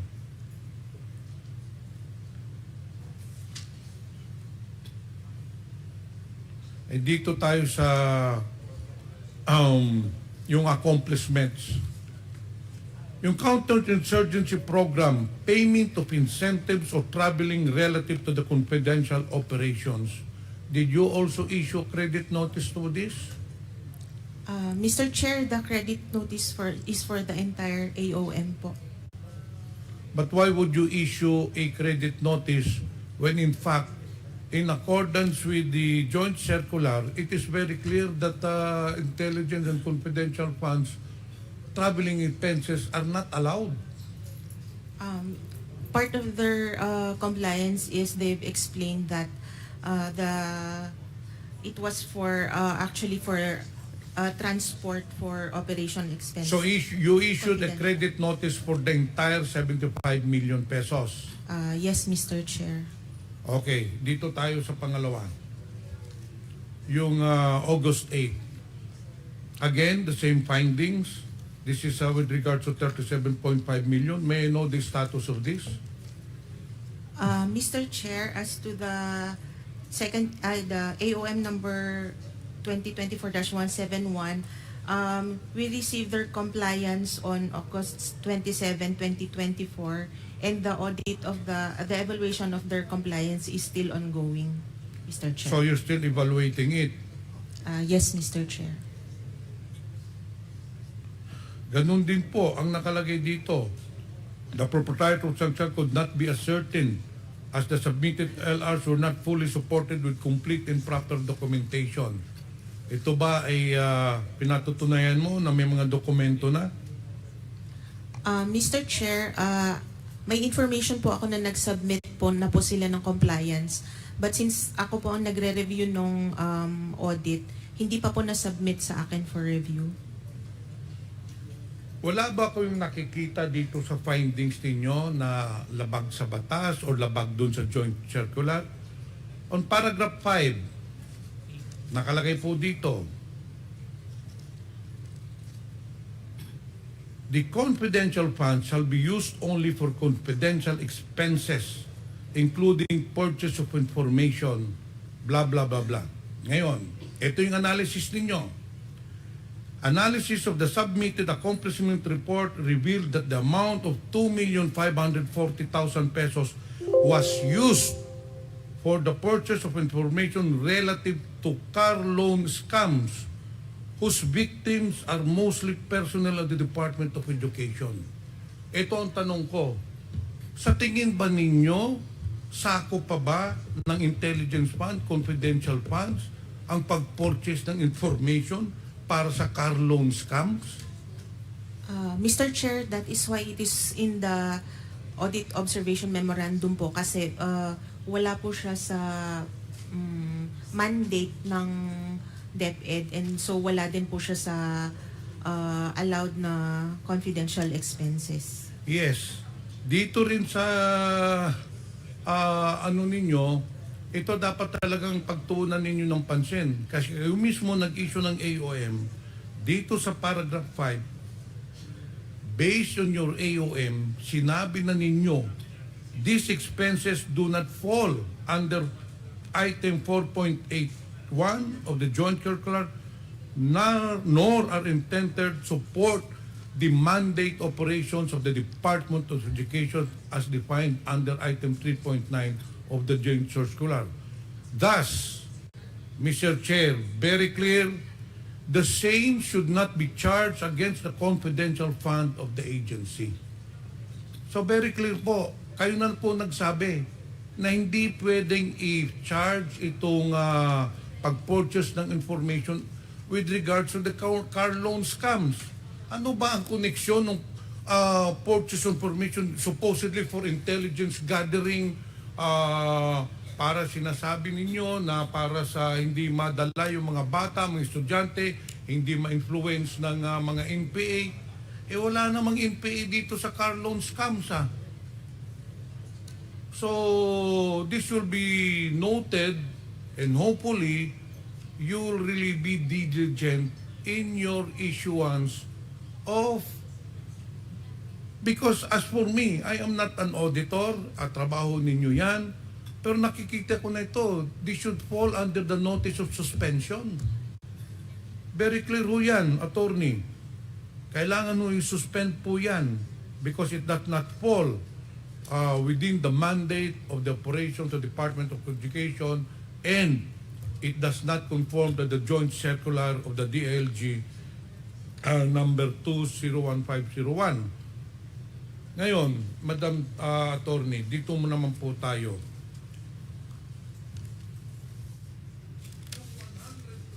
Yung 112.5 million pesos, upon my verification, upon the appreciation of the documents that has been submitted to this committee, I found out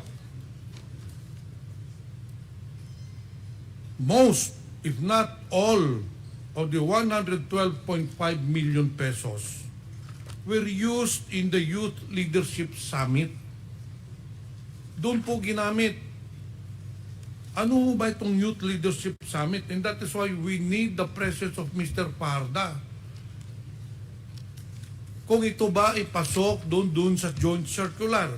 Tignan ho ninyo.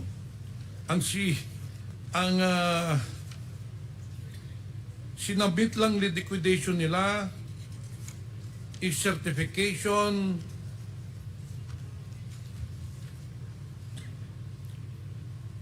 from the different military authorities. Kaya we need to know whether this is documented, kung totoo ba talaga na ito ay nag-conduct sila ng Youth Leadership Summit. Ito, babasahin ko po isang certification. This is to certify that the 1st Infantry Tabak Division has conducted 8 activities for the Youth Leadership Summit with 531 participants. Do we have documentation? Do we have evidences that indeed they conducted this Youth Leadership Summit, or sa papel lamang ito?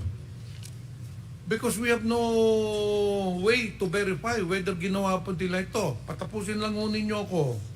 Meron naman po dito. Doon naman kay Lieutenant Colonel Panupio, this is to certify that 205 youth students from different schools, again, conducted the Youth Leadership Summit. Itong pangatlo po, si Adonis Bahaw, Major General, ang sinasabi po niya, he conducted 9 youth leadership summits which engaged a total of 860.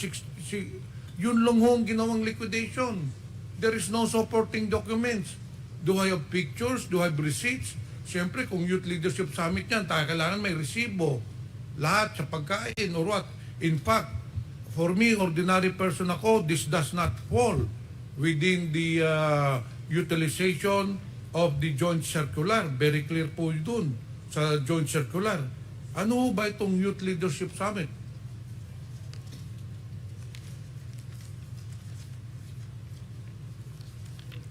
Mr. Chair, ang confidential funds po kasi is undertaken to help the agencies accomplish their mandates po. May inquire from Attorney Puwa. Attorney ka ba? Abogado. Mr. Chair. Attorney Puwa, you are you are recognized. with DepEd doon sa pag-conduct nitong Youth Leadership Summit. Pwede mo bang paki-explain dito ano ba itong Youth Leadership Summit? Kasi halos lahat, kung hindi man lahat ng 112 million pesos, doon gigamit sa Youth Leadership Summit. Opo. Mr. Chair, yung Yes, Attorney Pua. Yung Youth Leadership Summit, sa pagkakaintindi ko po, because even if I'm not the STO, or so I have no operational knowledge mismo dun sa detalye ng confidential funds, but I was the one who, as I'm sure you know, I was the one who signed yung response po dun sa AOM.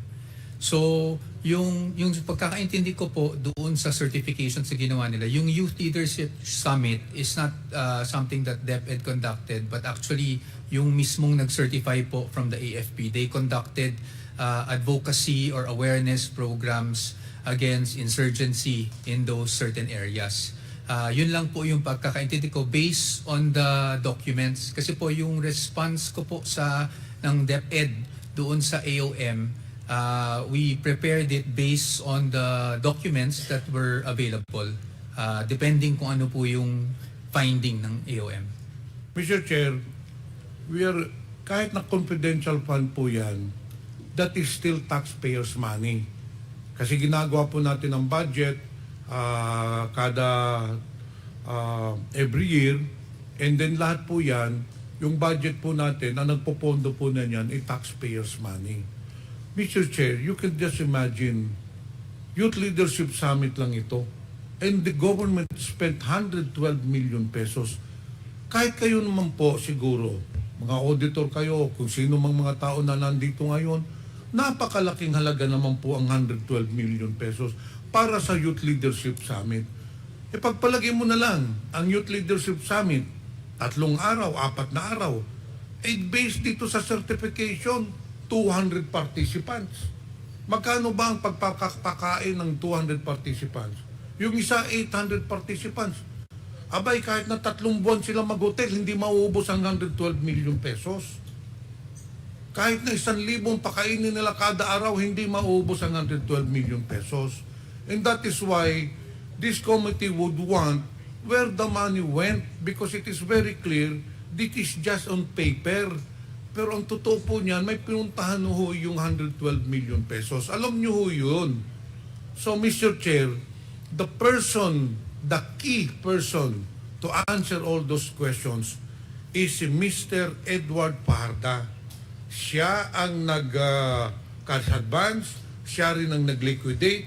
So, let us ask him, paano nangyari yung, to explain to us, 112 million pesos.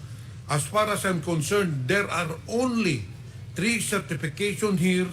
Ang nakalagay dito, isa 863 students, ang isa 200, ang isa 900 students.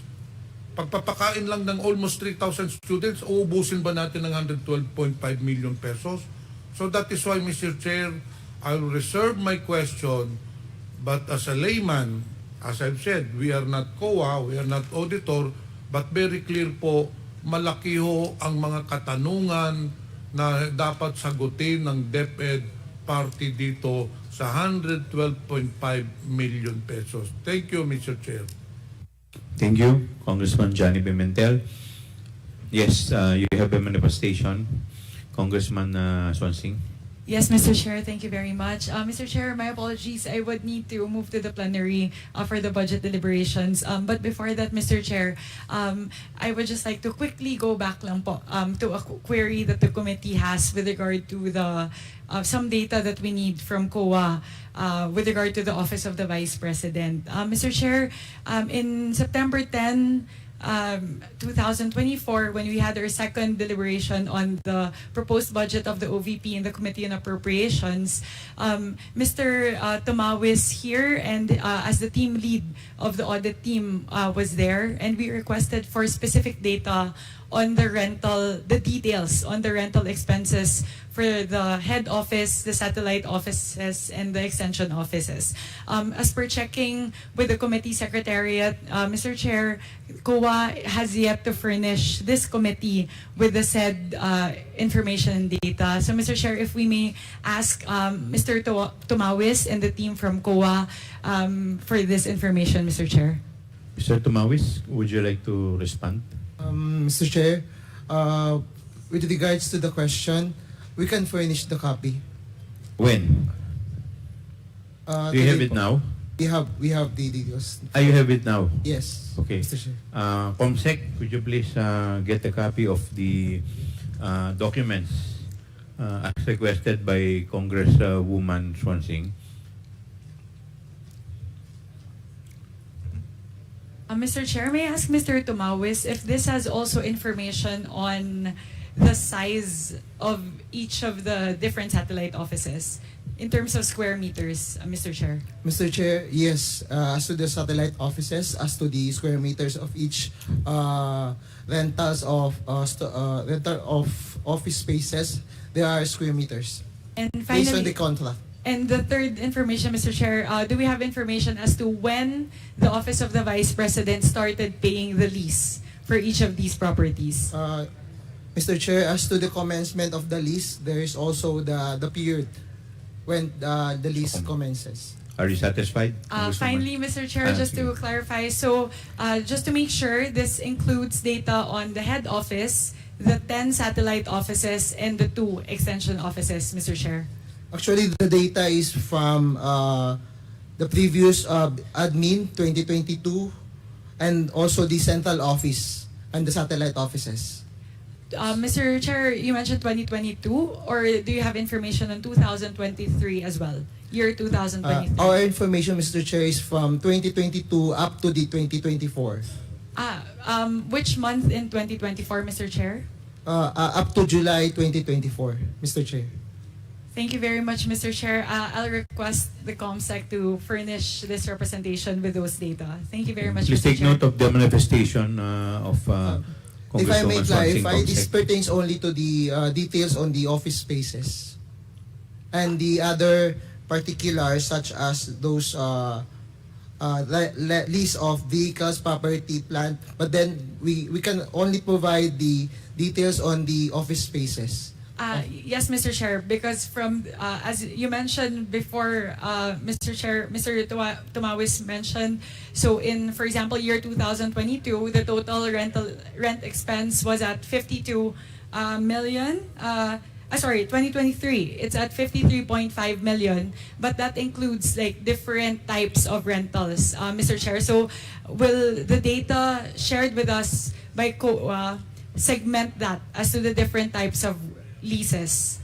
As to these documents, we have the amounts for pertaining for the lease of different office space, vehicles, and other rentals of the OBP pertaining to the 53 million. And also, we have also the breakdown as to the amounts of the lease of office spaces per satellite office and central office.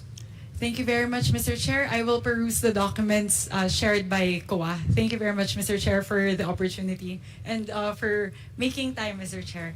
Thank you, very much. Congresswoman Swansing. The next interpellator is Congressman Inodi. Thank you, Mr. Chairman.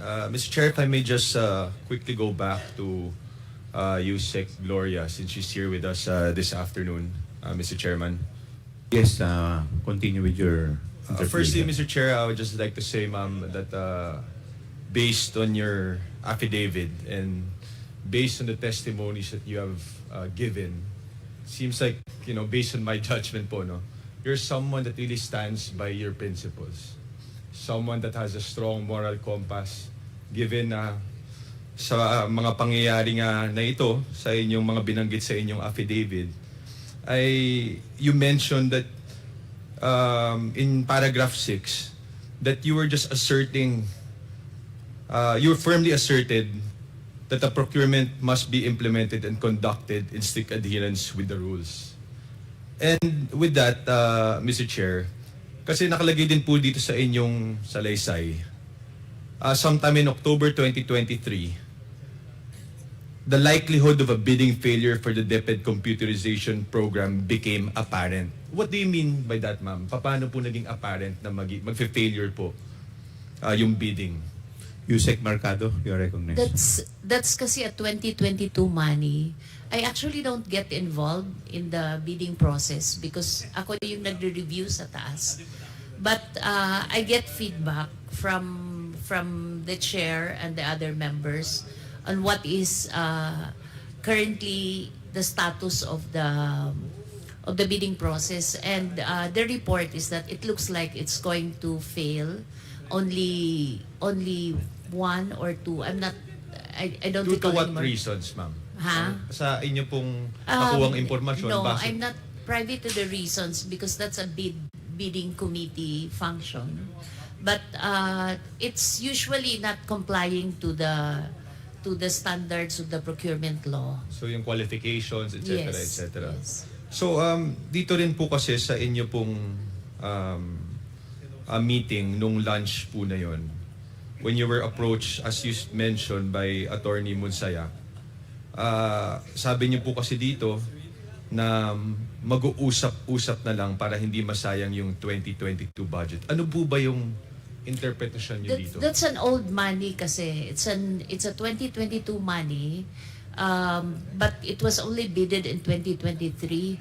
So, ang very strict yung guidance dyan. It has to be completed yung process and paid by December 2023. So ako yung context ko doon is it's their way of making sure that we would be able to bid out the computers because it was needed in the field. But ang sa inyo po parang ang dating na to be more lenient on their qualifications. Ano po ba ang pagkakaintindi niyo dito pag-usap-usapan? Siguro it's more of, telling everyone na, you comply with the requirements and make sure that we push through with the bidding process. But that's not how it should be. So kasi base po sa inyong impormasyon, saka sa inyo po, na talagang hindi naman dapat na matuloy ito dahil nga kailangan natin talagang panindigan na sundin yung mga... And we have an experience of some of our good friends being thrown into a difficult situation because of previous bidding process of computers. So we wanted to make sure that it's not going to happen in our time. And if I just may ask, ma'am, you mentioned that a certain director was with you, correct? Resty Ucias. He's also a member of the BAC. A member of the BAC. Is she still currently a member of the BAC? Yes, Your Honor. Ano po ang Mr. Chair. nag-usap ba po kayo pagkatapos nito? Kung ano po ang ibig sabihin, pag-usapan niyo ba po ito nung director? Ang reaction niya is, bakit niya sinabi yon? I think that was the reaction of the three others who were there. So all of you guys agree that the statement made was something out of the ordinary na hindi naman po dapat. Okay po. And gusto ko lang pong tanungin din, Mr. Chairman, sabi niyo rin po kasi dito sa paragraph 9 naman, prior to your meeting with Ms. Lopez, six other undersecretaries and assistant secretaries of DepEd were summoned on different occasions by Ms. Zuleika and Attorney Poa and Attorney Fajarda. All for the same purpose of informing them that they should tender their resignation effective on the same day. Sino-sino po ang mga opisyal na ito?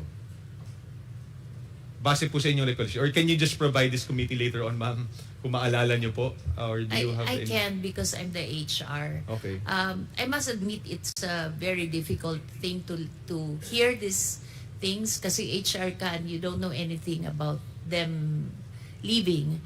But they informed me right after they went through that experience. The first one is a USEC and an ASEC. I think I should not mention their names. Okay. And April 30, they were asked to leave on that same day. We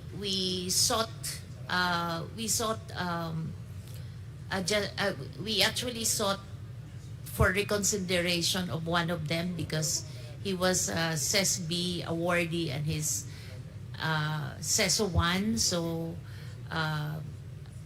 parang it will destroy his career. And then we also sought consideration because if they leave on April 30, they will not be entitled to the mid-year bonus. And I asked that not because of the USEC ASEC, but for the staff. Because all of them have staff, no? So, yun yung consideration. The next two, one was also asked to leave, are USEC for legal, and the other one submitted a resignation, supposedly 30 days to take effect, ASEC, to take effect 30 days after, but she was informed that it's gonna be effective that day. And then the other one was removed very early on in 2022. And the last one was asked by, USEC POA just relayed the information that the USEC for curriculum and teaching has lost its confidence on one of the assistant secretary. Therefore, she has to leave. But she wanted to ask for consideration to at least 1 week more, but she was asked to leave on that day. So all of them, none of their requests for an extension were granted. Except for one who was allowed to be sent to the pool of the Career Executive Service Board. Were they, as far as you know, were they given enough reasons or justification as to why they were asked to resign? I think it's more of the leadership is not happy with their performance. Something like that. Okay po, Mr. Chair, maraming salamat po, Madam Gloria. Just wanted to clarify that. Mr. Chair, if you don't mind that I jump into another topic since the Department of Education is here. Because just a few weeks ago, I was reading certain news articles, and to be honest, I was heartbroken and saddened with what I've read. Because according to certain news articles, the COA flagged that the school-based feeding program of the Department of Education had lapses. Can you confirm, any representative from the COA can confirm na meron pong finlag sa Department of Education regarding the implementation of the school-based feeding program? Ms. Imelda Celso, COA. Your Honor, Mr. Chair, there are findings on the implementation of the school-based feeding program, which were raised by the regional offices. So one of which is the delayed implementation of regular and milk feeding components in 21 SDOs or school division offices. Number 2, non-compliance with the technical specifications and other deviations from the DepEd guidelines. Number 3, non-reprogramming of unutilized funds. Number 4, payment of nutritional food products prior to the delivery. Number 5, lapses in the inspection and acceptance of deliveries, and deficiencies in the procurement contract and documents. And last, non-compliance with the RA 9184. Thank you, Mr. Chair. The reason I bring this up, because ever since I started in Congress, one of the things I've been advocating for is to actually expand the school-based feeding program. And then now, we hear in the news na hindi pa po na-implement ito na maayos. Talagang nalulungkot po ako sa aking mga nabasa. So, gusto ko lang po i-direct ang questions ko sa DepEd. Ano po ba ang definition po natin ng undernourished students? Can any USEC kung sino pong...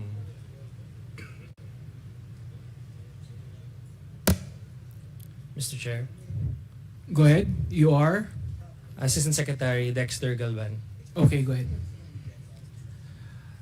By definition, Mr. Chair, when we call our learners undernourished, that means they are classified under two components. Either they're severely wasted or wasted, and this is based on the standards provided by the World Health Organization. So mababa po ang timbang ng bata para sa kanyang edad. So, dun po sa 5.69 billion pesos that's allocated for the school-based feeding program, ilan ang target beneficiaries po nito? The target beneficiaries for the 5.6 billion was 1.6 million beneficiaries. And they are composed of all kindergarten learners up to grade 6 who are classified as severely wasted and wasted in all schools. So, yun nga po yung nakakalungkot dito, Mr. Chair, na these formative years are some of the most important years for our learners. And yet, ito pong pagkakataon na makakuha po sila ng sapat na nutrisyon sa eskwela, hindi pa po nila nakukuha because of poor implementation. So out of this 5.69 billion, Ms. Imelda, magkano po dito o anong amount in total ang hindi po na-implement na maayos? Dahil base po sa mga news articles, ito po ang nangyari. Nakalagay po dito, the state auditors have identified that at least 21 school divisions in 10 regions where one or all of the following were found.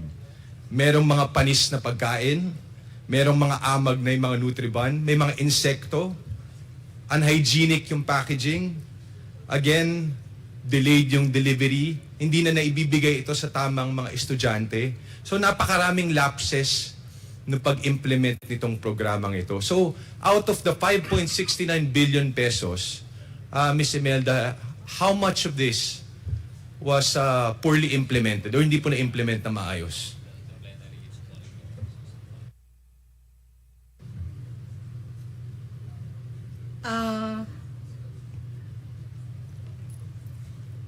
Your Honor, we don't have the data as to how much, but we can give it to you later. Yes, Ma'am Imelda, can you please provide this committee with that exact data? Gusto ko lang pong tanungin din ng DepEd, ano ba po dapat yung ibinibigay natin?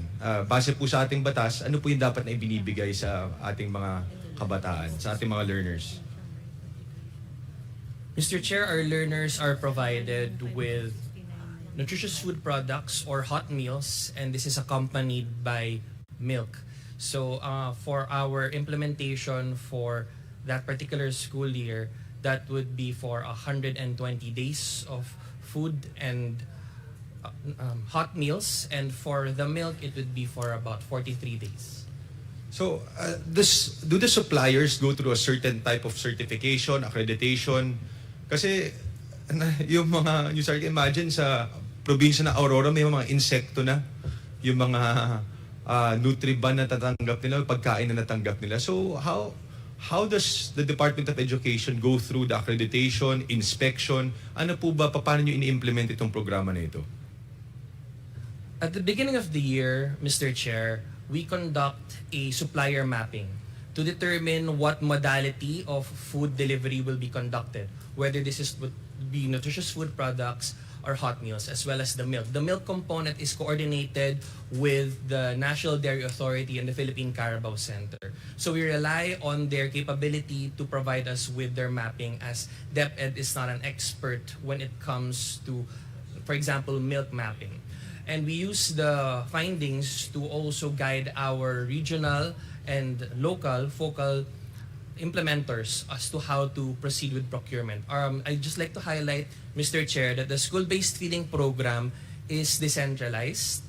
As such, there is no money that passes through the central office for procurement purposes for the food component directly released to the implementing units at the SDO level. Hence, the data or the COA results and findings are targeted to the SDO level, and we have data to reflect on the percentage of successful implementers and those that had delays or some problems. No, I understand, Mr. Chair, that this is a decentralized program, but you have to be strictly monitoring the implementation of the regional offices, the certain provincial offices, because imagine, talaga ito po yung the reason why these people are wasted, severely wasted, is because wala nga po silang sapat na pagkain na makakain sa kanilang mga tahanan. Yet ito po yung pagkakataon nila na nasa eskwela sila, na makakuha sila ng sapat na nutrisyon.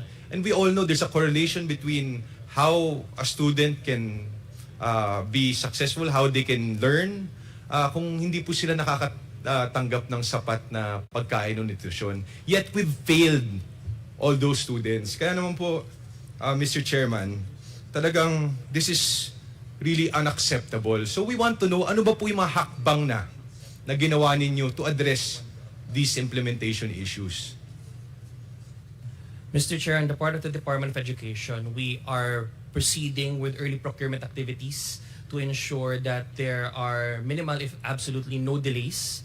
And at the same time, we have begun pushing for stricter penalties for those that are able to deliver faulty food, because these are primarily based on the suppliers. So if they are deemed to have been consistently providing poor products, then they should be blacklisted. And at the same time, we are setting up a public grievance platform so that it'd be easier for us to identify kung meron na pong problema kaagad sa school level, so that we may follow up and intervene before it becomes a big issue at the implementing level. So with these suppliers that have failed to implement this correctly, ano ba po ito? May refund ba ang gobyerno dito? Paano ang nagiging hakbang nyo dito? Kasi imagine kung ito po nga sa Bulacan, sa itong iba't ibang probinsya na hindi na implement na maayos, in the amounts of 20 million, 30 million, sa Camarines Sur, 98 million worth of milk products were not even delivered. So ano po, what happened to these funds? Are they still intact? Nabayaran na ba yung mga supplier nito? Ano po? Mr. Chair, if I may provide a summary of the current status of these COA findings. So of the 217 divisions that we have in the Department of Education, 192 were able to implement the program with no delays or issues. That's about 88%. Of the 26, I believe, that have findings, 20 are based on the delay of the implementation. The remaining have issues with technical specifications and or some spoiled products. As of the moment, and based on our data, all of these implementing units have already successfully completed the program rollout. Those that were noted to have problems in terms of spoilages or moldy bread or with pests, based on our standard contract, the supplier will bear the burden of replacing these at no cost to DepEd. So there was no loss to government. And as coordinated with the local COAs, all of the responses of the local STOs have been accepted, and there was no disallowance forwarded because they were still able to complete the implementation within the acceptable timeline. So, Dex, do you have the number of schools and number of students that were affected by these lapses in implementation? Can you provide this committee? We may provide the specifics at a later time, but we do have that data set.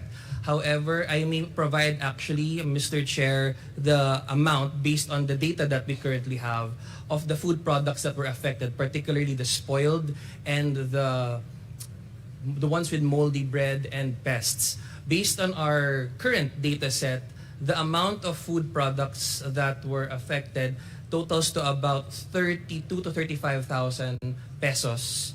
But it's the milk component that really is quite concerning at about 960,000 pesos. All of these, as mentioned earlier, have been replaced at no cost to DepEd. And we're trying to work well with PCC and NDA to eliminate these delays and concerns. Mr. Chair, if I may just request a full report of the actions taken by the department.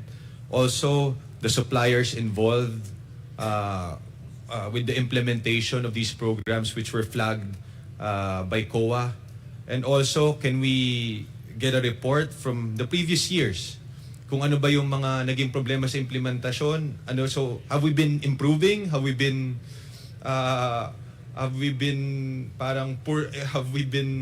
losing, alam niyo po yun, losing momentum, how to better implement this program? Ano ba po yung nangyayari talaga dito sa programang ito? So gusto po natin malaman lahat ng ito, Mr. Chairman. So can you please provide us with all this data? And I really want to know kung ilang estudyante yung naapekto nito. Kasi kawawa po talaga itong mga batang ito na hindi man lang, ito na nga po yung pagkakataon nila na makakuha ng sapat na pagkain ng nutrisyon sa schools, yet we really failed them.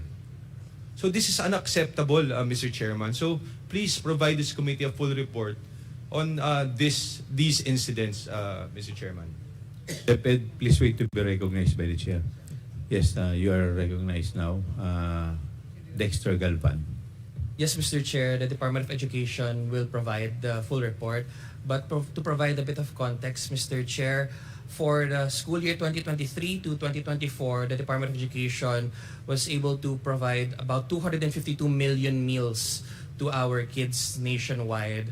And based on our current records, the ones that were affected in terms of pests, spoilages, include about 55,000 or so meals, all of which again were replaced. This represents about 0.02%. But our goal is that there would be no spoilages or delays in the future. Okay. Thank you, Mr. Chair. That's Mr. it. Chair, just a rejoinder to Congressman Ino. Yes, Deputy Speaker Jay, please continue. Advocacy ko kasi itong nutrition. In fact, when I was governor, I was one of the, if not the first governor to implement the first 1,000 days. So nutrition is indeed a very close issue to my heart and of course to Congresswoman Anna's heart. Matanong ko lang, kayo po yung head ng nutrition program na pinatutupad ng DepEd? Yes, Mr. Chair. So, ilang beses nyo pinakakain yung bata sa loob ng isang linggo? For every day, sir, for the rest of the week. 5 days a week for a time frame of 120 days for school year 2023 to 2024. 120 days, for 120 days, so that's around 4 months? Tama ba yun?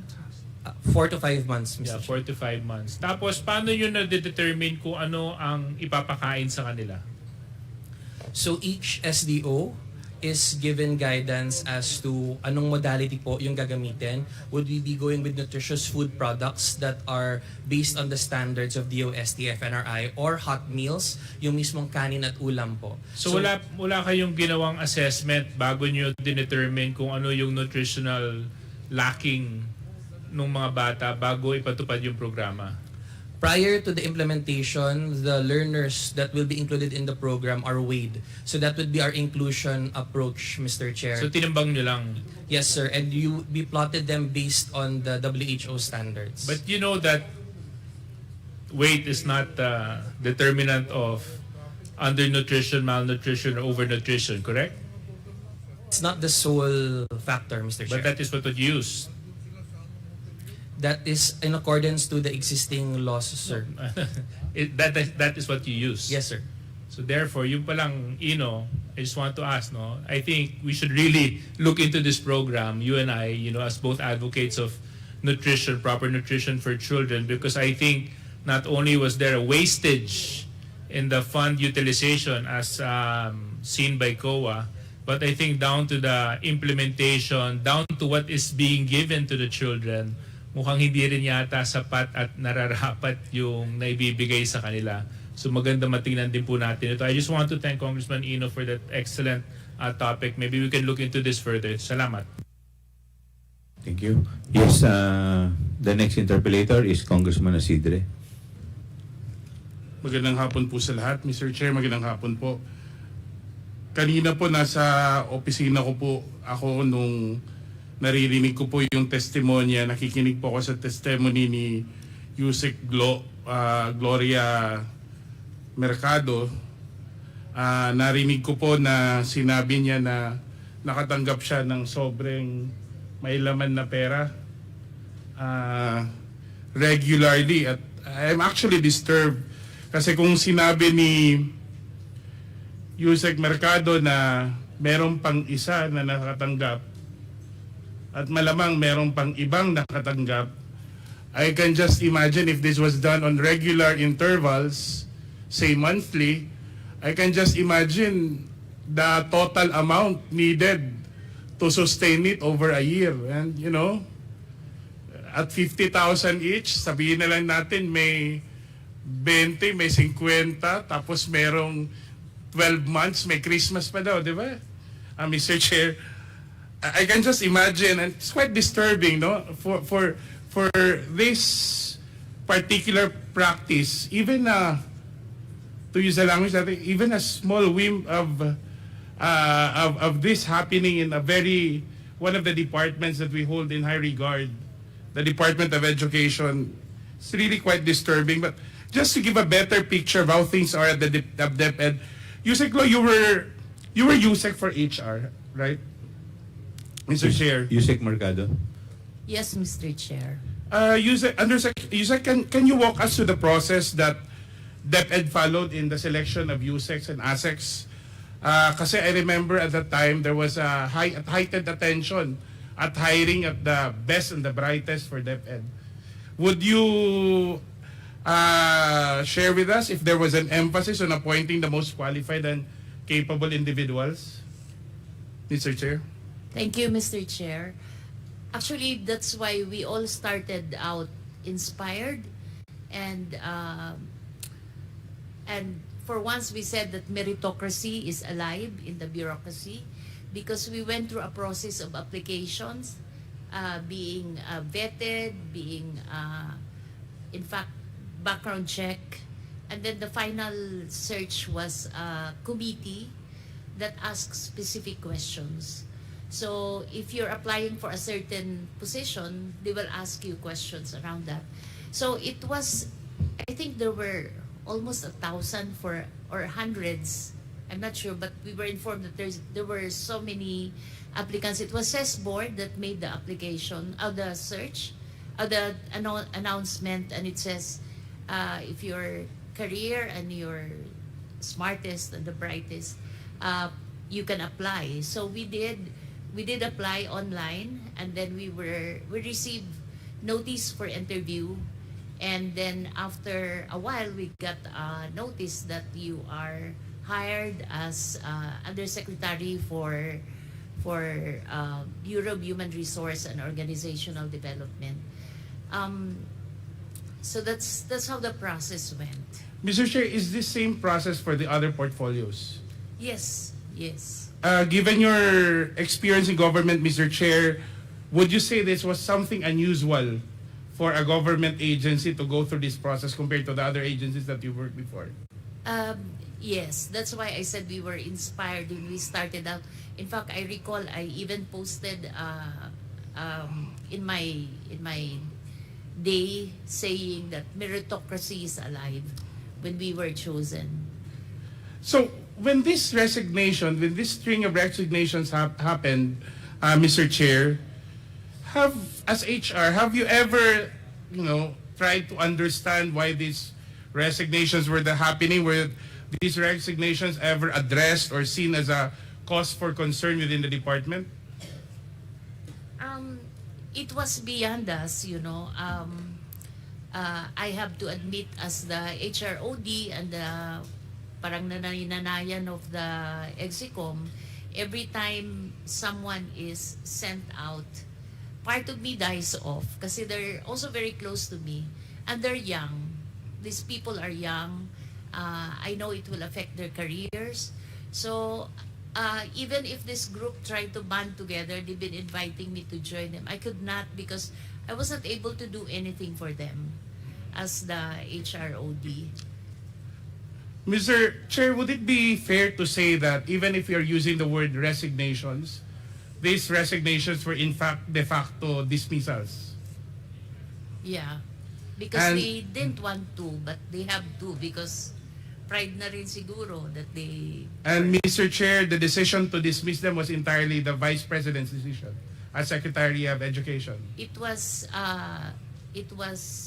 the three, it was Yusek Sulaika of OBP, then one was si Yusek Powa, yung inutusan, and then yung isa si Asek Shine. So you mentioned Yusek Sulaika Lopez, the Chief of Staff of the Vice President.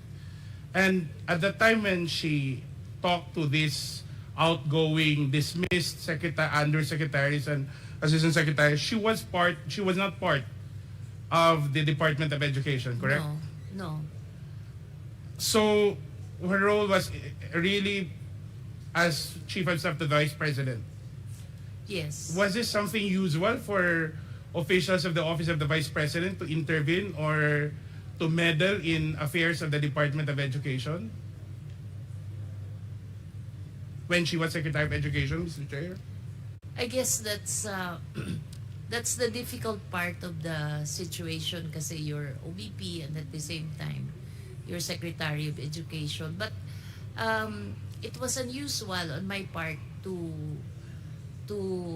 hear after they came back from the OBP that they were asked to resign. In fact, the first one, yung sila Yusek Chris, we were doing a national screening committee. Ma'am, Yusek, pakilakas po. Oh, Medyo hindi we ko were in narinig. the screening committee and we have to stop because it's like all of us cried, you know, and fortunately there was one of the members of the screening committee was from CES board, and she advised us that Chris should not be resigned because she's CESO 1. So kung pwede siyang pumunta na lang sa pool. So that's why we advise Chris to get the resignation and instead request for the pool. Mr. Chair, Yusek, kanina you mentioned a narrative na some officials were being called at a certain hour and were told that they were being asked to resign or dismissed with the same day, I Yes. believe. So, paano yun? May dala na silang resignation nung pinatawag sila? Or how was the process done? I guess they were asked to submit right there and then. Right there in front of Yusek Sulaika? I'm not sure if kay Sulaika or sa amin sa DepEd. But definitely wala silang dalang resignation letter when they were Wala, called. because they didn't know that they will have to go. That they will have to be resigned. So wala ding opportunity, Mr. Chair, Yusek, that exit calls were done for transparency and accountability? Was there even a chance that the former Deputy Secretary, the Vice President, would meet with these officials para pa-thank you lang naman for the services rendered? No exit calls. No explanation on the part of the Vice President? Well, it was not explained to the Execom. So that was a very unhealthy precedence kasi parang after that we all ran scared that we might be the next one. Paano kung CESO, Yusek, Mr. Chair? Kasi syempre, we have certain rules to follow when it comes to career executive service officers. Was there another process? Was there a due That's process? why they have to resign because their career. Okay, thank you. Thank you for that, Mr. Chair. Kasi ako, right there and then, they will lose their income, their staff will lose all their benefits and salaries, and they were all left in the cold, left in the dark about the circumstances of their termination. Is that fair to say? Yes. Would you agree, Mr. Chair, Yusek, that these decisions appear to be arbitrary or whimsical or even capricious to say? I'll choose arbitrary. Would you know, I believe you've been a human resource practitioner for the longest time. Would you believe that this somehow measures up to an abuse of authority or a lack of respect for government officials, especially those in the career service and for established processes in government service?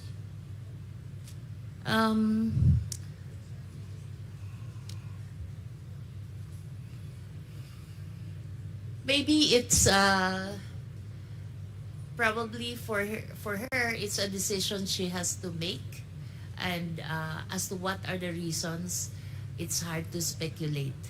But it's very inhuman for I will supply the word, Mr. Chair. It's quite unprofessional. You agree? Yes.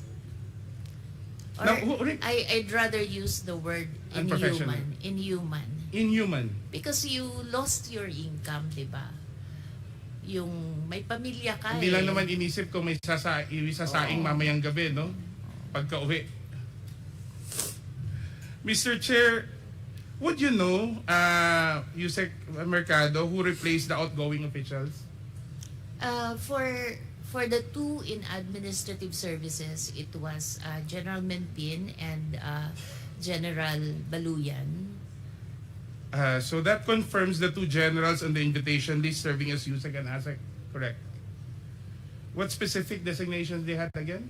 They Madam were USEC Mr. for Chair? administrative services and ASEC for administrative services.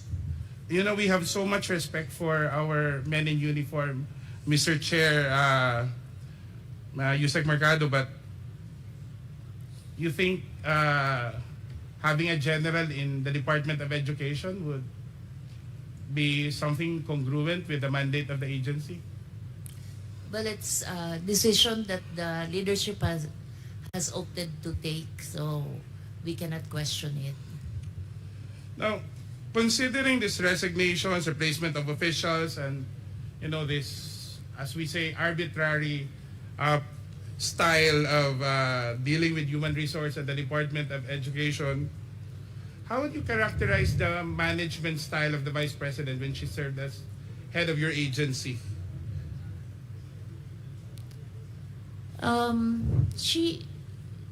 She has her targets, and I think that's where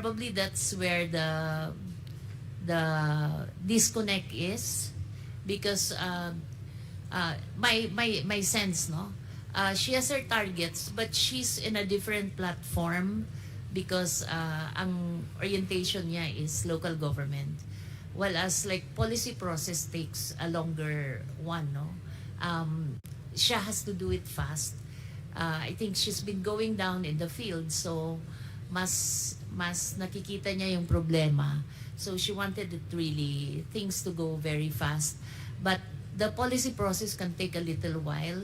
And since these are also human that you have to consider, so you have to explain to her that that's how things work in the policy loop. Would it be fair to say that she could have been more humane in her dealings with the officials and employees of DepEd? I think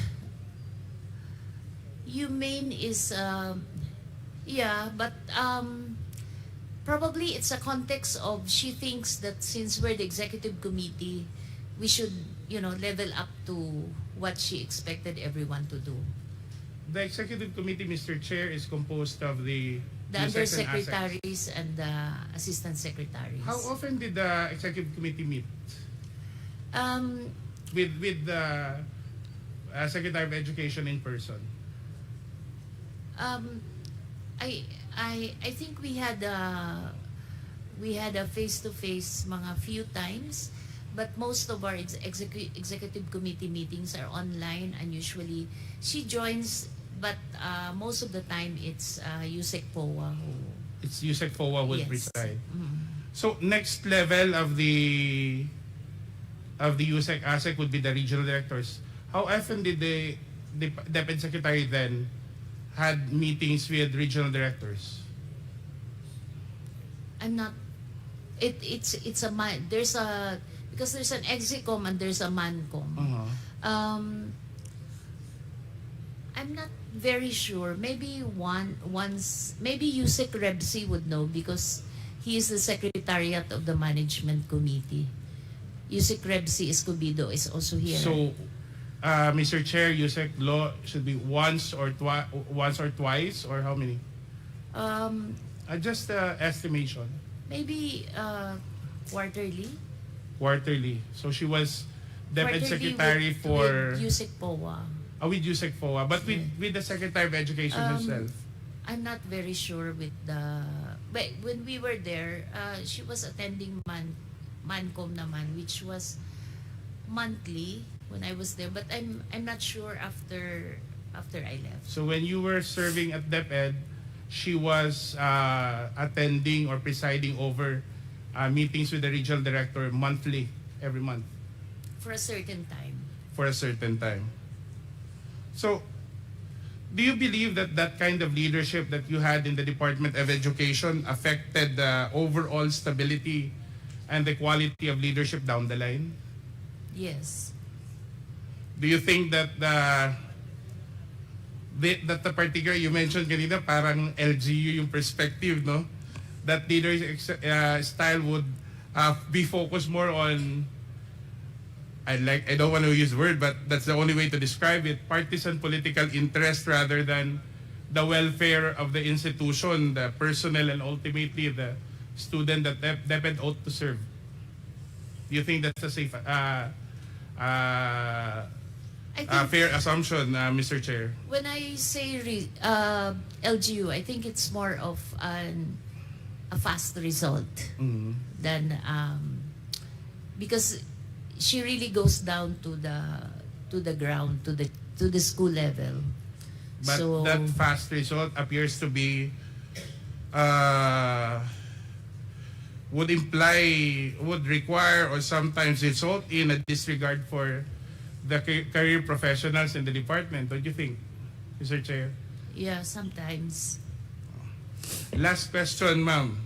At least, Mr. Chair, I would know the Vice President is watching us because she just had a press conference and she said that she's denying giving former DepEd Undersecretary Gloria Mercado 50,000 for 9 months. And the Vice President saying that Mercado was let go because she used DepEd to solicit donations from the private sector amounting to 16 million without her knowledge. And she adds that she will provide the media with paper trail to back up her claim, describing Mercado as a disgruntled former DepEd official. I think, ma'am, given your long history and long service to the Republic, 40 long years, I think it's fair It's for you very to be sad. given the opportunity to reply to the Vice President. I think I don't want to do this, but since siya na yung nagsabi, i-turn over ko na yung envelope. The envelopes where the money was. Comsec, So Paki- it's 9 envelopes. kuha po yung So envelope. it says hope and the amount is there. Kasi ang sakit naman nun, ordinaryo lang akong trabahante tapos inano ka ng Vice President, di ba? It's very painful. Ma'am, ilang taon na po kayo? I hope you don't mind. Gusto ko lang pong malaman kasi sabi po ninyo 40 years na po kayo in government. I'm 65, sir, but So when you were appointed as USEC noong 2022 ba? 2022? How old were you at I that time? was 64. 64. Yeah. I'm sure sa edad ninyong yan after pagkatapos nyo pong pag-ingatan yung iyong pangalan for the past 40 years? Sagutin ko yun. Yes, sir. So, okay, anyway, Sir, Mr. Chairman, I'd like to... Mr. Chairman, Mr. Chairman, dito po ako. Ay, Mr. Chairman. Mr. Chair, can I continue first? Congressman, wait, before I recognize Congressman Paduano, ma'am. Yes. I believe... With the indulgence of Congressman Asidre, please continue, Congressman. Mr. Chair, can we allow Yusek Mercado to continue with the response? Because I was trying to ask her about the 16 million that the Vice President mentioned. Please respond with respect to the 16 million. 1660. 16 million. I would like to respond to that because it's a press con. When I was called for by Yusek Sulaika, he said, Yusek Mercado, you have to go because one, you have a teacher in your staff. But I explained to them that the teacher was a contract of services when I joined DepEd. And the teacher has a pending application in Cebu because he's from the Visayas. And while he was working with us, he qualified for the RQA. But then when he received his appointment as a teacher, it was already past the opening of the class. It was almost opening, and the teaching load was already apportioned. So I called the RD. I said, can I still keep him because he was working on the special hardship allowance, which was a program that BP Sara also wanted to improve, because there's a new hardship allowance, and we were just able to reduce the hardship threshold from 0.37 to 0.33. And she wanted the basis for the giving of the hardship allowance, special hardship allowance, revisited. So that's why that guy was the one working on it. So I explained, and I don't feel at all na guilty ako dun sa sinabi niya. The second one is, Sulaika mentioned that I solicited from 2 agencies. So I explained to her that it was a program which our strand developed. There were 2 consultants from UNICEF who developed the app, and then we asked our external partnership office to look for external partners who will be presenting the program, because we developed the concept. It was DepEd Guru. It's her being able to contact the 980,000 teachers. Parang kahit nasan siya, pwede niyang makausap yung mga teachers. The second one was for us to do an electronic mode of the RQA. Parang there's no human intervention anymore. Everyone uploads the credential. Even the computation of the teacher qualification is already on an what do you call this? Wala na siyang human intervention. So that was the program. It wasn't us who choose who would be the partners who will be invited. It was the external partnership. So we made a presentation to almost all the corporations. And then some of the corporations appreciated that it's a very important program. So some of them committed to buy, kasi what we did is we divided the total fund of 16 million into chewable chunks. So if you're interested with this package, ito lang. If you're interested with it, because not everyone naman wanted to pay the 16 million. But there were 2 corporations who were willing to fund, because we wanted to put one in Mindanao, one in Visayas, and one in Luzon. So there were 2 who committed to fund the full package, and those were the 2 corporations that Yusek Sulaika said I solicited. So I explained properly. I did not solicit. There's no money involved there. These are equipments. Walang cash po doon. Equipment siya na ito turn over sa DepEd. So I feel very sad that up until now, the BP has not been appraised, as I explained it to her people, that we did not solicit. In fact, the two corporations are willing to give an affidavit that I have no solicitation from them of 16 million.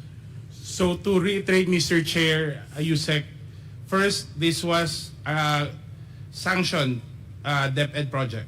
It's a DepEd project. Second, yes. you did not do the solicitation yourself. This was managed by the External Partnerships Office. Third, no cash donation was ever made. Equipments was given to the department. So none of this, what allegations that the Vice President is making against you is true. Yes, sir. Yes, Mr. Chair. And Thank- that makes it very sad, because she's saying it now. Ibig sabihin, her people did not explain to her. At least I know she's watching, then she probably be able to get the information from you now. Thank you, Yusek Lo. Thank you, Mr. Chair. Thank you. Mr. Chairman. Yes, Congressman Paduano.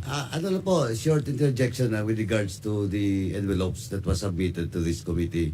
And I just want to put in record that voluntarily, former Yusek Mercado submitted the 9 envelopes, sealed, to support his claim, her claim in her affidavit, paragraph 4. Tama po, Yusek? Ito yung sa affidavit mo paragraph 4, no? So, Mr. yes, Chairman, Mr. again, Chair. just for the record, the 9 envelopes is being submitted voluntarily by Yusek Mercado and for this committee to keep it as part of the supporting evidence that was claimed through her affidavit, Mr. Chairman. Thank you, Mr. Chairman. Thank you po. The chair would like to recognize the next interpellator, Congressman Suwan. Mr. Chair. With the indulgence of Congressman Suwan, please, Mr. Chair, first, Kong J. Konghun. Yusek Mercado, pwede po ba kaming makakuha nung copy din ng resibo nung pinagdonatan po natin ng pera? Yes, Mr. Chair. Thank you. Second, Mr. Chair, I'd like to request, Mr. Chair, the COA for the copy of the rental or lease agreement of the 10 satellite offices and 2 extension offices of the OBP. I so move, Mr. Chair. There's a motion by the second, duly seconded. Is there any objection? Hearing none, the motion is carried. Thank you, Mr. Chair. Yes, the chair would like to recognize Congressman Rodante Marcoleta. With the indulgence, of course, of Congressman Suwan. Yes. Thank you, Mr. Chair. May I be allowed to raise some procedural issues? Congressman Marcoleta, you are not a member of this committee, so therefore you are not allowed. I think, Mr. Chair, we have yet to resolve that because, as you said in the last hearing, my removal as a vice chair of this committee was a plenary action. And therefore, there should be a plenary action to remove me as a member of this committee. I would like to believe, Mr. Chair, that when I was installed as a vice chair of this committee, it presupposes membership.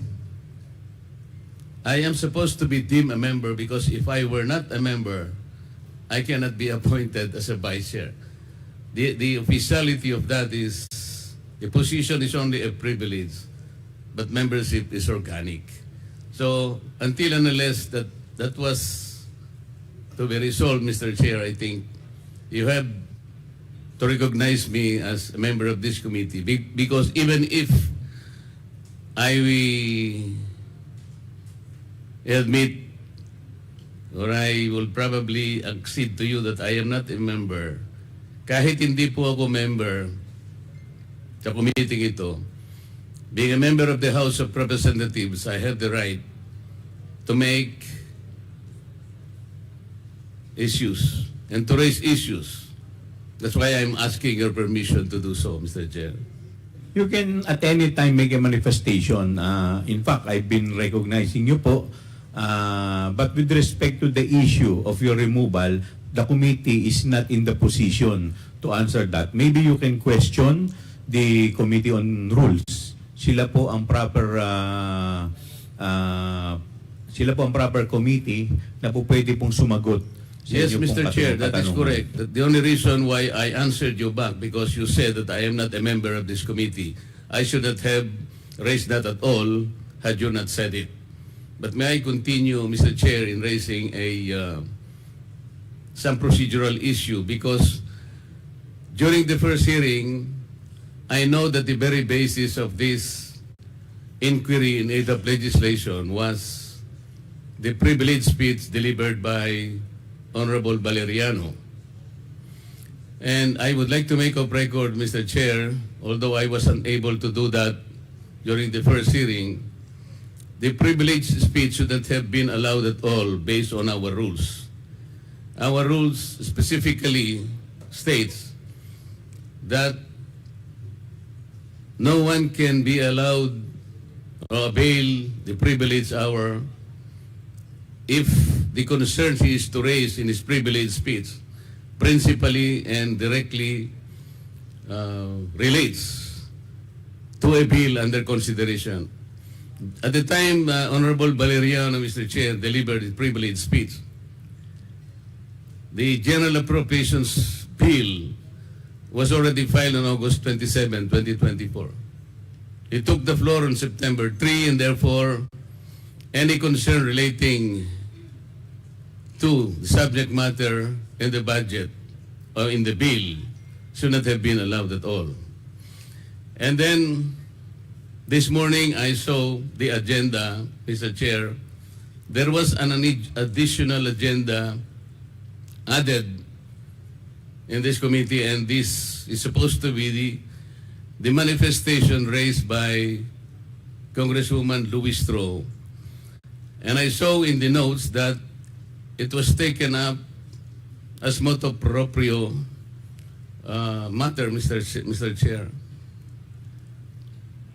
On procedural matters, I don't know how it should be done, because motu proprio, to my mind, is something that would indicate an official action taken without formal request from another party. And so my question, Mr. Chair, is how did the committee took it on a motu proprio basis when it was a manifestation taken by another party?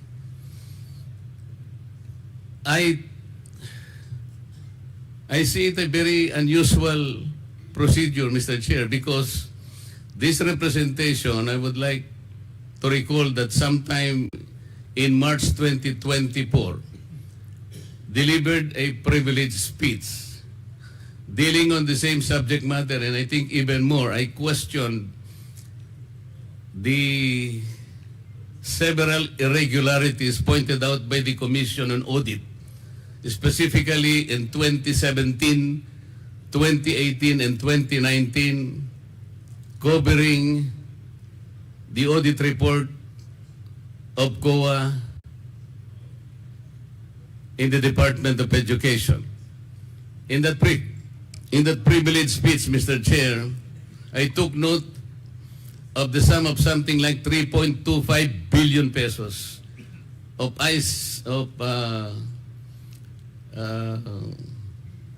information communication technology packages. As noted by the Commission on Audit at the time, Mr. Chair, there were no adequate supporting documents. Unfortunately, that privileged speech was not even referred to the or to the committee, to any committee, either the Committee on Education or the Committee on Good Government. And so my question, Mr. Chair, is how is it special, or how special can a manifestation issued during the budget committee hearing that this committee, this good committee, already took it as a motu proprio action, subject matter to be covered by this hearing. So parang there is no consistency, Mr. Chair. Parang I would like to volunteer, Mr. Chair, that a copy of my privileged speech delivered on March 15, 2021, entitled "Covadis DepEd." It was not even referred to any committee, Mr. Chair. When I exposed several irregularities in the Department of Education as audited by the Commission on Audit, I would like to volunteer that this be made part of the documents that might be taken up by the committee in regard to any investigation with regard to DepEd. In this particular privileged speech, Mr. Chair, I even question a particular law. It's Republic Act 8047. This is a law enacted in 1995. And in that particular law, it prohibited DepEd, then called DEX, the time, Mr. Chair. DEX at that time was already prohibited from procuring and publishing the books. And it should be relegated, or it should be transferred to the private sector publishers. For more than 25 years, Mr. Chair, the DepEd did not follow the law. It's Republic Act 8047. I've been pointing out to them several times already. But there was no investigation done on that matter. How is it that a manifestation issued during a budget hearing be taken up as motu proprio when a full privilege speech dealing on the same subject matter, and even, I think, more appropriately described as more complete, but it wasn't taken up, Mr. Chair. This is all, and I thank you very much for allowing me. Thank you. Thank you. Duly noted. Congressman Lorden Suwan. Please proceed to your interpellation. Thank you, Mr. Chair. Good afternoon, everyone. I would like to address my questions to the Department of Education.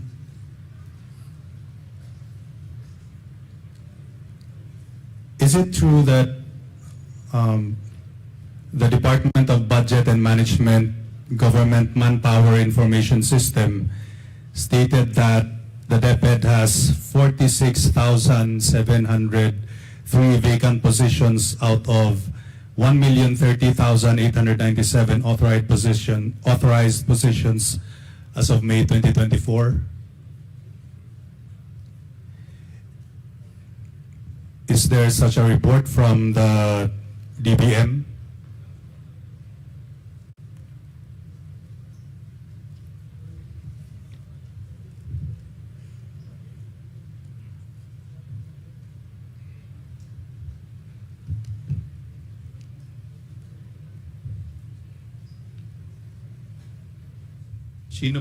Kanino po ninyo ina-address yung tanong po ninyo?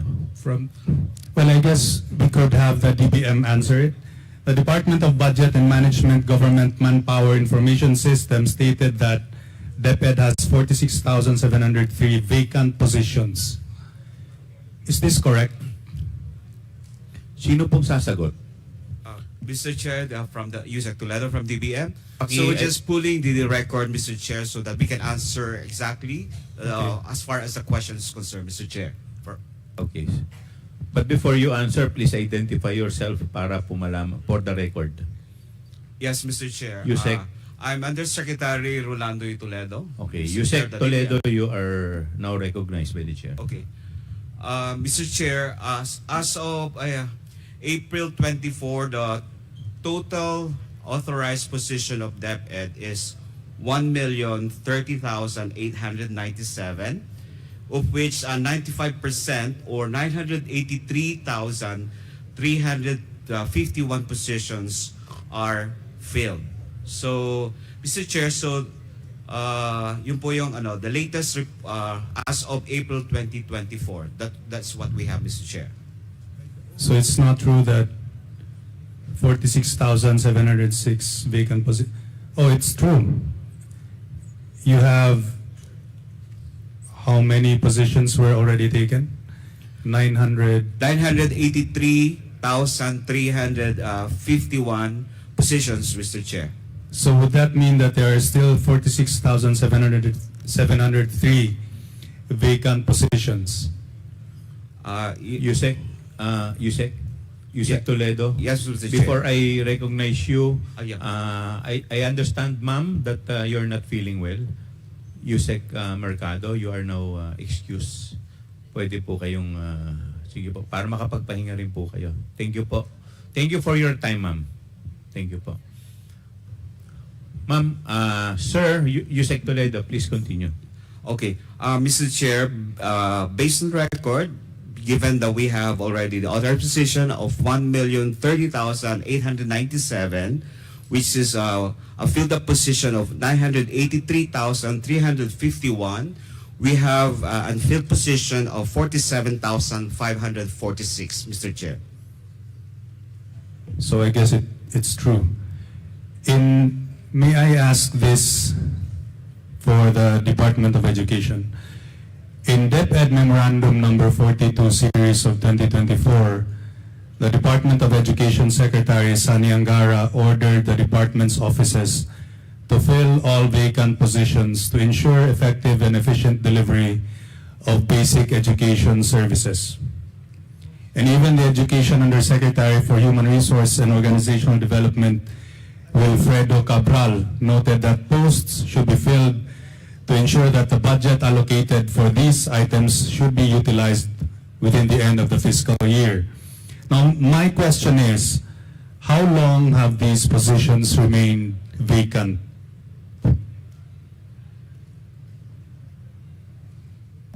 Mr. Chair.